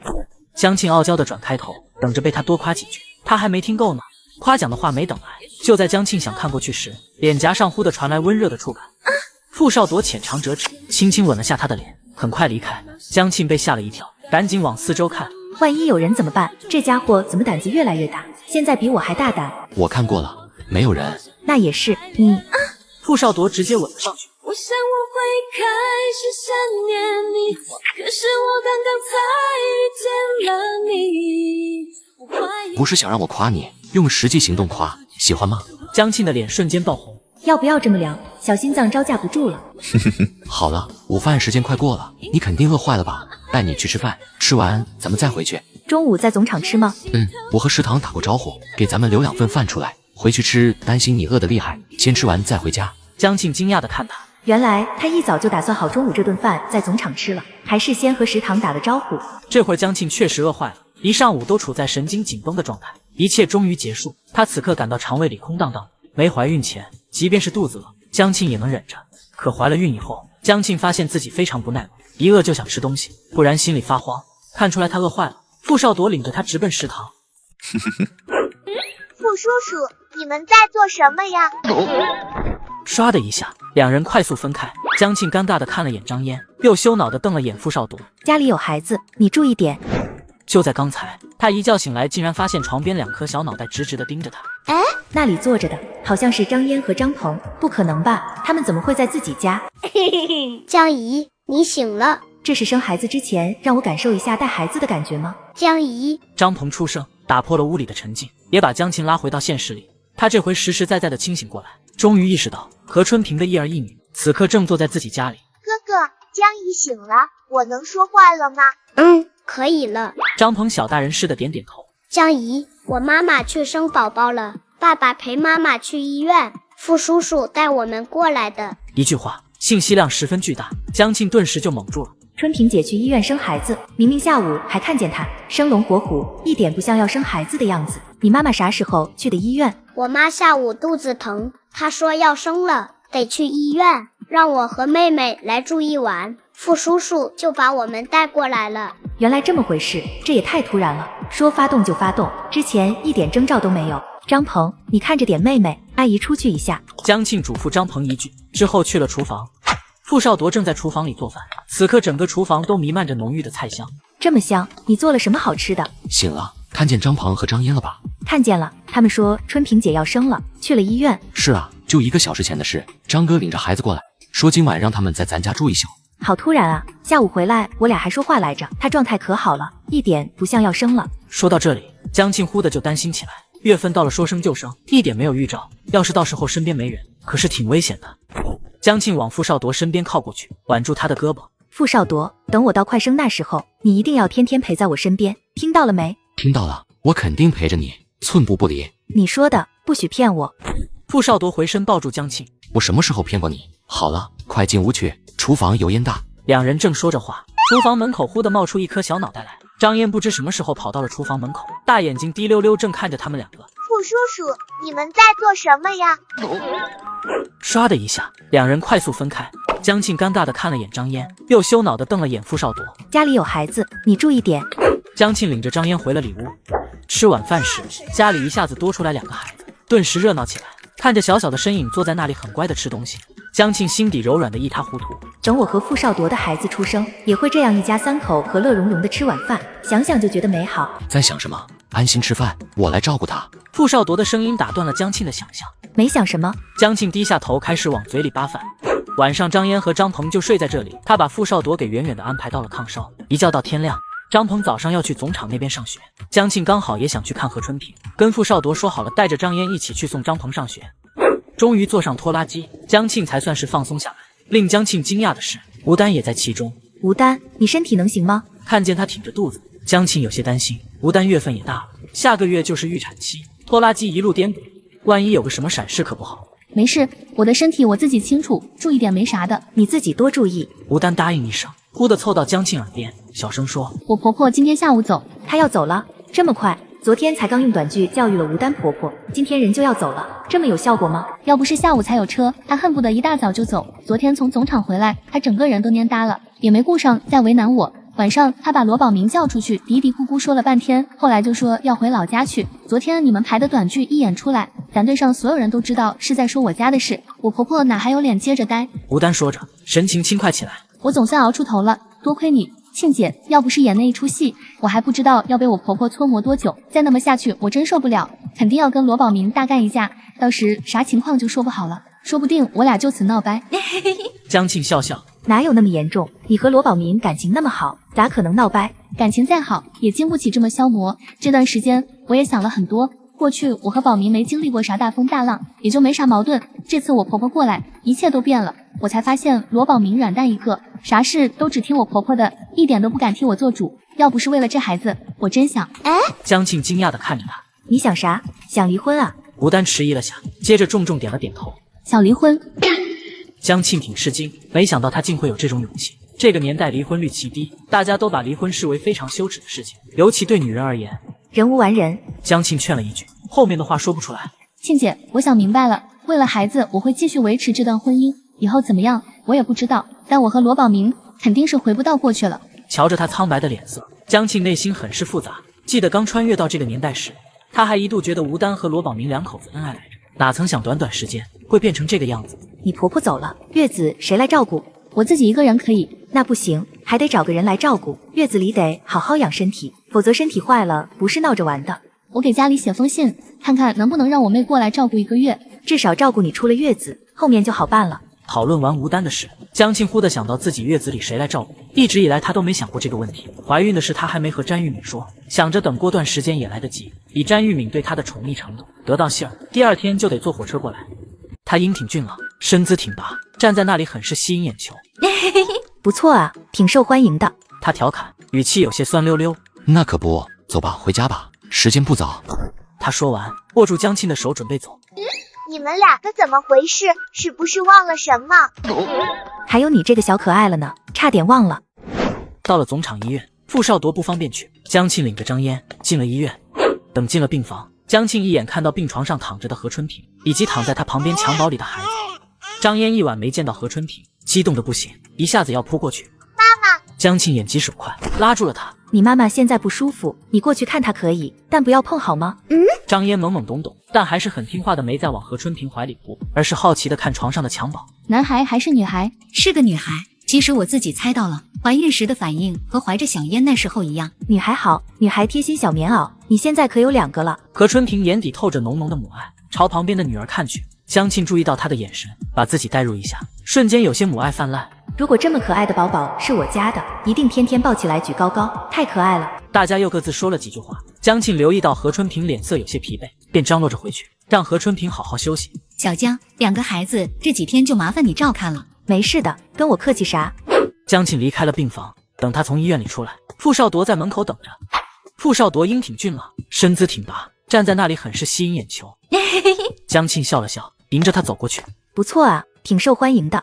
他调侃，语气有些酸溜溜。傅少铎无奈的摇摇头，没接他的话，回家吧，时间不早，回去该做午饭了。他说完，来握住江庆的手，攥在手心里。走吧。傅少铎握着江庆的手要走，江庆吃惊地看看四周，好多人在，这么多人看着。傅少铎打算公然牵着我的手走出去，也太不像他了。想当初他坐在自行车后座想抱住他，他都不肯，今天怎么突然开窍了？小燕拉住江阿姨的手。哦，知道了。江庆这才想起张嫣还跟在自己身边呢。来，牵住阿姨。张嫣小小的手拉住了他的手，三个人手牵在一起，好像一家三口。一路上吸引视线无数。何春平在医院住了5天，江庆照顾了张鹏和张嫣5天，张建军过来把孩子接走了。以后咱们也要2个孩子，最好一个儿子一个女儿，到时候家里也能这么热闹。你说的轻巧，生孩子的是我，难受的也是我。再说生男生女，哪有个准数？傅少铎揉揉他的头，是我说错了，不想生就不生，咱们有1个孩子就够了。江庆把手按在小腹，轻声道：等我生完咱家大宝再说吧。总场调令很快下来了，江庆被正式调到总场宣传处，成为了一名宣传干事。来道贺的人挤破了家门。小江，恭喜啊！听说你调去总场了。总场那可不是谁想去就能去的，多少人挤破头都去不上，也就是你。以后你可是坐办公室的人了，多好啊，不用下地了。大家七嘴八舌，说啥的都有，基本上都在为江庆感到高兴，同时夹杂着浓浓的羡慕。革命工作不分贵贱，不管在哪里，都是为了咱们农场发光发热。厂领导信任我，以后我会继续为厂里多做贡献。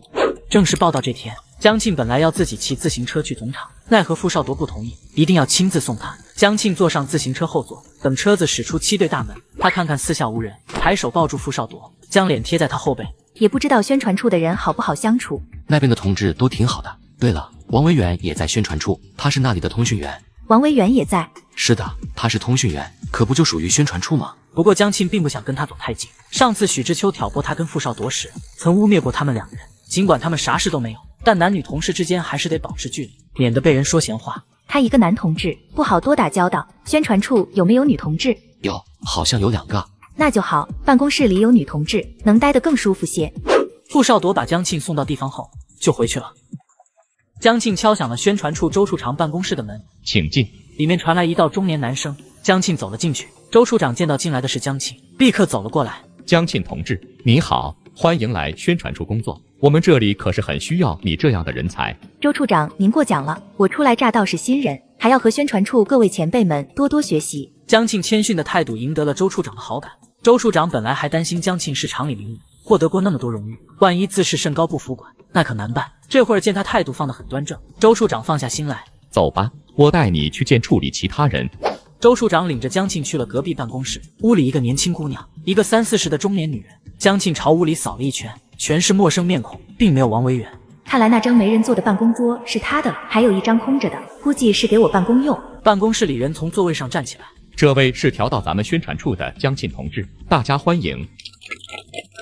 谢谢大家。多余的不用我介绍了吧？江庆同志大家应该都熟悉。小笑，江庆初来乍到，你多照顾着点，需要什么带他去后勤处领。被称为小肖的年轻姑娘立刻点头。好的，处长。还有王维远今天去3队采访了，要下午才能回来。江庆点点头，表示知道了。周处长又说了2句鼓励的话，就回了自己的办公室。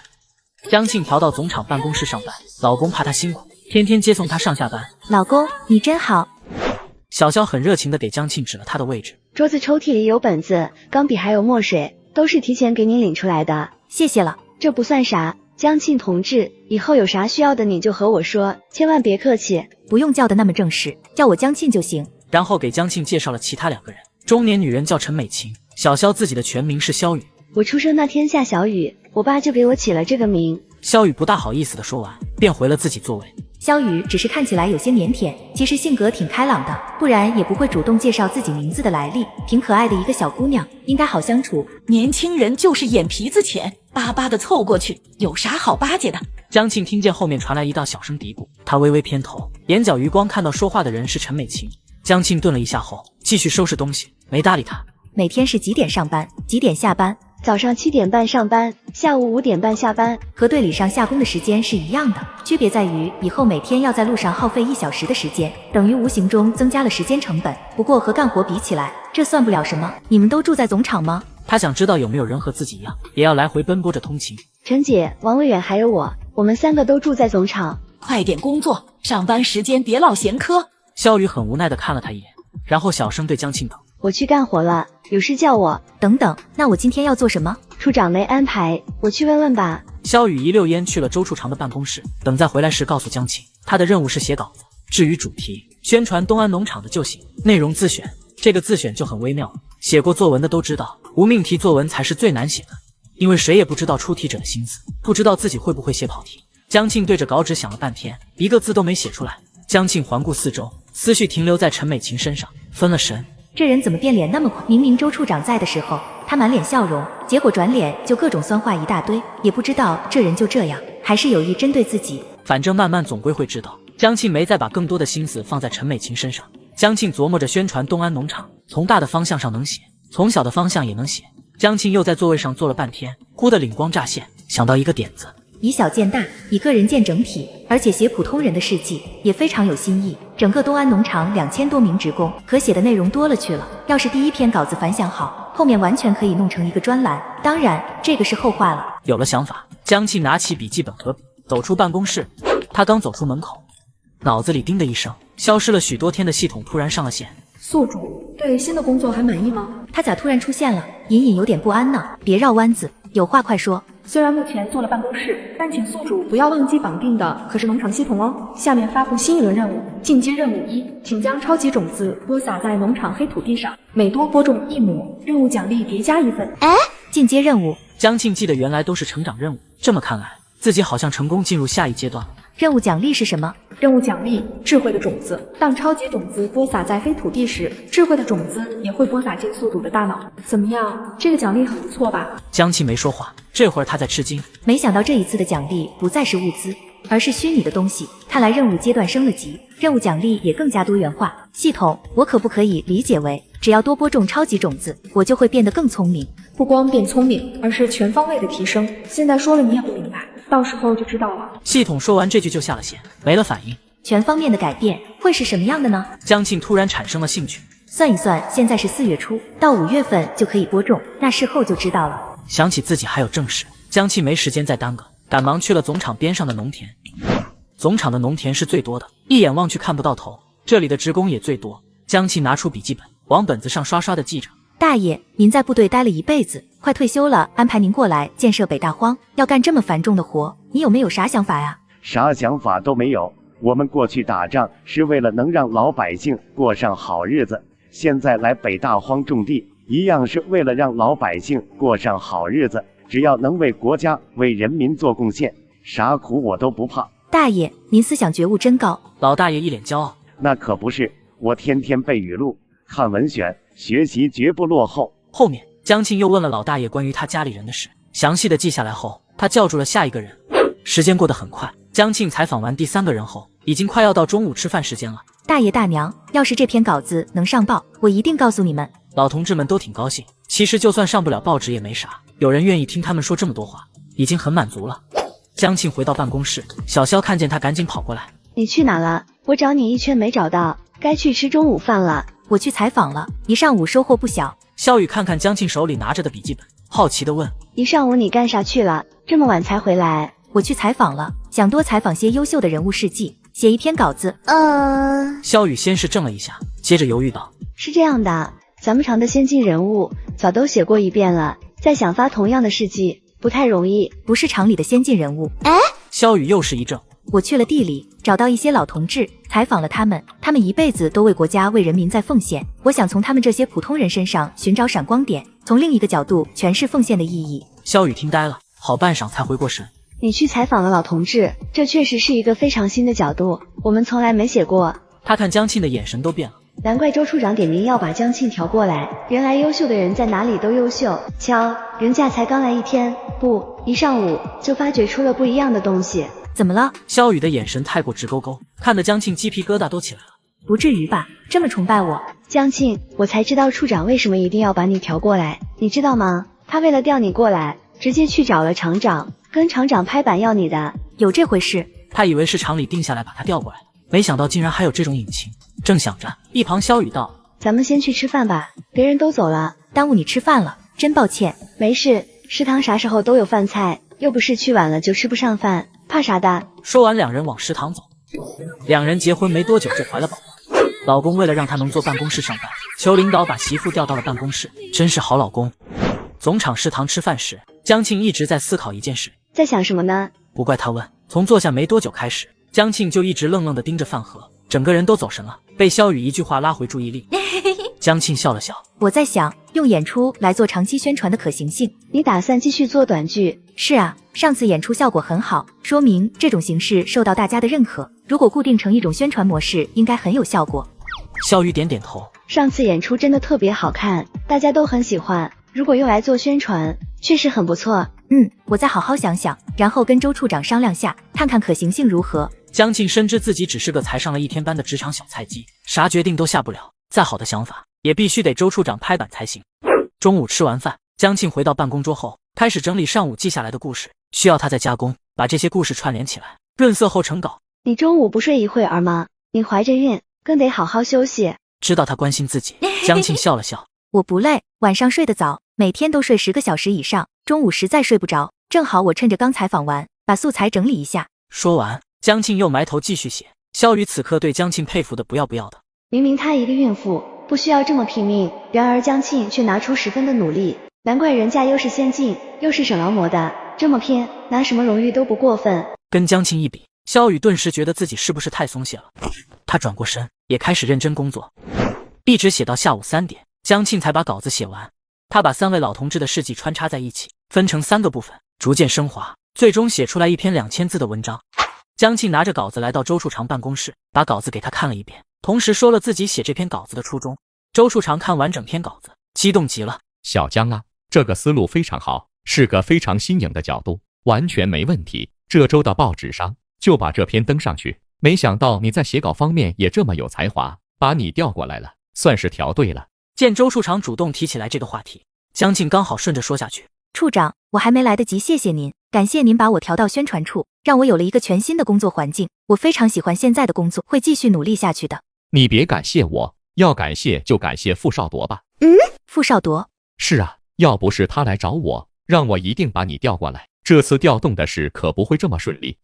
他来找过你？江庆惊呆了。是啊，他来的时候我还很惊讶来着。可能你不知道，小傅他为了自己的事，从来没求过任何人，包括上次调动去哈市。脚黄了的时候，其实他托关系，想去也不是没可能，可他就是不肯啊，脾气倔得很。这样一个人，为了你特意跑来找我，你知道我当时有多惊讶吗？你在他心里的位置可太重要了，看到你们2个现在好好的，我真替你们高兴。周处长一番话说完，江庆心头颤动不已，他万万没想到自己这次调动工作的机会竟然是傅少铎来求周处长给办成的。我真没想到，他喃喃地说。小傅就是这样的人，我太了解他了。不管怎么说，还是要谢谢处长，这篇稿子我拿回去再修一下，我先走了。从周处长的办公室离开，江庆心情久久不能平复。才分开不过短短的1天时间，江庆已经开始想念傅少铎了，尤其在现在这个时候。嫂子，一道声音从江庆身后传来。江庆回头，一眼瞧见王维远笑呵呵地看着他。小王，嫂子，早听说你要来我们宣传处，没想到这么快就来报道了，欢迎加入宣传处，以后咱们是同事了。是啊，没想到咱们会成为同事。对了，嫂子，你这是写了稿子吗？王维远指了指江庆手里的稿纸。是啊，我上午去采访，刚写出来的稿子，拿给处长看一下。能给我看看吗？行。江庆把手里的稿纸递过去，王维远很仔细地浏览了一遍，看到最后整个人都激动起来。嫂子，你写的太好了，通篇看下来了，很感人，又很鼓舞人心，你现在写的越来越好了。还好吧，我需要学习的地方还很多，还要进一步提升。说完他就打算回办公室。我们2个人在走廊单独说话，要是被有心人看到了，不知道又要编排什么出来。为了我们2个好，还是少单独接触。我先回去了，得赶紧再把稿子修一修。处长说要上这周的报纸。好，那你快回去吧，我去找处长汇报下今天的工作。江庆朝王维远点点头，回了办公室。走廊上，王维远望着他消失在办公室门口的身影，心情微微有些惆怅。之前许知秋诬陷他们2个的事，他是后来才知道的。知道的时候，一切都过去了，隔阂已然埋下。明明清楚远离才是最好的，他却控制不住自己想再接近他一些。如果没有许知秋，是不是我们还可以像以前一样说话，不至于像现在这样疏离？王维远轻轻叹口气。江庆一进办公室，萧雨立马凑了过来。怎么样，处长怎么说？他说可以了，再修修可以发在这周的报纸上。真的呀，你可太厉害了，才来了1天就能写出处长满意的稿子，咱们处长可是要求特别严格的，有的人写10篇，10篇都被处长给打回来。江庆明白萧雨话中有话，不过现在不是打听的好时机，他便没接话，拿着稿子回到位置上，开始改稿子。很快到了下班的时间，你怎么回去？我爱人过来接我。你们2口子感情真好，不像我家那位，让他来接我，想都别想。你都结婚了？是啊，结婚1年了，看着一点不像，太年轻了。女同志不论年轻年老，都喜欢被夸年轻，萧雨也不例外。江庆的话惹得他乐呵的不行，高高兴兴地下了班。江庆下班走出办公室，就看到老公在门口等他。老公，媳妇，你终于下班了，走吧，回家。江庆笑着往傅少铎那边走过去，在他们后面，陈美琴在那瞎逼逼，捧高踩低的，人家给你啥好处了？这么上杆子往上凑，2个都不是好东西。王维远刚好听到这句话，不由皱了眉。陈干事，大家都在一个办公室，何必说话这么难听？要是被其他处室的人听了，对咱们处影响会很不好。哟，还没当上处长呢，就开始操处长的心了，小心最后竹篮打水一场空，到时可丢死人了。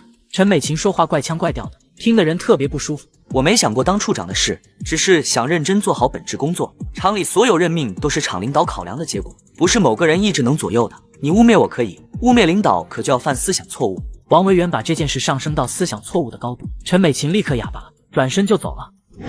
回家路上，傅少铎打趣他：你现在可成咱们厂名人了。成咱们厂的名人不算本事，有朝一日我要成为全市、全省甚至全国的名人。他的语气里带着小骄傲。傅少铎忍不住笑道：好啊，有志向是好事，努力向着目标奋斗吧。那你笑什么？为你高兴。哼，我看不是吧？你肯定以为我在说大话，多说无益，以后等着瞧。傅少铎知道这个话题不能继续下去，再说媳妇可真要生气了。他换了另一个话题。对了，今天上班感觉怎么样？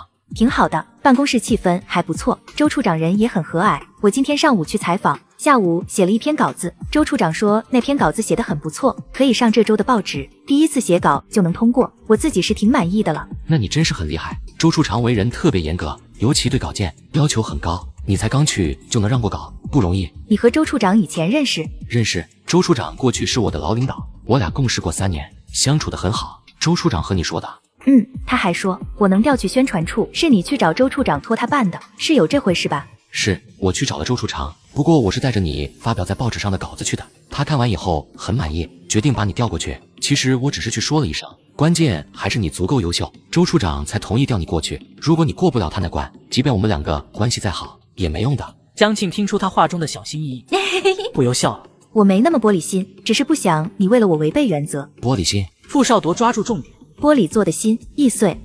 这形容还真贴切。江庆笑着搂紧了他的腰，这会儿已经离开了总厂，看看四下无人，他把脸贴了上去，靠在他背上。晚上想吃点什么？吃什么都行，不用特意给我做。那不行，我媳妇辛苦1天了，必须得吃点好的。这点辛苦不算什么，跟地里干活风吹日晒比起来，办公室里太舒服了。不管怎么说，第1天上班有特权，今晚可以点菜。真的呀？那我可不客气了，我要吃糖醋肉段。好，回家就做。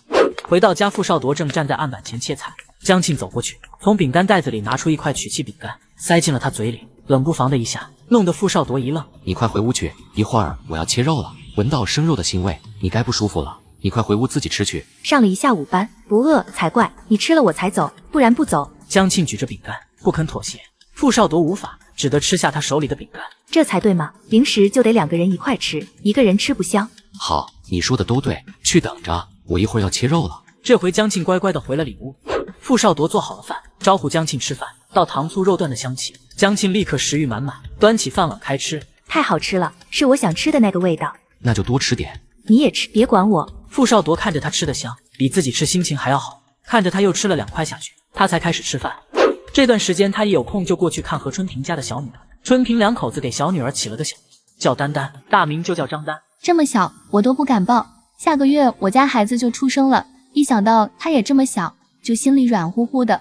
1个月快得很，一晃就过去了，到时候你就敢抱了。听到他们的对话，江庆下意识地抚上了自己的小腹。忽的，旁边吴丹轻声哎呀了一声，江庆跟何春平都向他看过去。江庆一脸懵逼，何春平却一副过来人的模样。